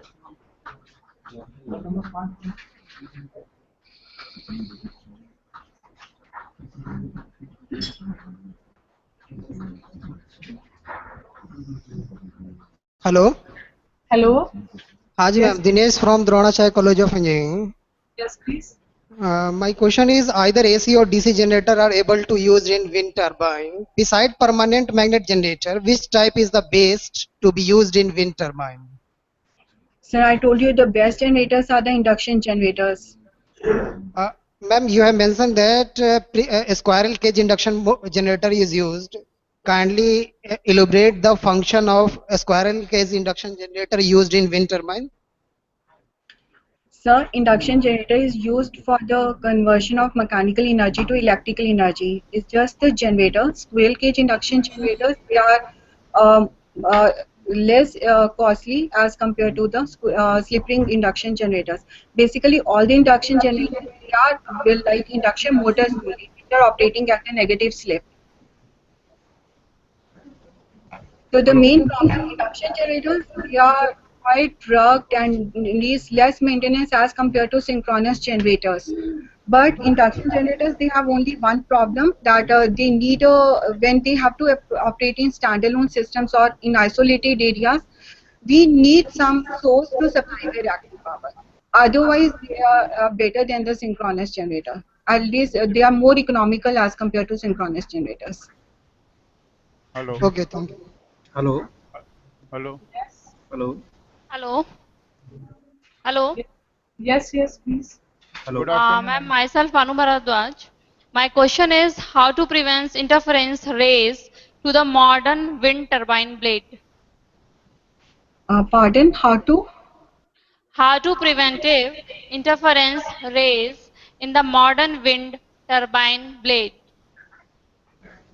Interference ways, I couldn't get the question. Perhaps I'm Kindly not. elaborate. Can you elaborate it? Like The what question is how to talking? preventive interference rays in the modern wind turbine blade? Which interference is? Ma'am, you are talking about which wind turbine, which interference? I'm not getting you, or I may not be knowing much Radio about. television signals, ma'am, actually. Radio signal. Ma'am, when we talk about the radio signals and all, they normally come with along with the transmission lines.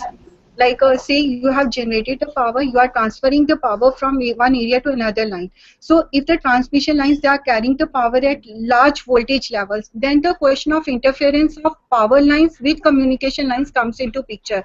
But I don't think so. There is any relation between the turbine blade and the interference with the communication lines. Because when we talk about interference, is basically between power line and the communication circuit. Okay, ma'am. Thank you. Hello. Hello. Good afternoon, ma'am. I'm calling from IT Alwar, Dr. Pankaj Gupta. Okay. Madam, what is the present scenario of India? What is the present status of India in generating the wind power? Because government is much pay attention on the solar system and the wind system. What is the present status in generating the Indian?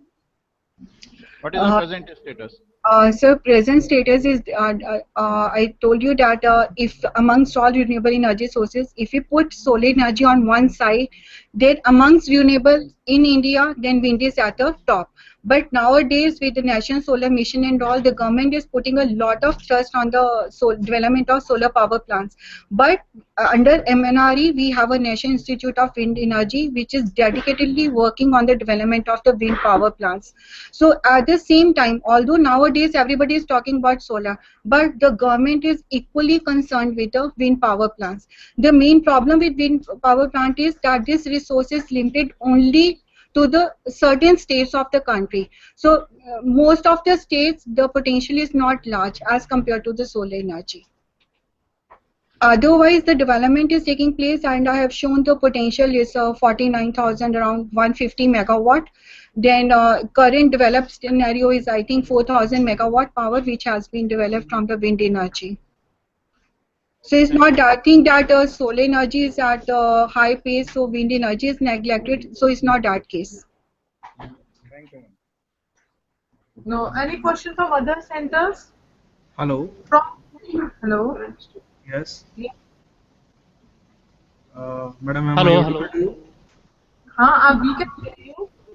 Yes, ma'am. I am from Modern Institute of Engineering and Technology. Anji. And I want to ask that in context with Haryana, what is the present scenario? What is the status of the wind energy, wind power?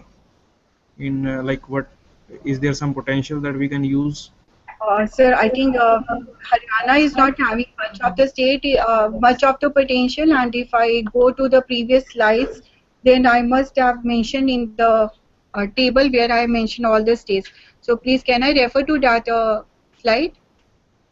Just wait a minute. Haryana, Punjab, in fact, the Punjab is absolutely no. Even Haryana is.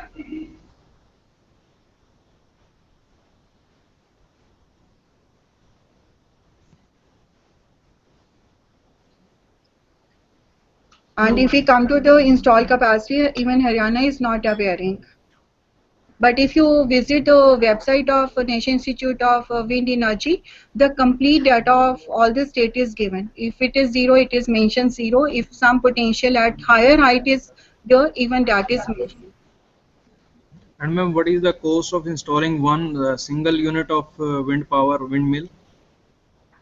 Sir, I won't be actually able to comment on this thing. It may vary from like 5 to 6 crores per megawatt, but I think I'm not exactly knowing the price about it. But what the unit cost, that varies from 3.5 rupees to 4.5 rupees. Like this is the tariff which is being paid by the circle differences. And does government provide some subsidy on that, or is it like we have to set up that?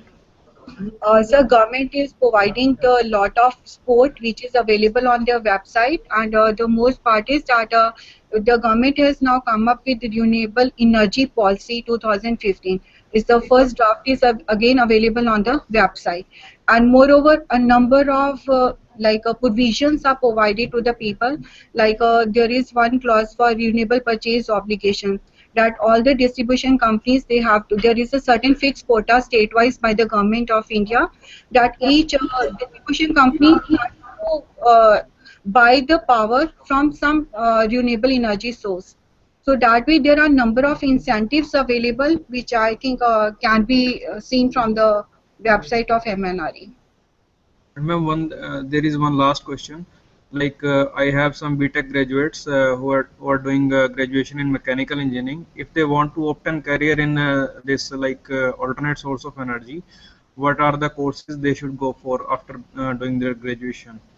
Like they want to go make a career in Suzlon or Kayans, these kind of companies. So there are number of colleges, even though number of IITs, they are offering the MTech programs in renewable energy, energy management. Then there is Devi Hila University in Indore, which is offering a full-time MTech course in energy management and environment. So there are number of programs available at IITs levels, NITs levels, and even most reputed colleges of the country. So these programs are named as renewable energy, and some of the courses, they are MTech programs only on solar energy also. So, madam, instead of going for like master's program, are there some short duration courses also in which students can enroll and get a career?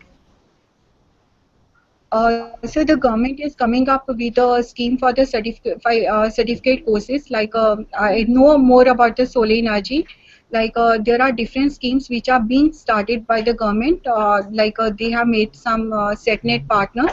They have some identified the institutes all over the country to start with the different kinds of programs. Now these are certain different kinds of courses. Some of them are graduate courses. Some of them are one-year courses. So government is coming up with some certified courses to get the skilled manpower in the case of renewable energy. So I have more awareness about solar energy. For that, definitely the National Institute of Solar Energy has tied up with different institutes all over the country to provide those kinds of training programs and certificate courses. All right, ma'am. Thanks for your valuable information. Hello. Yes.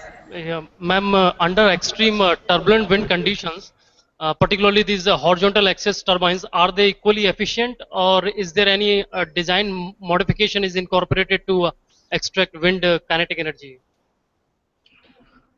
Sir, when we come to the turbulent, you have given a condition of turbulent wind conditions. Now, there are different kinds of designs which I have shown that horizontal axis can be of different types of designs are available.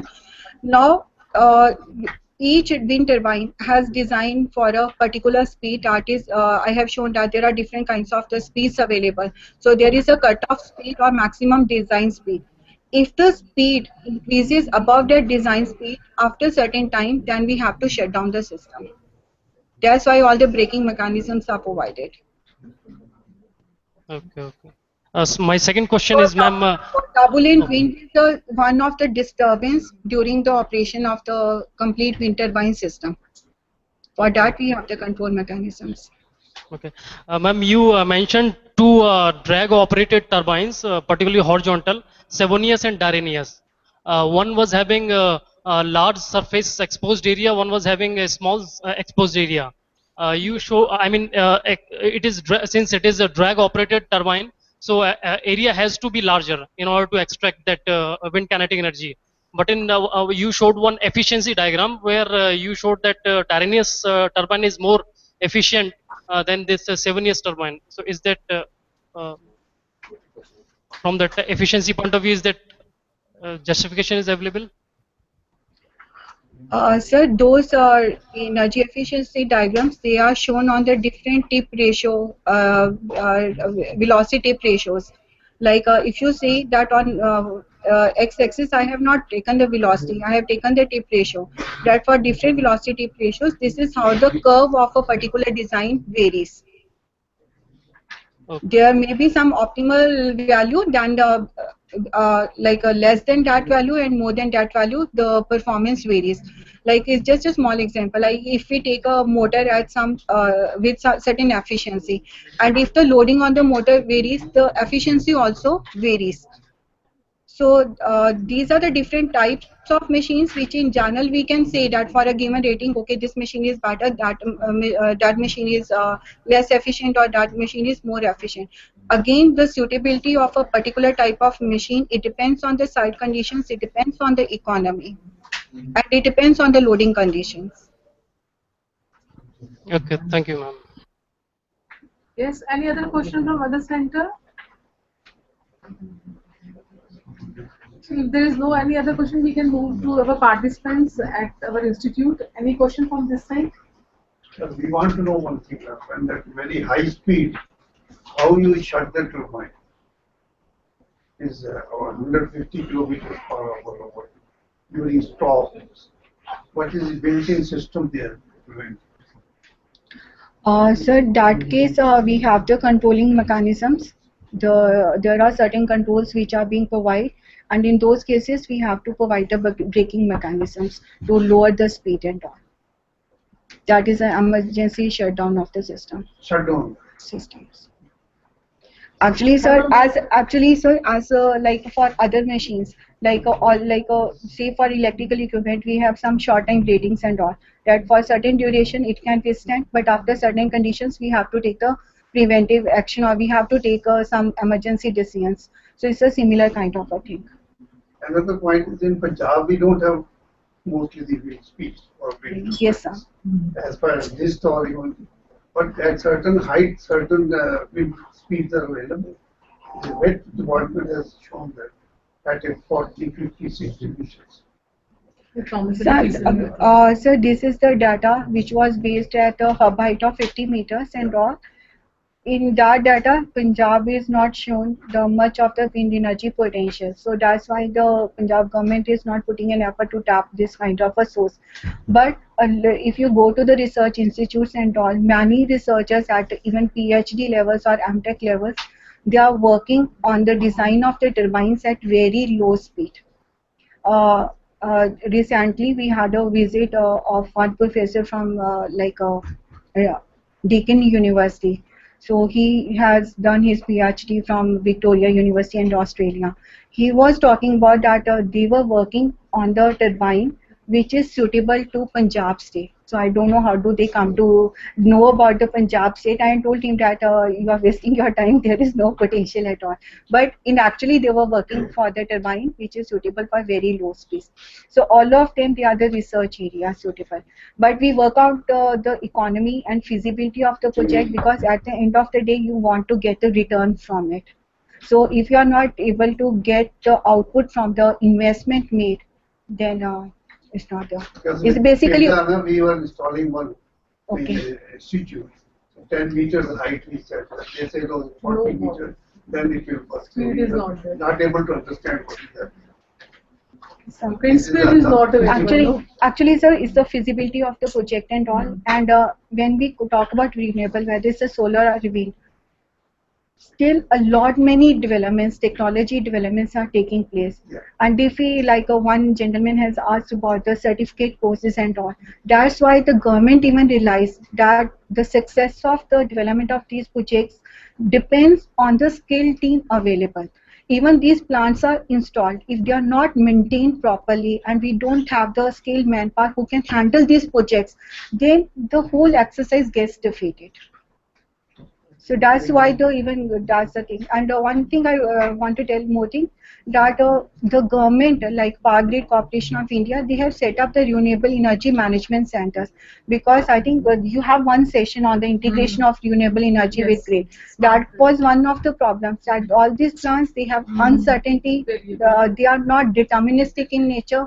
There is a probability factor associated with the output of these plants. So that is one of the issues, that the government, they have gone for the load forecasting and generation forecasting and matching all the things. Madam? Sorry, one question. Madam, you gave very elaborative, you can say, the conceptual framework of the wind power. But what are the basically major issues involved? Where are the operations of the mill operations are concerned? Because you have discussed certain issues, it is in terms of the advantages. But what are the major issues whereas the operation of the mill is concerned? Sir, it's basically efficient operation of the plant itself. How it is then? How is it that you don't get the output as it is expected? Then I told you that the turbine blades, then the complete system. Because when it talks about generator and all part, there are no issues at all. Because mechanical conversion of mechanical to electrical energy is not issue. Okay, synchronizing with grid is all power electronics involved nowadays and all is not an issue. The main problem lies with the mechanical setup, that is wind turbine setup. And also the maintenance. Actually, one of the other expert engineer A.S. Karan, generally he used to come and he is working as a wind consultant at the international level, the European country also like Germany is consultant, and he is also looking after the wind side, this thing in Karnataka and other side, on the southern side where the wind power is being generated. And he told in the last of the session, the main problem is maintenance. We don't have the skilled manpower for the maintenance of these things. That is another issue. Okay, madam, fine. Technical issue. Okay. But what is the basically feedback mechanism from the user of this film? Like a public opinion about that? Because I'm an expert, we can talk, we can discuss the things. But what about the people? What about the public? Whereas the awareness program is concerned. Actually, sir, coming to this thing, I think still the projects, they are being developed by the government, although private players are being there and all. It's a question mark not only for the wind, it's a question mark for the development of wind as well as the solar power plants, all renewable energy sources power plant. Although we talk a lot, okay, this is the capacity, this is there, but what is actual output taking place and all, and what is the maintenance and what is the, ultimately some of the plants, they are set up but they are not in a working condition. Even you go to Himachal, there are many windmills installed but they are actually not working and they are not being maintained. So still a lot of many developments are taking place. That's why I told you that when the site selection has to take place. Now many technologies are involved. So choosing the site, appropriate site, then right equipment, matching of the all parameters, all those things they are developing. A number of things they have taken place. If I compare a past project with the recent projects, no doubt the quality has improved a lot. Efficiency has gone high, but yes, the government has realized that maintenance is a big issue. That's why now they are starting with the certificate courses. For wind energy, if any certificate course is dedicatedly available, I'm not aware of this thing. But yes, for solar energy, I'm aware about the certificate courses. They have Aryabhatta and all, so they have just recently in the month of April, they have issued the list of the universities or organizations for the start of the programs. So if there is no any other question, then I would like to conclude this session by thanking Ma'am Anusila, who has very much elaborated about the various aspects and dimensions related to wind energy and also technologies related to it. It was indeed a very enlightening session for us all. So thank you so much. So we will meet after 1 hour at 2:30 p.m. for the next session that is on micro, mini and small hydro. Thank you so much. Thank you.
ये 7 ये आ गया, ठीक है, open हो गया, ठीक है ना।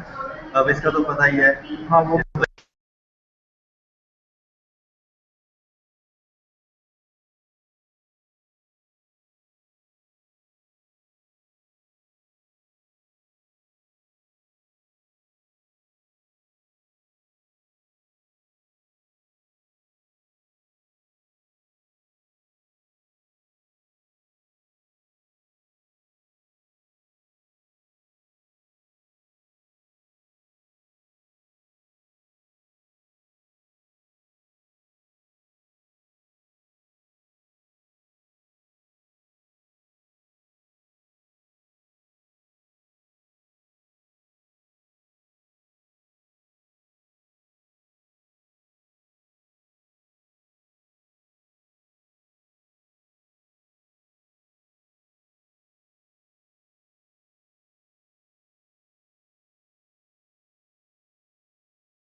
Good afternoon, everyone.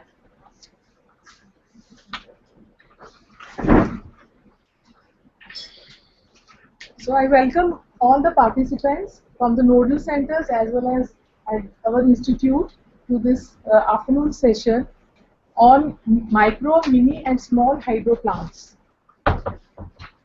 As you might have be aware that this session will be engaged by Madam Anu Singla, and I don't think I would like you like to know about her. And as already discussed in the previous section, she is a faculty member in the Chitkara University, and she is basically electrical engineer with a lot of interest, and she has practically done work in the field of industries related to micro, mini, and small hydro plants. So I request her to kindly engage the session and share her experience with regard to small hydro plants. Very good afternoon to all. I hope your energy is intact after taking lunch. So in the morning I was talking about the wind energy, and now today I will be talking about the small hydropower plants. So we'll be discussing about mini, micro and small hydropower plants, which is treated as a renewable source of energy. And if I just start with what is a small hydropower plant, Ministry of New and Renewable Energy has said that the power plants of capacity, hydropower plant of the capacity up to 25 megawatt, they are termed as small hydropower plants. And if we see the estimated potential in India, it is 20,000 megawatt. And most of the potential is in Himalayan states as river-based projects and in other states as irrigation canals. And I would like to say that small hydro projects program is now essentially private investment driven. So number of private parties, they are into the business of the development of small, mini, micro hydropower plants in the country. And the ministry is aiming to have at least 50% of the potential in the country harnessed by next 10 years. And as far as hydropower generation is concerned, it comes into two categories: small hydro projects and large hydro projects. The Ministry of Power, Government of India, is responsible for the development of the large size hydro projects, and the responsibility of development of small hydro plant up to 25 megawatt capacity is given to Ministry of New and Renewable Energy, that is MNRE. And small hydropower plants, they can be further classified as micro, mini and small. Micro projects are up to, the unit size is up to 100 kilowatt and installation you can say up to 100 kilowatt. Mini starts from 100 to 1000 kilowatt, and then station capacity is 2 megawatt, and small hydropower plants, they are up to the capacity of 25 megawatts. Now, this classification is not any hard and fast rule. Even this classification varies from country to country, and different organizations have given different classifications with a bit of variations in the capacity ranges. Like large hydropower plants are the power plants of the capacity more than 100 megawatt. Then medium hydro plants of the capacity 50 megawatt to 100. Small hydro, some of the countries take up to 50 megawatt. In India, we are taking up to 25 megawatt.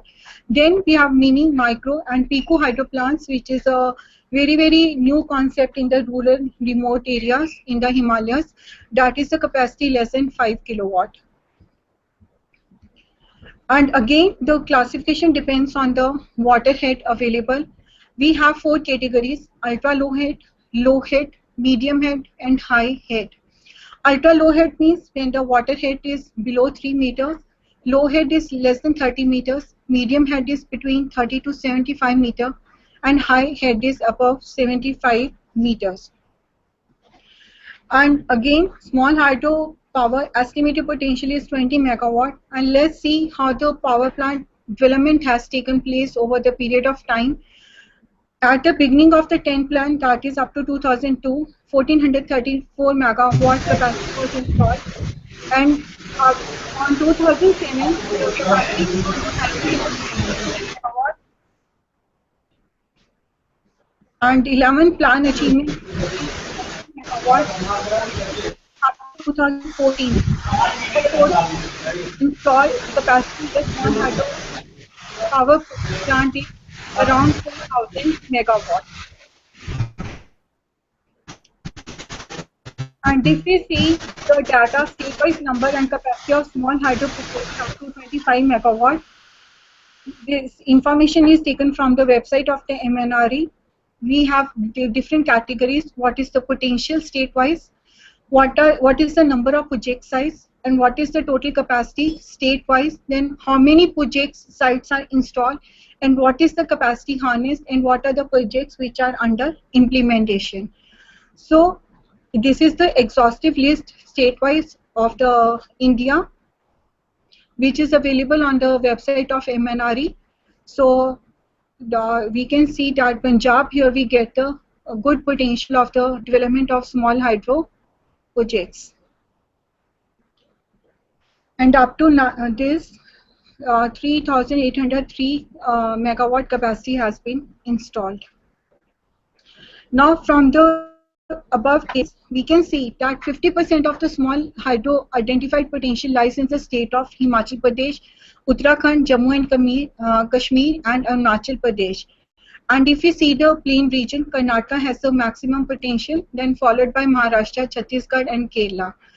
And one fellow had asked the question that what is the per megawatt capital investment in wind plants, that I couldn't answer, but for small hydro projects, this price has gone up to varies from 8.5 crores to 9.5 crores per megawatt. This is the capital cost. And we had the 8 national missions, like national mission of solar and all. Recently, the government is in the process of launching national mission of small hydro.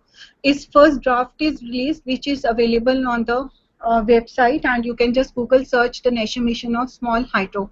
If you see the salient features of the this national mission, it is installation of 500 megawatt in next 2 years and 4,500 megawatt in subsequent 3 years above what we have already installed, and these plants are mostly run of the river type small hydro power plants.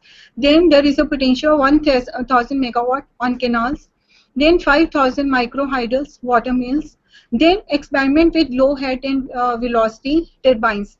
This was the issue with the wind turbines also, that when the wind speed is less, then how to harness the wind energy. Even for hydro power plants, we have the thing that when the head is low and the water discharge rate is low, then how to harness or tap that hydro energy and to convert to electrical energy. The concept of micro hydro range, which is in the project less than 100 kilowatt, they are normally in the Himalayan areas, in the rural remote areas and on the hilly terrains. And the main purpose of them is not to connect with the grid. They are used for as a decentralized source of energy, and they are used for the lighting purposes. As for those remote areas, even per house load requirement is not much. They can be used for very small scale industries in those areas, and development of these projects in the remote area has been a boon to the industry in that area.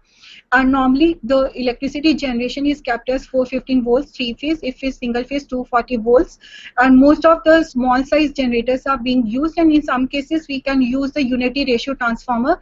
The generation voltage is kept 415 volts, and then the same is being used for the different kinds of loads. And normally these hilly areas, they are the high head schemes, like waterfall is coming from a high head. Now if we see the overall hydropower plants in the country, I think around 70% of energy is coming from the thermal power stations, and almost 15% of the energy is coming from the hydropower plants. Now as such, hydropower plants, they are the renewable source of energy. Until when we talk about the bigger size plants, these basically the slow pace of development is due to some of the reasons. Some of the reasons they are applicable to small hydro also, but some of them they are insignificant when it comes to the small hydropower plants. First is difficult and inaccessible potential sites. Some of the like hydro plants, the areas and all, they are available in very remote areas. So their development, their accessibility is a difficult task. Then land acquisition problem is another issue, because when we have to set up the hydropower plants, then the people of that area, they have to be rehabilitated, they have to be shifted there, and sometimes the land has to be acquired from those people. So it becomes very difficult area. Then resettlement and rehabilitation problem, it had been a big challenge for the development of the hydro plant. We have examples of so many power plants in the India where the rehabilitation was the major concern. Perhaps the people, they are right at their end, those who have to leave their places where they were born and their generations had been staying there. And when it comes to the development of the society, of the nation, then yeah, those are the problems that since the plants won't be developed and there won't be any sources of energy, and energy, basically electrical energy, is very crucial for the economic development of the country. Then environment and forest clearance issues is a big challenge in the development of the hydropower plants, which lies in the remote areas. Some of the areas, they are the green belts, forest areas or hilly areas and all. When you have to cut the trees or you have to make the clearances for the development of the powerhouses, dam sites and all, then you need to take the clearances, which become a big hurdle in the development, and sometimes the processes become so long that the feasibility of the project itself becomes a challenge. Then law and order problem is also there. Some of the potential sites are in those states where there are certain local problems like a law and order, say for an example Jammu and Kashmir. So those areas, it becomes difficult to harness and to develop the projects. Then longer gestation period is another issue, that when the projects are not completed on time or the project development take more than the stipulated time, then the economic viability of the project feasibility becomes an issue.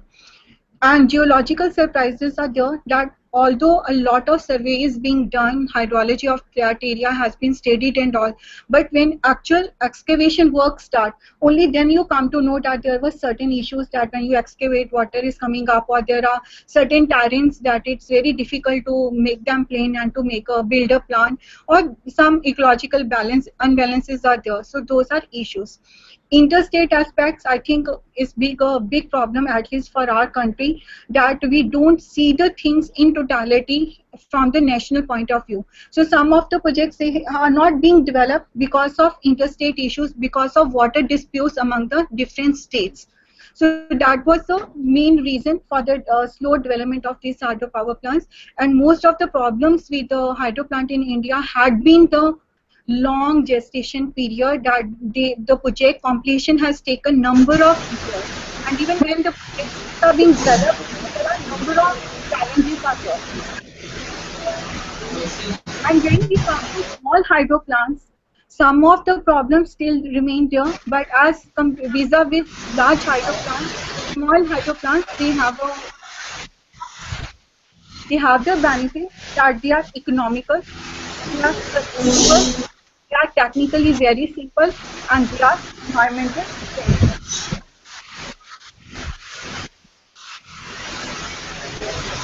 Before starting with what is a small hydro plant, what are the things?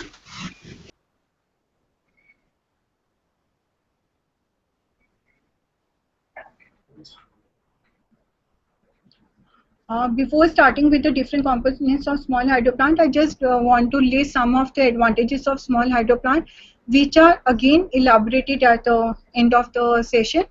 Like small, mini, all of them, they are utilizing the renewable source of energy. They are non-polluting, and they are not releasing any heat. No CO2 greenhouse gas emission is there. And with the development of the technology, the capital cost per kilowatt has decreased. And as compared to large hydro plants, these plants, they need 1 to 2 years for the completion time. And even some of the very small mini micro hydro projects, the projects can be commissioned within months time. It takes around 4 to 5 months for their completion. And since most of the projects, they are automated, so like say there is a one branch canal, and there after at a distance of say 3 to 4 kilometers, there are small 4 powerhouses.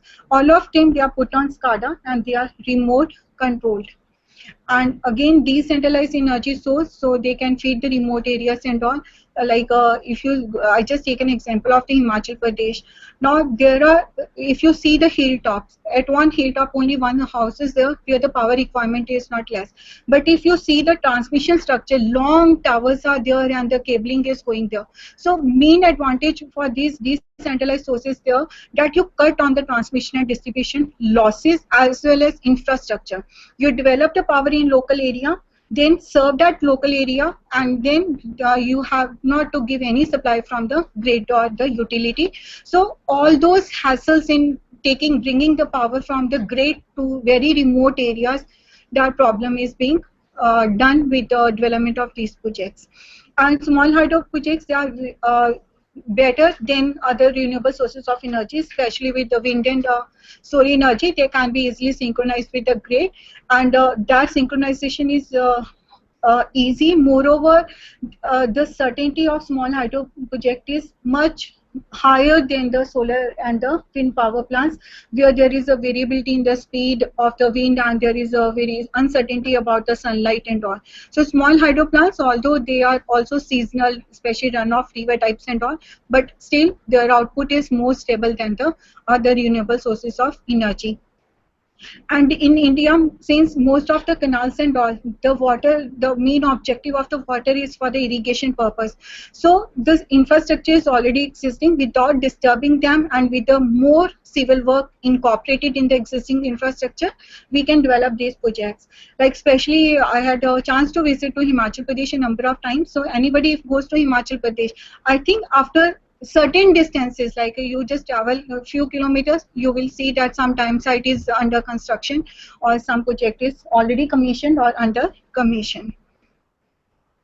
So as now coming to the hydro plants and all, basic principle that we are converting the energy of the water into the electrical energy. So in water, in hydro, the energy is available in the form of potential energy and kinetic energy. So in the form of head, reservoir, dam, the water is stored there. It is having potential energy. Then that potential energy is converted to kinetic energy, then that mechanical energy is converted to electrical energy. So hydro turbine, as wind turbine, works as a prime mover for the generator. Similarly, hydro turbine works as a prime mover for the generator. So this is one simple example of the layout of the small hydropower plant. We have a reservoir, we have intakes to control the flow of the water moving towards the penstock. Penstock is a pipe which is taking the water from the reservoir to the powerhouse. Powerhouse comprises of turbine, generator and other auxiliary systems. Then that power can be sent to the grid or to any area.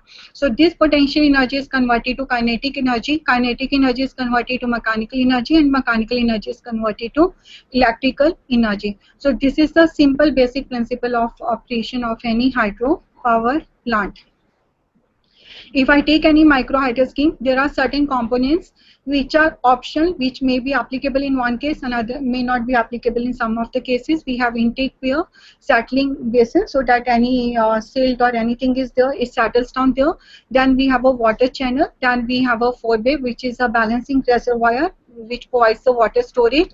And then we have a penstock, and the same process follows here. Now again, just a bit brief about the components of the hydropower plants. I won't be spending much time on it. We have a dam, intake or weir to divert stream flow from the water course. Say we have a canal, any water, river, anything available, water sources available. We may have a dam site, we may not have a dam site. We have a reservoir, we may not have a reservoir. We may have a forebay and all. So they are used to divert the water flow. Then we have a canal pipeline headrace to carry the water flow to the forebay from the intake. Then that pipeline we have shown there. There are channels which are carrying the water from here to forebay. A forebay tank and trash track to filter into the turbine at the penstock pipe intake. Penstock is the channel, is the pipe which is carrying the water from forebay to the powerhouse.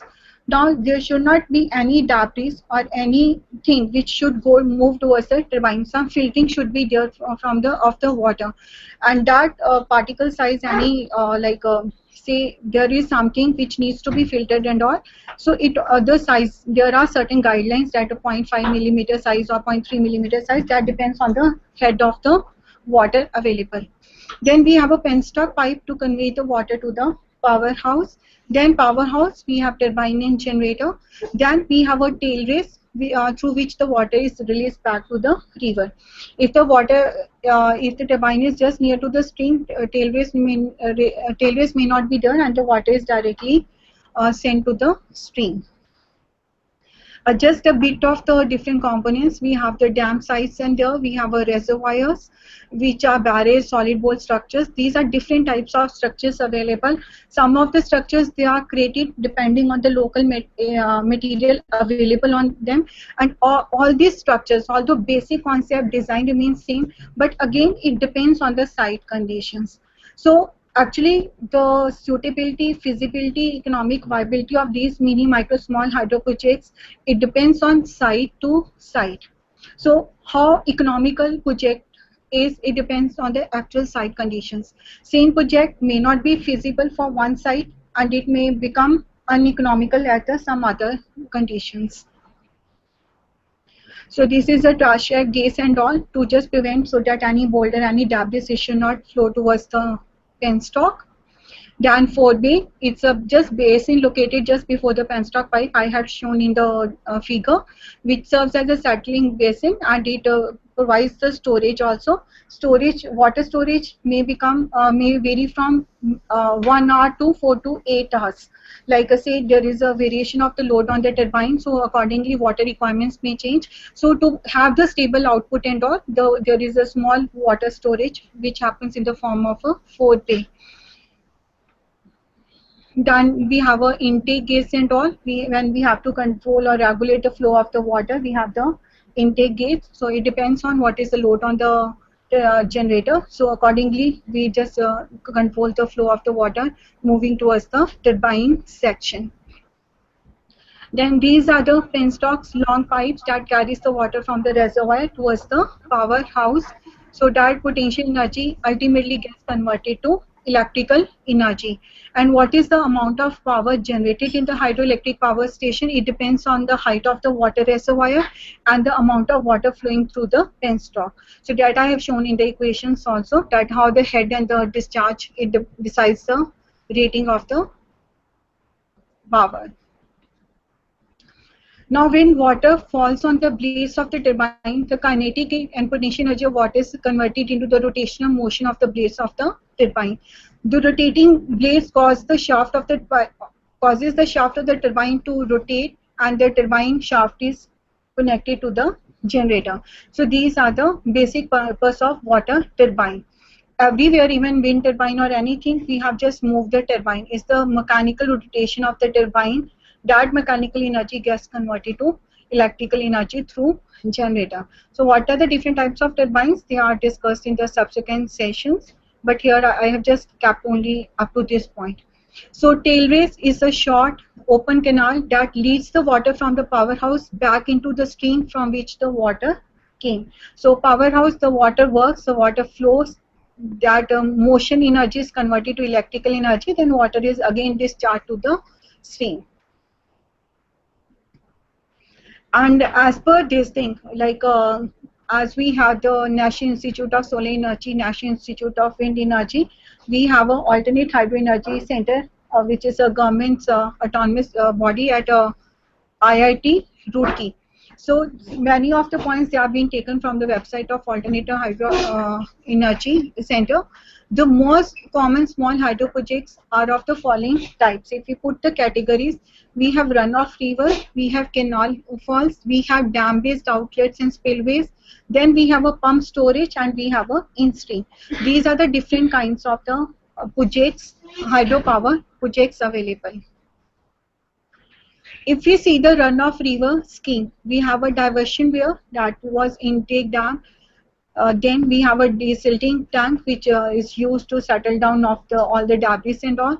Then we have a headrace, that was the channel which is carrying the water from this to 4B. 4B acts as a balancing reservoir. Then we have a penstock. So here the water is diverted from a river without creating any storage in the river. So runoff river schemes, the water comes in the river and it is being used for the generation of electricity. If there is no water availability in the runoff in the river, like some of the rivers, they are the seasonal rivers, so water is available in certain months of the year, then those plants, they are operational only during those periods, otherwise they are not operational. So output of a runoff river is subject to the instantaneous flow of the river. So it all depends on the conditions. Then we have the canal flows, we have a diversion canal, we have a spillway, so that whenever the water level goes high and all, instead of that area should not become flooded, we use the spillway so that the water can be diverted. And we have a tail race, and then this is a powerhouse, this is a tail race, the water goes to main irrigation canal. So faults in the canals are available due to difference in canal slope and topographical slope. So like even in the Punjab, we have a Bathinda branch canal, we have a Bohar branch canal, number of canals are being used to generate the electricity. So number of small hydro plants are available.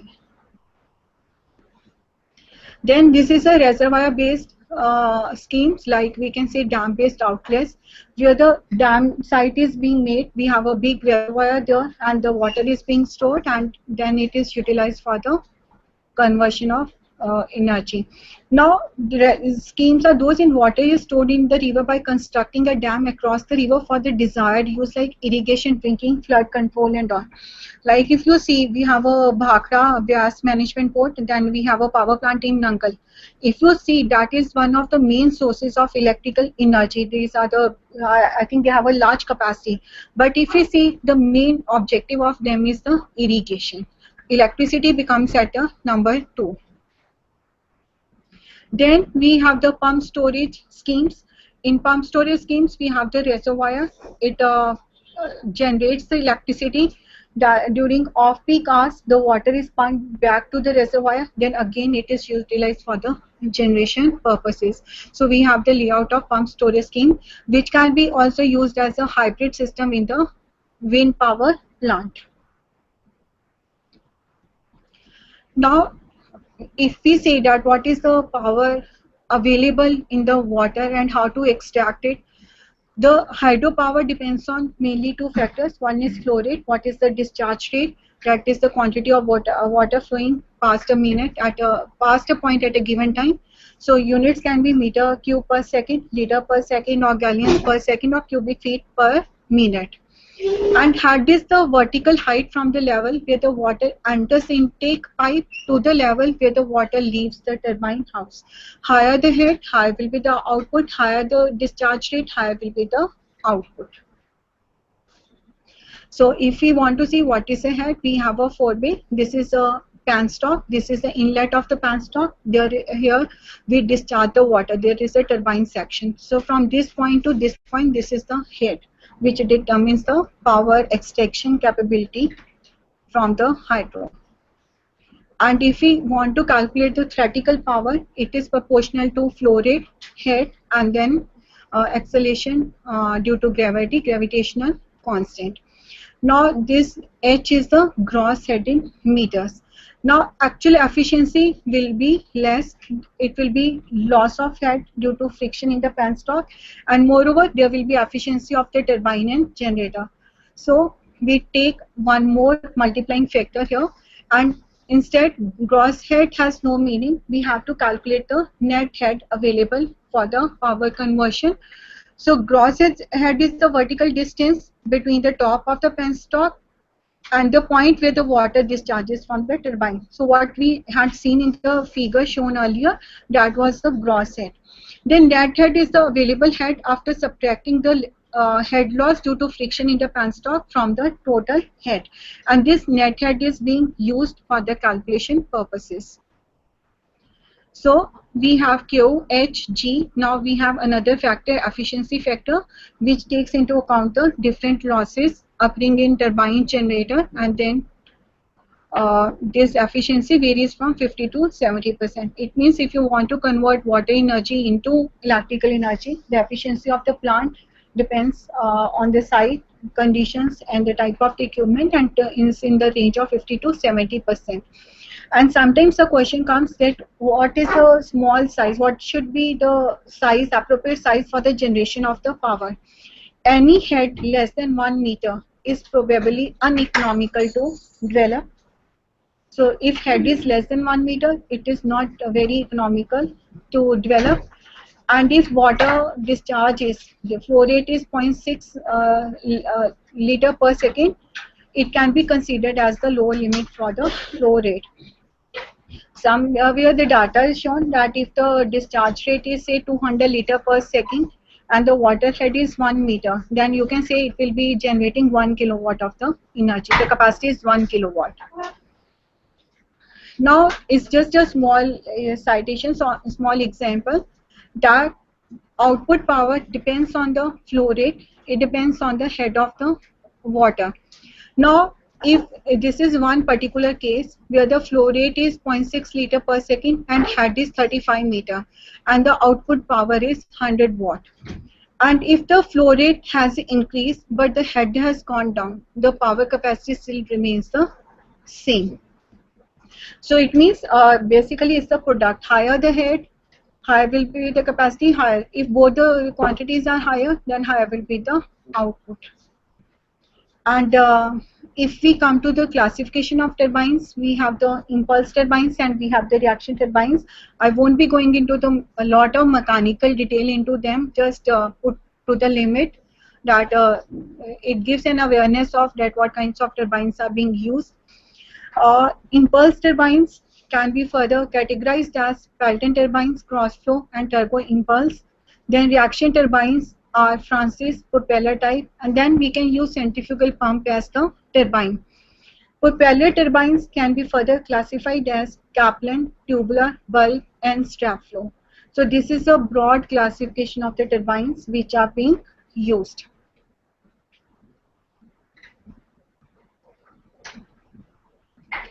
If it is a high head scheme, can we use impulse turbine, and normally it's a Pelton wheel. If it is a medium head scheme, then we use the reaction turbines, and if it is a low head scheme, we use the propeller turbine. Again, there is no hard and fast rule. These curves, they are available in almost all textbooks and on different websites and all. So you can see there are number of overlapping regions. There is the decision has to be taken by the technical team whether, say for certain capacity, two types of turbines are suitable. Now it depends on the designer that according to other conditions and all, he chooses which kind of the turbine for the given project. So there are these kinds of curves are available which show that as the flow rate changes and head changes, what is the different capacities. We have plotted the curves for different flow rate and net head available. Then we have marked the areas of the suitability of turbines for a particular condition. Now if we want to choose the hydro turbine for ultra low head means less than 3 meter, head is less than 3 meter. In India, we normally use horizontal S tubular turbine because it's easy to maintain and efficiency is high. For tubular turbines, we have the 4 options. One is Kaplan, semi-Kaplan, propeller with adjustable guide vanes and propeller with fixed guide vanes. Kaplan has adjustable runner blades and guide vanes, best suited when there is a wide variation in head and or discharge. Efficiency over a wide range of partial load is also good. And what are the reaction turbines? They combine the action of pressure and moving water. Runner plays directly in the water stream flowing over the blades rather than striking each individually. Lower head and higher flows than compared with the impulse turbines. Propeller type turbine. In case of a propeller type turbine, the efficiency range of operation is limited to head variation is 80% to 120% and discharge variation is 70 to 80%. Just a bit of different kinds of turbines. This is an example of propeller hydropower turbine. It's a runner with 3 to 6 blades. Water contacts all of the blades Through the pipe, the pressure is constant, pitch of the blades fixed or adjustable. And again, propeller turbines, I have mentioned earlier also, bulb turbine, staff flow tube turbine, Kaplan. So this is a propeller bulb turbine which is used nowadays for small range of the projectors, where the generator and turbine, they are sealed together and they can be used in the stream for the generation of the power. So this is the new turbines like which are coming up for the very small power generation. Kaplan turbines, they have adjustable runner blades and guide vanes, and I told you that they are is best suited for wide variation in head or discharge, and efficiency is better. Butterfly valve for shut-off purpose is not required, but the cost is high. So this is the example of this thing. We have a turbine runner and then we have a guide vane apparatus. Semi-Kaplan turbine has fixed guide vanes and adjustable runner blades. In that we have both the things adjustable, and here in semi-Kaplan, that's why it's known as semi-Kaplan. It's less complicated. The efficiency range of operation is limited compared to full Kaplan turbine. Full Kaplan turbine is more efficient than this thing, and cost of butterfly valve is however considerable, with the result that overall cost of the machine sometimes becomes higher than the Kaplan turbine, and that way Kaplan becomes more suitable as compared to semi-Kaplan. And if we come to the Francis turbine, the inlet is spiral shaped, guide vanes direct to the water tangentially to the runner. This radial flows acts on the runner ways, causing the runner to spin. The guide vanes may be adjustable to allow efficient turbine operation for a range of water flow conditions. So this is best suited for sites with high flows and low to medium head. Efficiency is 90%, expensive to design, manufacture and install, but they operate for decades. So it's only the cost which is the problem with Francis turbines, otherwise they are a good option. In staff flow, basically the generator is attached directly to the perimeter of the turbine. The tube turbine, the penstock bends just before or after the runner, allowing a straight line connection to the generator.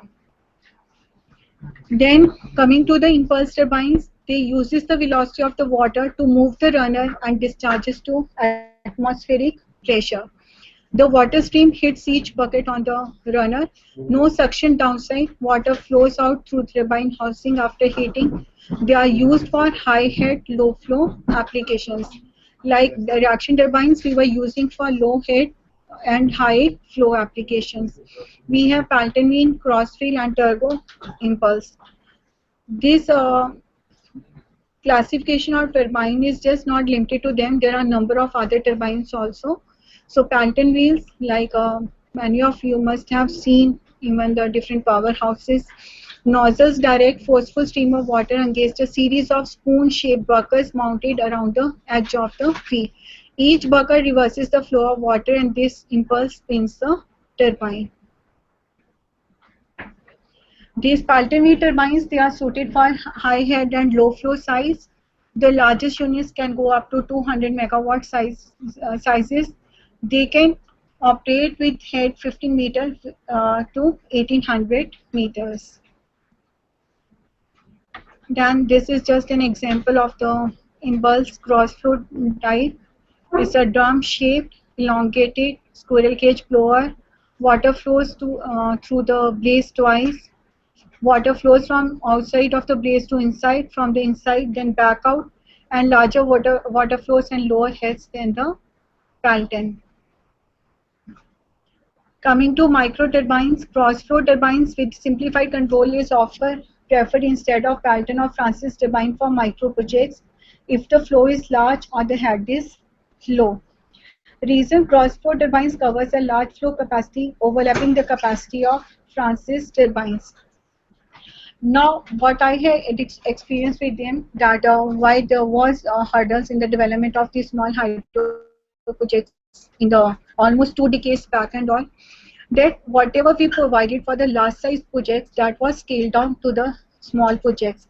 Actually, we needed to redesign the things for which is suitable for the small size projects. So nowadays, what technology has developed in last two decades is that now the things they are customized to the new requirements. Instead of using the same technology which was meant for very large size power projects in the range of megawatts, now just scaling down for the kilowatt or watt project wasn't suitable. So there were development in the designs of the projects on the turbines and all, which are suitable for the low head or high head and small values of discharges, making it a more efficient and like economical option.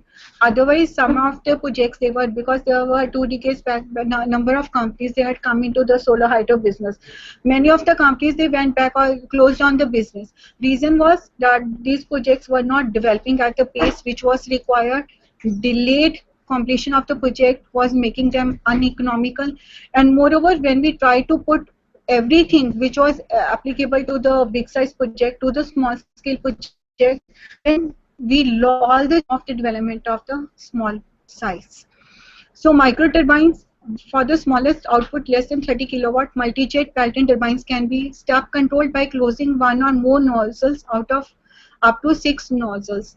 Francis and Kaplan turbines should be made without guide vanes in order to reduce the price. So this was how the cost cutting was done, how the technology was improved with time. Then in many cases, centrifugal pumps, they can be used as a turbine because pumps they are available in the market in all kinds of ranges. So pumps can be used as a reverse mode and they can be used as a turbine. And if we see the main points, it is estimated the cost of a pump as a turbine is at least 50% less or even lower than of a comparable turbine. So if we are using a suitable turbine for a given site condition, and if we use pump as a turbine, then it is more economical. And the main problem was with the pump as a turbine was that at partial loads, the efficiency use a number of multiple units and we shut down the units as per the requirement, then they are quite economical, they are quite efficient, and they are in the range of, the efficiency is based in the range of 13 to 75 meter. Higher the head, cost per kilowatt reduces, and this is normally applicable to all types of turbines. It's just a bit comparative of the efficiency range of the different kinds of turbines, but instead of going through these application range, it was just an indicative purpose. But if one has to actually work on the design of the project, then you must see that what is the efficiency of the turbine for different load conditions. So you need the partial load efficiency so that you can work out that how economical will be the system if I choose a particular type of the turbine, because load on the alternator will not remain constant. Sometimes the alternator may be operating at full load, and sometimes it may be operating at 30%, 40%, 50% load. So that partial loading goes to the partial loading of the turbine. So at that instant, what is the efficiency of the system, that needs to be worked out. Now coming to the generators, in the morning we had also queries. We can use permanent magnet DC generators, synchronous generators and induction generators. For small mini micro hydro projects, at number of places induction generators are being used. Again I'm telling, they are more economical as compared to synchronous generator. Synchronous generators, we need to have a synchronizing pillars and we need to have a excitation systems, but that is not the problem with induction generator. Induction generator only had the same problem which was with the wind turbines, that when they have to be operated in the standalone systems or when they have to be operated in the isolated areas, we need a source which source for the supply of the reactive power to the generator, because the induction generators, they need the magnetizing current. In the case of synchronous generators, that reactive power was supplied by the DC excitation, but in induction generator, either you use a capacitor bank or you need to have some existing source of supply to which it is being connected. Otherwise, induction generators, they are more economical option as compared to synchronous generators. Even the maintenance is concerned, even that is quite less as compared to synchronous generator. And when we have to select the type of the generator, we have a long list of granted technical particulars which needs to be filled up. And As such, what you need, they should be, efficiency should be high, sinusoidal output, good voltage regulation, cost effectiveness, and all, everything is required. Then when we talk about these systems, there are certain other parameters which are required. One is inertia constant, that the system should be stable, so inertia constant value should be high. Then there is a short circuit ratio which is required in the case of synchronous generators. So as such, if we use see the technical specifications of the generators, there are number of parameters which are there to be fixed, and this is how we evaluate the offers from all the suppliers. How do we evaluate synchronous generators? How do we evaluate the induction generators? And how do we find out what is the efficiency at full load, what is the efficiency at low load, and how the penalty clauses are being put for the decrease in the efficiency. Then we have a drive system. If the speed of the turbine and generator is matching, then it's a direct coupling. If the speed of turbine and generator is not matching, then we have to put a gear box. Sometimes the speed of the turbine is very low and you want to put a high speed generator which is more efficient and which is quite economical also. Then we use the gearboxes in between, which changes the speed. And moreover, but then again we have to work out the economy, that if we use a low speed generator or if we use a high speed generator along with the gearbox, then what will be the cost of the total system. Then again, maintenance of the system, efficiency of the system, those things needs to be calculated. So when we say that it's a design of the small hydro plants, it's a lot many technical inputs are required from the team of mechanical engineers, civil engineers, and the electrical engineers, and they work in totality, that if the complete system works like this, then what is overall efficiency of the system. Then we have the V or wedge belts and pulleys. They are commonly used for micro hydropower systems because they are readily available in most of the industries. Then we have the gearboxes, which I have already told. Then we have the electronic load controllers. I just come to the example. We have a generator. Now for the stability of the system, we should have a constant load across the motor. Now we have two parameters. One is voltage and another is a frequency. Whenever there is a load is more as compared to generation, there is a variation in efficiency, and when there is reactive power flow is more, then there is a drop in the voltage, although voltage drop also depends on the active power.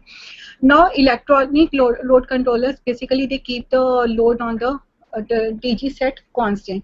These are the dummy loads, we call them as a dump load or blast load. Basically it can be air heaters, it can be water heaters. Say the load requirement is less, then instead of changing the speed or something, changing the partial loading of the generator and all, it operates at full load, and this energy is utilized for some other purposes. So we can call them as an electronic load controller. Now move to this. So they are the solid state electronic devices designed to regulate output power of a micro hydropower systems, and they maintain a near constant load on the turbine generators, and we get a stable voltage and frequency. And that dump load, again there are technical specifications available, that if these are the sizes, then either to use air heater or to use the water heating systems.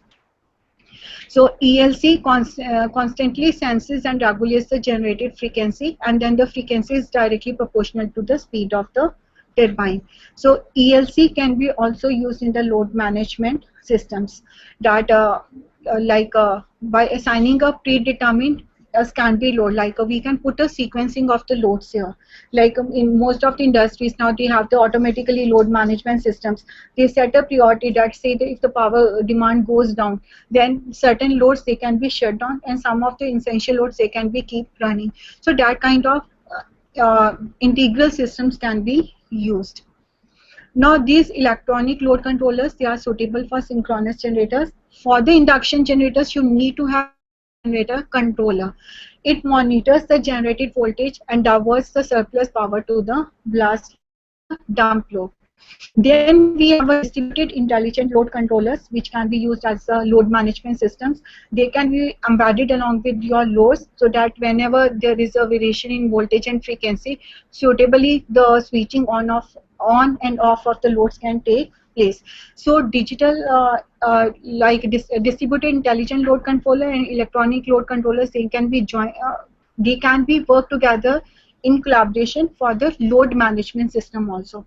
So we have the management of the turbine generator output, and we have the management of the load. So overall we can have a energy efficient systems. And if you see the governing system used in India, again, if you go to the technical specification, lot many technical details are available. Just for the information purpose, I have put that if it is a micro hydro, we have a digital speed control system with load actuator. If it is up to 3 megawatt, we are using flow control governing system with hydraulic actuator and digital PID speed and power control. Even up to 1000 kilowatt unit size, we can use a mechanical motor type actuator. And above 3 megawatt, we are using flow control PID governor with hydraulic actuator. Lot many details, technical details, they are available on the website of Alternate Hydro Energy Center. They have the modules for each component, so one can refer to it. Now coming to the generation voltages, if it is 750 kilowatt, generation voltage is capped 415 volts, and then it goes to 11 kV. And if we see the what are the generation voltage of the generators, up to 150 kilowatt is 3.3 kV, up above 800 kilowatt is 6.6 kV, 2500 kilowatt is 11 kV. So these are the standard guidelines, because once you have decided the capacity of the generator, you have decided the speed of the generator, all the technical specifications you have decided, that what should be the generation voltage of the alternator. So there are certain guidelines available which can be followed. Moreover, it depends on the grade to which the unit has to be synchronized.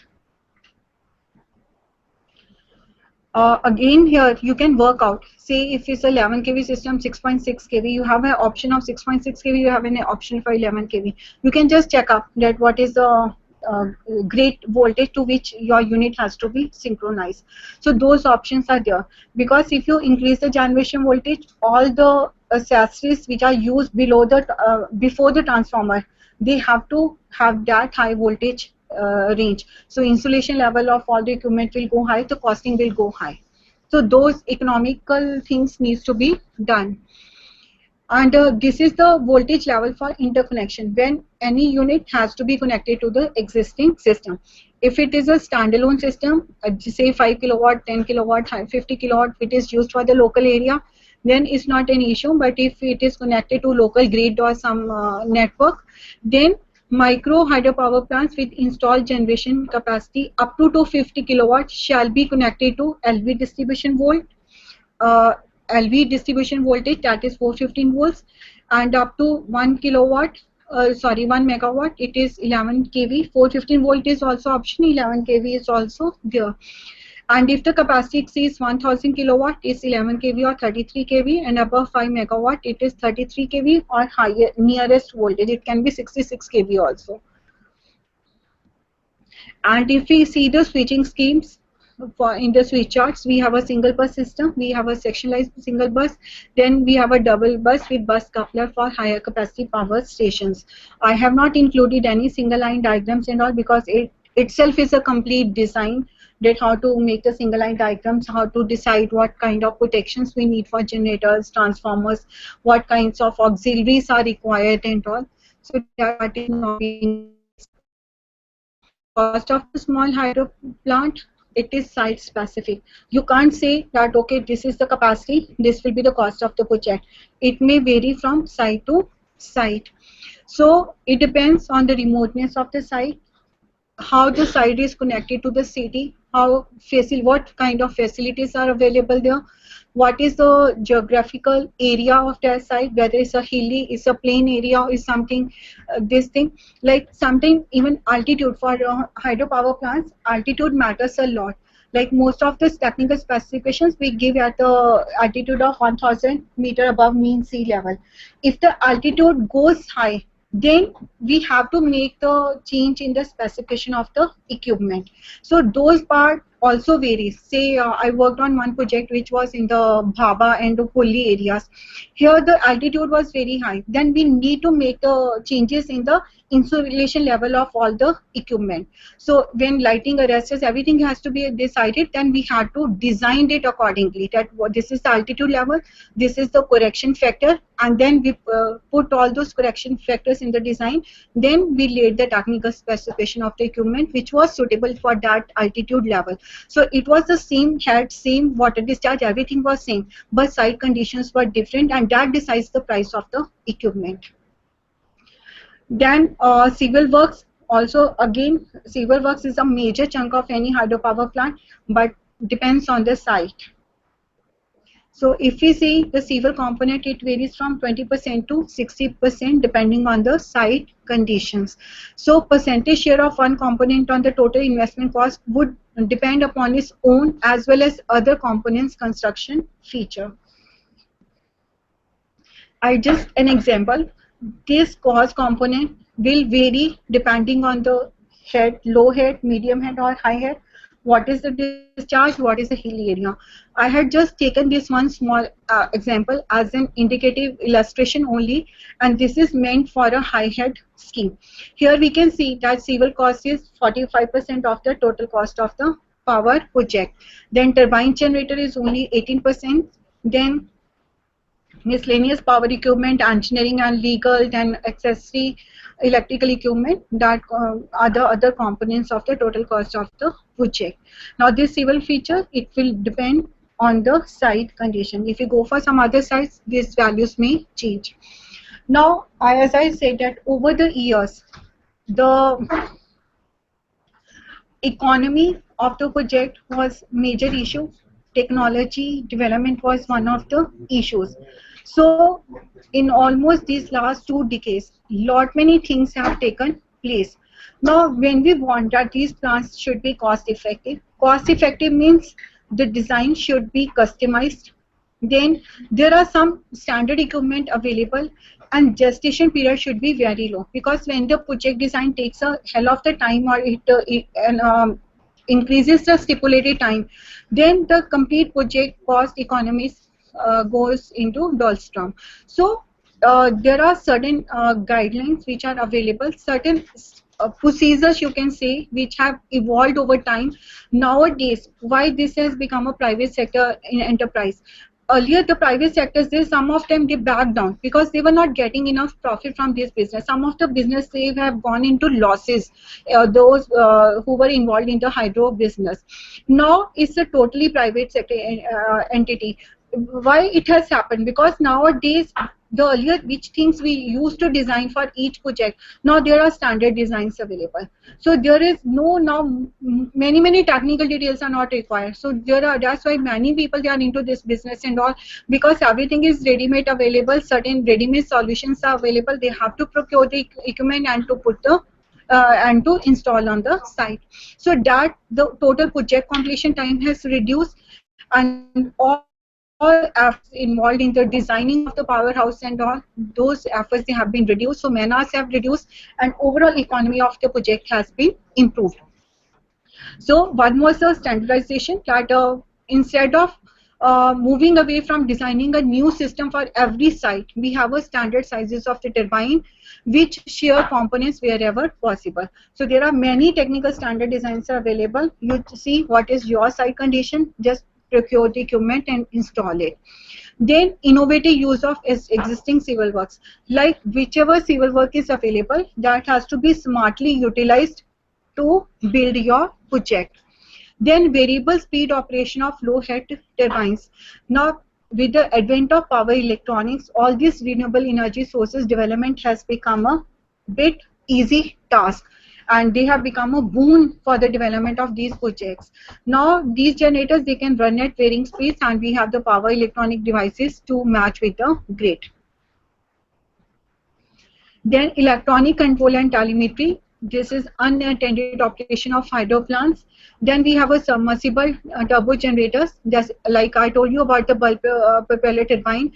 It's a turbine and generator. It's a complete unit which can be put it anywhere for the generation purposes. So you can even eliminate the need of the powerhouses. Even sometimes you see powerhouses are just very small, like cubicles, not very big powerhouses are there.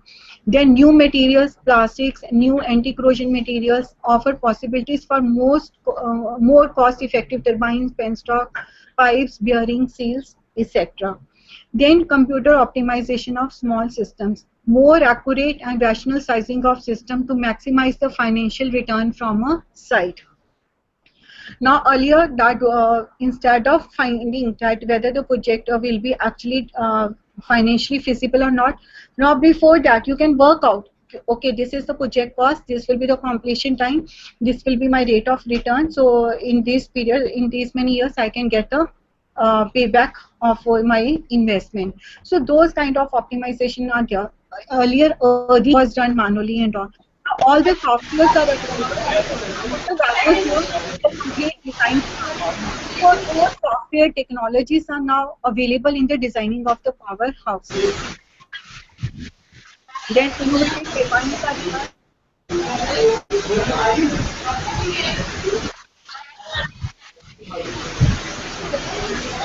Please switch off the mic. All are requested to switch off the mics. Then simplification and improvements of trash racks. Innovations such as a self-cleaning trash rack or self-flushing intakes are being developed to reduce the problem of intake screens becoming clogged with debris. Like sir was asking in the morning, sir, I think with hydro projects, these were the major technical issues which have now been sorted out with the over a period of time. Certain issues are still there with the large size projects, like especially I think there is example of Natpa Jhakti power plant in Himachal and all. Sometimes a lot of debris and all come and the project is being shut down for some time. But these problems are being sorted out with the small hydro projects. Then main issue was with the interference or damage to fish. So many technologies are available so that there is least harm to the flora and fauna of the area. And if we see what are the standard equipments available, these are some of the technical standards which you can just have a look. And while designing these equipments, you have to refer to these standards available. There may be a long list for some other equipments also, but I have just put it there. And what are the disadvantages of small hydro projects? The main problem is they are site specific. So wherever is available, like again, most of the states, many of the states, they don't have the hydropower potential, and the river flows often vary considerably with the seasons. So like if monsoons are there, we have a huge amount of water available. Then there are dry periods when the water is not available. Then lack of familiarity with the technology and how to apply it inhibits the exploitation of hydro resources in some areas. And if we come to the environmental impacts of the small hydropower projects, then if the construction of components of projects such as diversion, desilting tank, feeder, power channel, tunnel, forebay, penstock, and this. When these activities are going on, what are the adverse impacts on the projects? Reservoir sedimentation, though not significant in river or front projects. Then deterioration of water quality, air and noise pollution, and disturbance to flora and fauna by workforce during construction. Soil erosion due to removal of vegetation and excavation of construction material. Alternation in groundwater flow regime, alteration in the course of river, loss of landforms, then shock of blasting, damage to existing structures due to blasting, loss to biological environment. So these are some of the adverse impacts due to these kinds of constructional activities. When we have stream diversion, channel and conduit, the main impact goes to the habitat of fish and other aquatic flora and fauna. These are the most affected species. Depletion in groundwater recharge, where diversion is taken off from affluent stream. Then loss of aesthetic beauty of river, waterfalls, and other recreational activities. These are some of the this thing. Like even if you go to some of the dam site projects and all, like a lot many changes have been taking place there. Other positive impacts are also there, but sometimes it results into the like it just changes all the aesthetic looks of the areas and all when diversions are taking place, and sometimes the areas they become the flood prone areas and all. Like with the, especially with the large size power projects, there is a big problem that some of times the areas they become the earthquake prone areas. So it had happened with one large size projects in the South India, but mostly it's not small hydro projects, they don't affect the area to that extent. If there is a ponding, then there is a flood disruption, then channel degradation during generation or spilling and flushing of siltway dam, then changes in land use, submergence of agriculture and forest land, submergence of human settlement and displacement of population. That was a big issue, and the people they have to displace from those areas. Sometimes there are nearby farming land which gets has to submerged, and they have to change from that area to another area. Then change in aquatic plant life and fish species, much smaller in runoff rivers, small hydroplants, high evaporation rate. Then sedimentation adversely affects fish spawning areas by burying them, and it gives rise to many diseases like malaria, dengue, and all. And when we have to evacuate the power from the powerhouse to the grid, we have to lay the transmission lines. So we need to have a right of way. We have to get the clearance for the laying of the transmission lines. And then it's a visual impact is not good, because when the area, it was a green hilly area, now there you are laying the transmission lines there and all. So that visual impact is not good. And when the hydropower station is operated, it is increase in the pollution concentration in the downstream due to release of pollutants from residential areas hydropower plant. This pollution can and should be controlled by installing wastewater treatment systems. Then sonic impact, noise level may increase, fish mortality from turbine passage, and released water contain low dissolved oxygen, which is insignificant in the case of small hydro plants. And if we see what are the positive socio-economic impacts, then improvement in living standard of local people, generation of employment opportunities. There are very remote areas which people were not even aware of. When those projects were developed, then many other opportunities were developed. Some small industries came there, some because the officers they had to work there and all. Then some schools were created, health centers were created, some schools, then other medical facilities and all, they were created.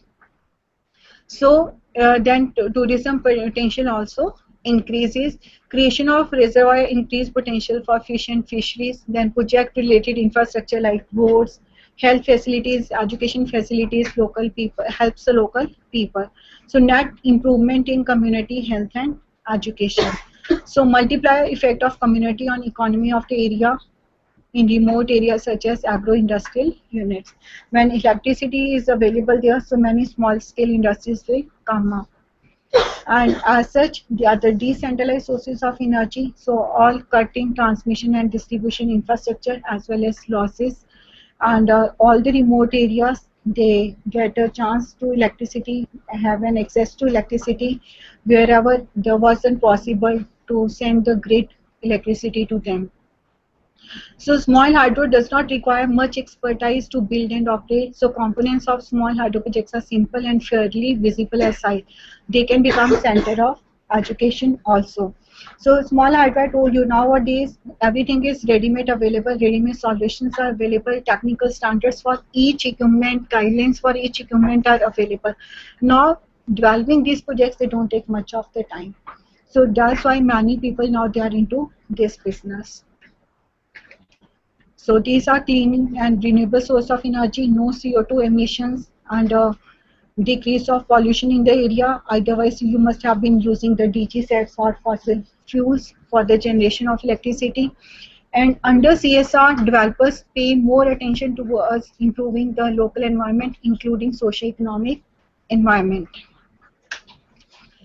So if we compare the small hydropower plants with large size conventional hydropower plants, then what was the main issues with large size power plants?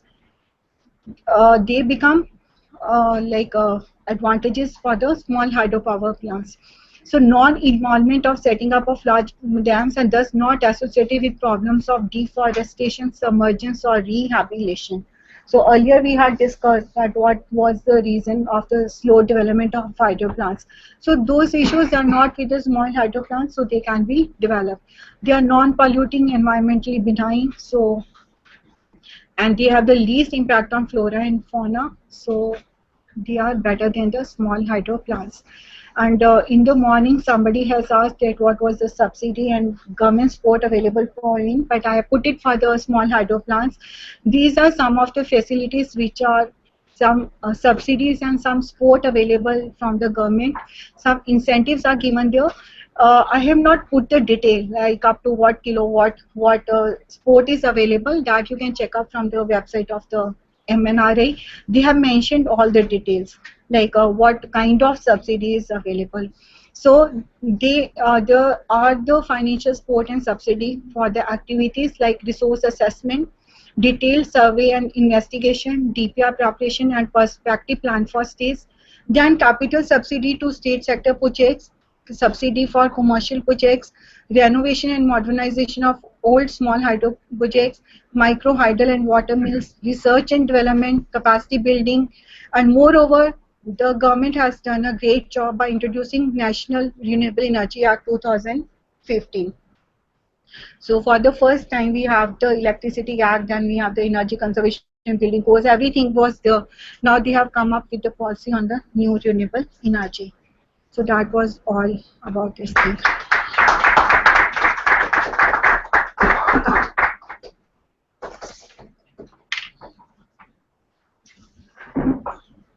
So thank you, ma'am, for highlighting the important aspects related to micro, mini and small hydro plants.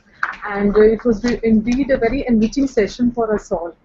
And now we have the question and answer session. And I'll request the participants at different model centers to have their doubts clear. So I'll request first from Kuvar Satya Veera College of Engineering and Management, Bijnor. Is there any question and answer are there? Any doubts?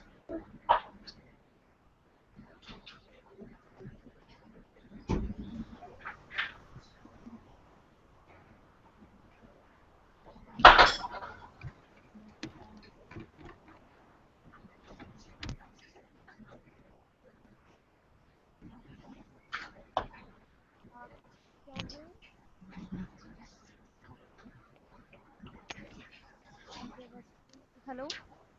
Hello. Hello. Am I audible, ma'am? Good Hello. evening. Yes. Please ask the Ma'am. question. Good afternoon, ma'am. We have no query.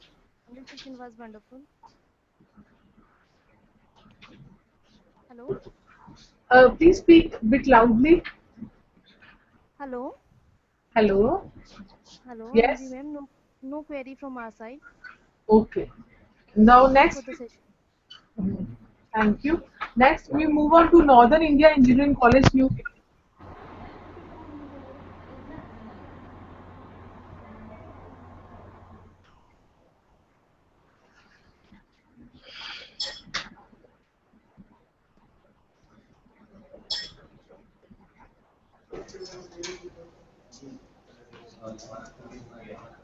Hello. Yes. Am I audible, ma'am? Yes. I'm just asking my faculty members to have any, if at all any query is there. Is there any query? No, ma'am. Thank you, ma'am. No queries. We move on to Modern Institute of Engineering and Technology, Kurukshetra.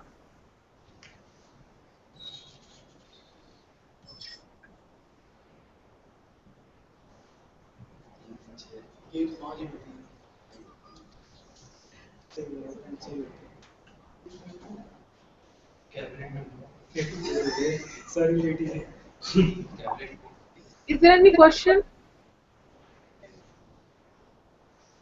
So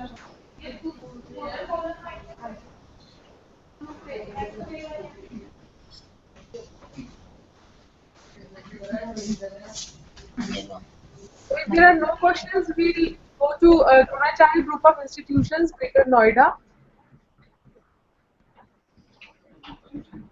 Ma'am, no question, ma'am. Now we request the participants from OM Institute of Technology and Management to start.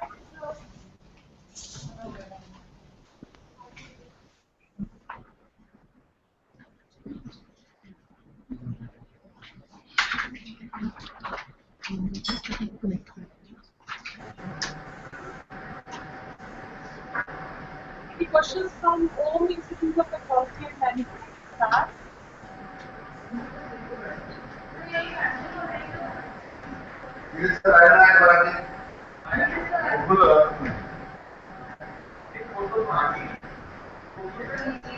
Hello. Hello. Yes, yes, I can hear you.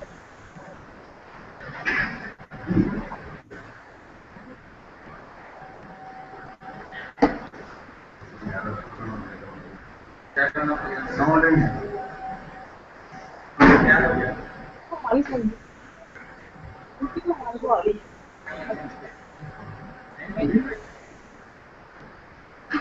there are no questions, it seems, from the OM Institute of Technology and Management. Our request now is from the participants from Institute of Engineering and Technology, Alwar. No question, ma'am.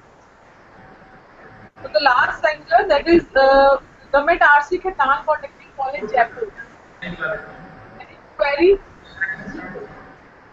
from Government RC Khaitan Polytechnic, Jaipur?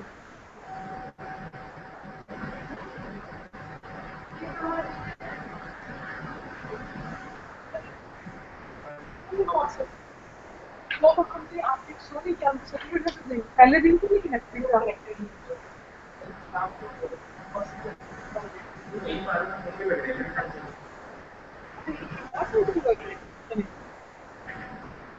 Then Government Engineering College, Bikaner. Any question? Center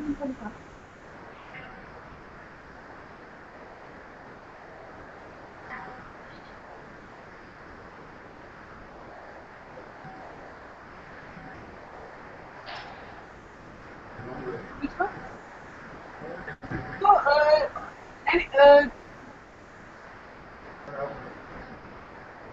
is the local coordinator Dr. Dharmendra Singh present? At hello. Hello. Government Engineering College, Bikaner.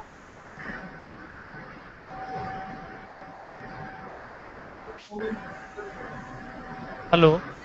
Hello. Hello. Yes. Yes, please.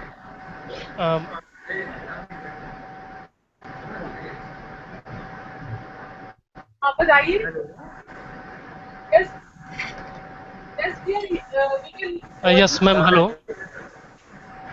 Yes, yes.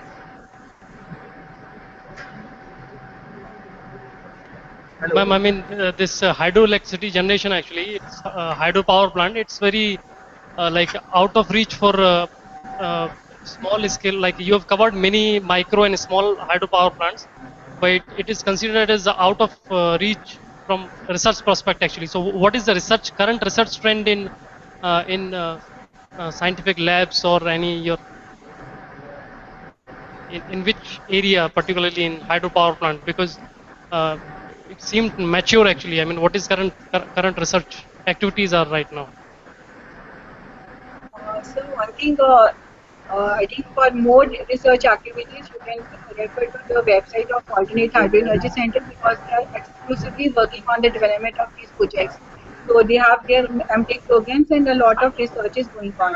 As far as if you see the different aspects, one is the SCADA system, automation of these power projects. This is there. Then electronic load controllers, joining system. There are some another aspects from the electronics or electrical engineers.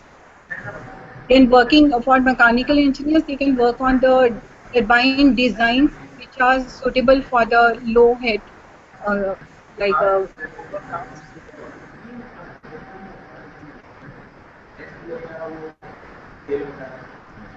Although it's a mature technology, but not many developments are there. There is a chance of improvement of the performance of the plant. We can just go. Hello. Hello. Yes, ma'am. I have one question. In your slides, one of the slide you mentioned about the reaction turbines, and in that slide you mentioned that the centrifugal pump can be used as a reaction turbine. But as we know that the centrifugal pump is just reverse of the reaction turbine. So how can we use that? Excuse me, kindly introduce yourself. This is from which center? Dronachar College. Okay. Ma'am, as such, I won't be able to comment much on it, that how it actually will operate. But yes, it can operate in the reverse mode. It's the reverse of what it is doing as a pump. But I won't be able to elaborate much on the working of this thing. Any question from government? Ma'am, similar statement I have said you. I just want to know how can we use the centrifugal pump in replace to the reaction turbine? Ma'am, I'm saying that a pump is used like a, say, induction generator. We are using induction motor as an induction generator with a negative slip. So this is a pump which can be used as a turbine. And I'm telling you that for further technical details of its actual working and all, I won't be able to elaborate it. Sorry for that. Okay, ma'am. Thank you. Any question from government? Yes. Any question? Other question? From which center? Bikaner से है government engineering college Bikaner nobody is here friends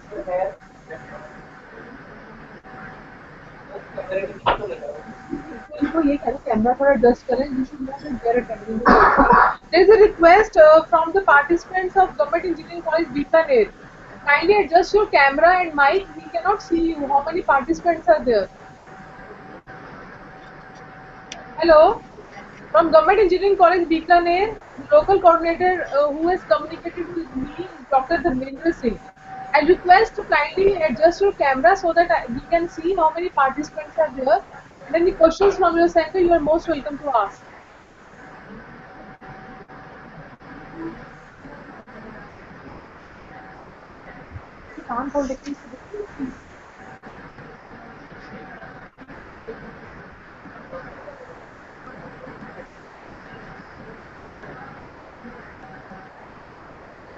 तो और तो किसी से कोई आ रही query ना तो I would like to conclude this session since no other queries are there. Any query from participants at our institute? You are sitting here. Hello. Yes, please. Ma'am, good evening. Good evening. We are from Home Institute of Technology and Management, Hisar, Haryana. Anji. The technical session on hydropower project classification is very good. And I have one question. What are the problems and issues related to the development of hydropower plants? And I told you that I think 2 decades back, the hydropower project in India was not at the pace at which it was required. There were hundreds of issues regarding the development of the projects. But nowadays, technology has improved a lot, and many ready-made solutions are available. Some innovative designs, like modular sets are available. Like if you see the protection of the generator and all. Now there are modules available where 2 or 3 protections are embedded and they can be put to use. So nowadays this technology is really mature technology, although with a lot of scope of improvement is there. But that's the reason that nowadays we can expect profits from this business and all, and so that's the reason that so many private companies are into this business now. So earlier there were issues regarding the turbines. If you take the intake gates, if you see the trash cleaning machines, than synchronization of the units with great protection systems. But nowadays, many custom solutions are available. Like there are many technical standards available. Earlier, like for earthing design, we have to do the complete earthing design for a given site conditions. Now all the softwares are available. You just put the parameters, the complete design is available with you. So nowadays, many softwares are available and some equipments with standard specifications are available. You have to just see that, okay, this is the head, this is the discharge, and this is the area available, and you can just buy the equipment and do a bit of designing and it can be installed. So that gestation period has reduced considerably. Thank you very much.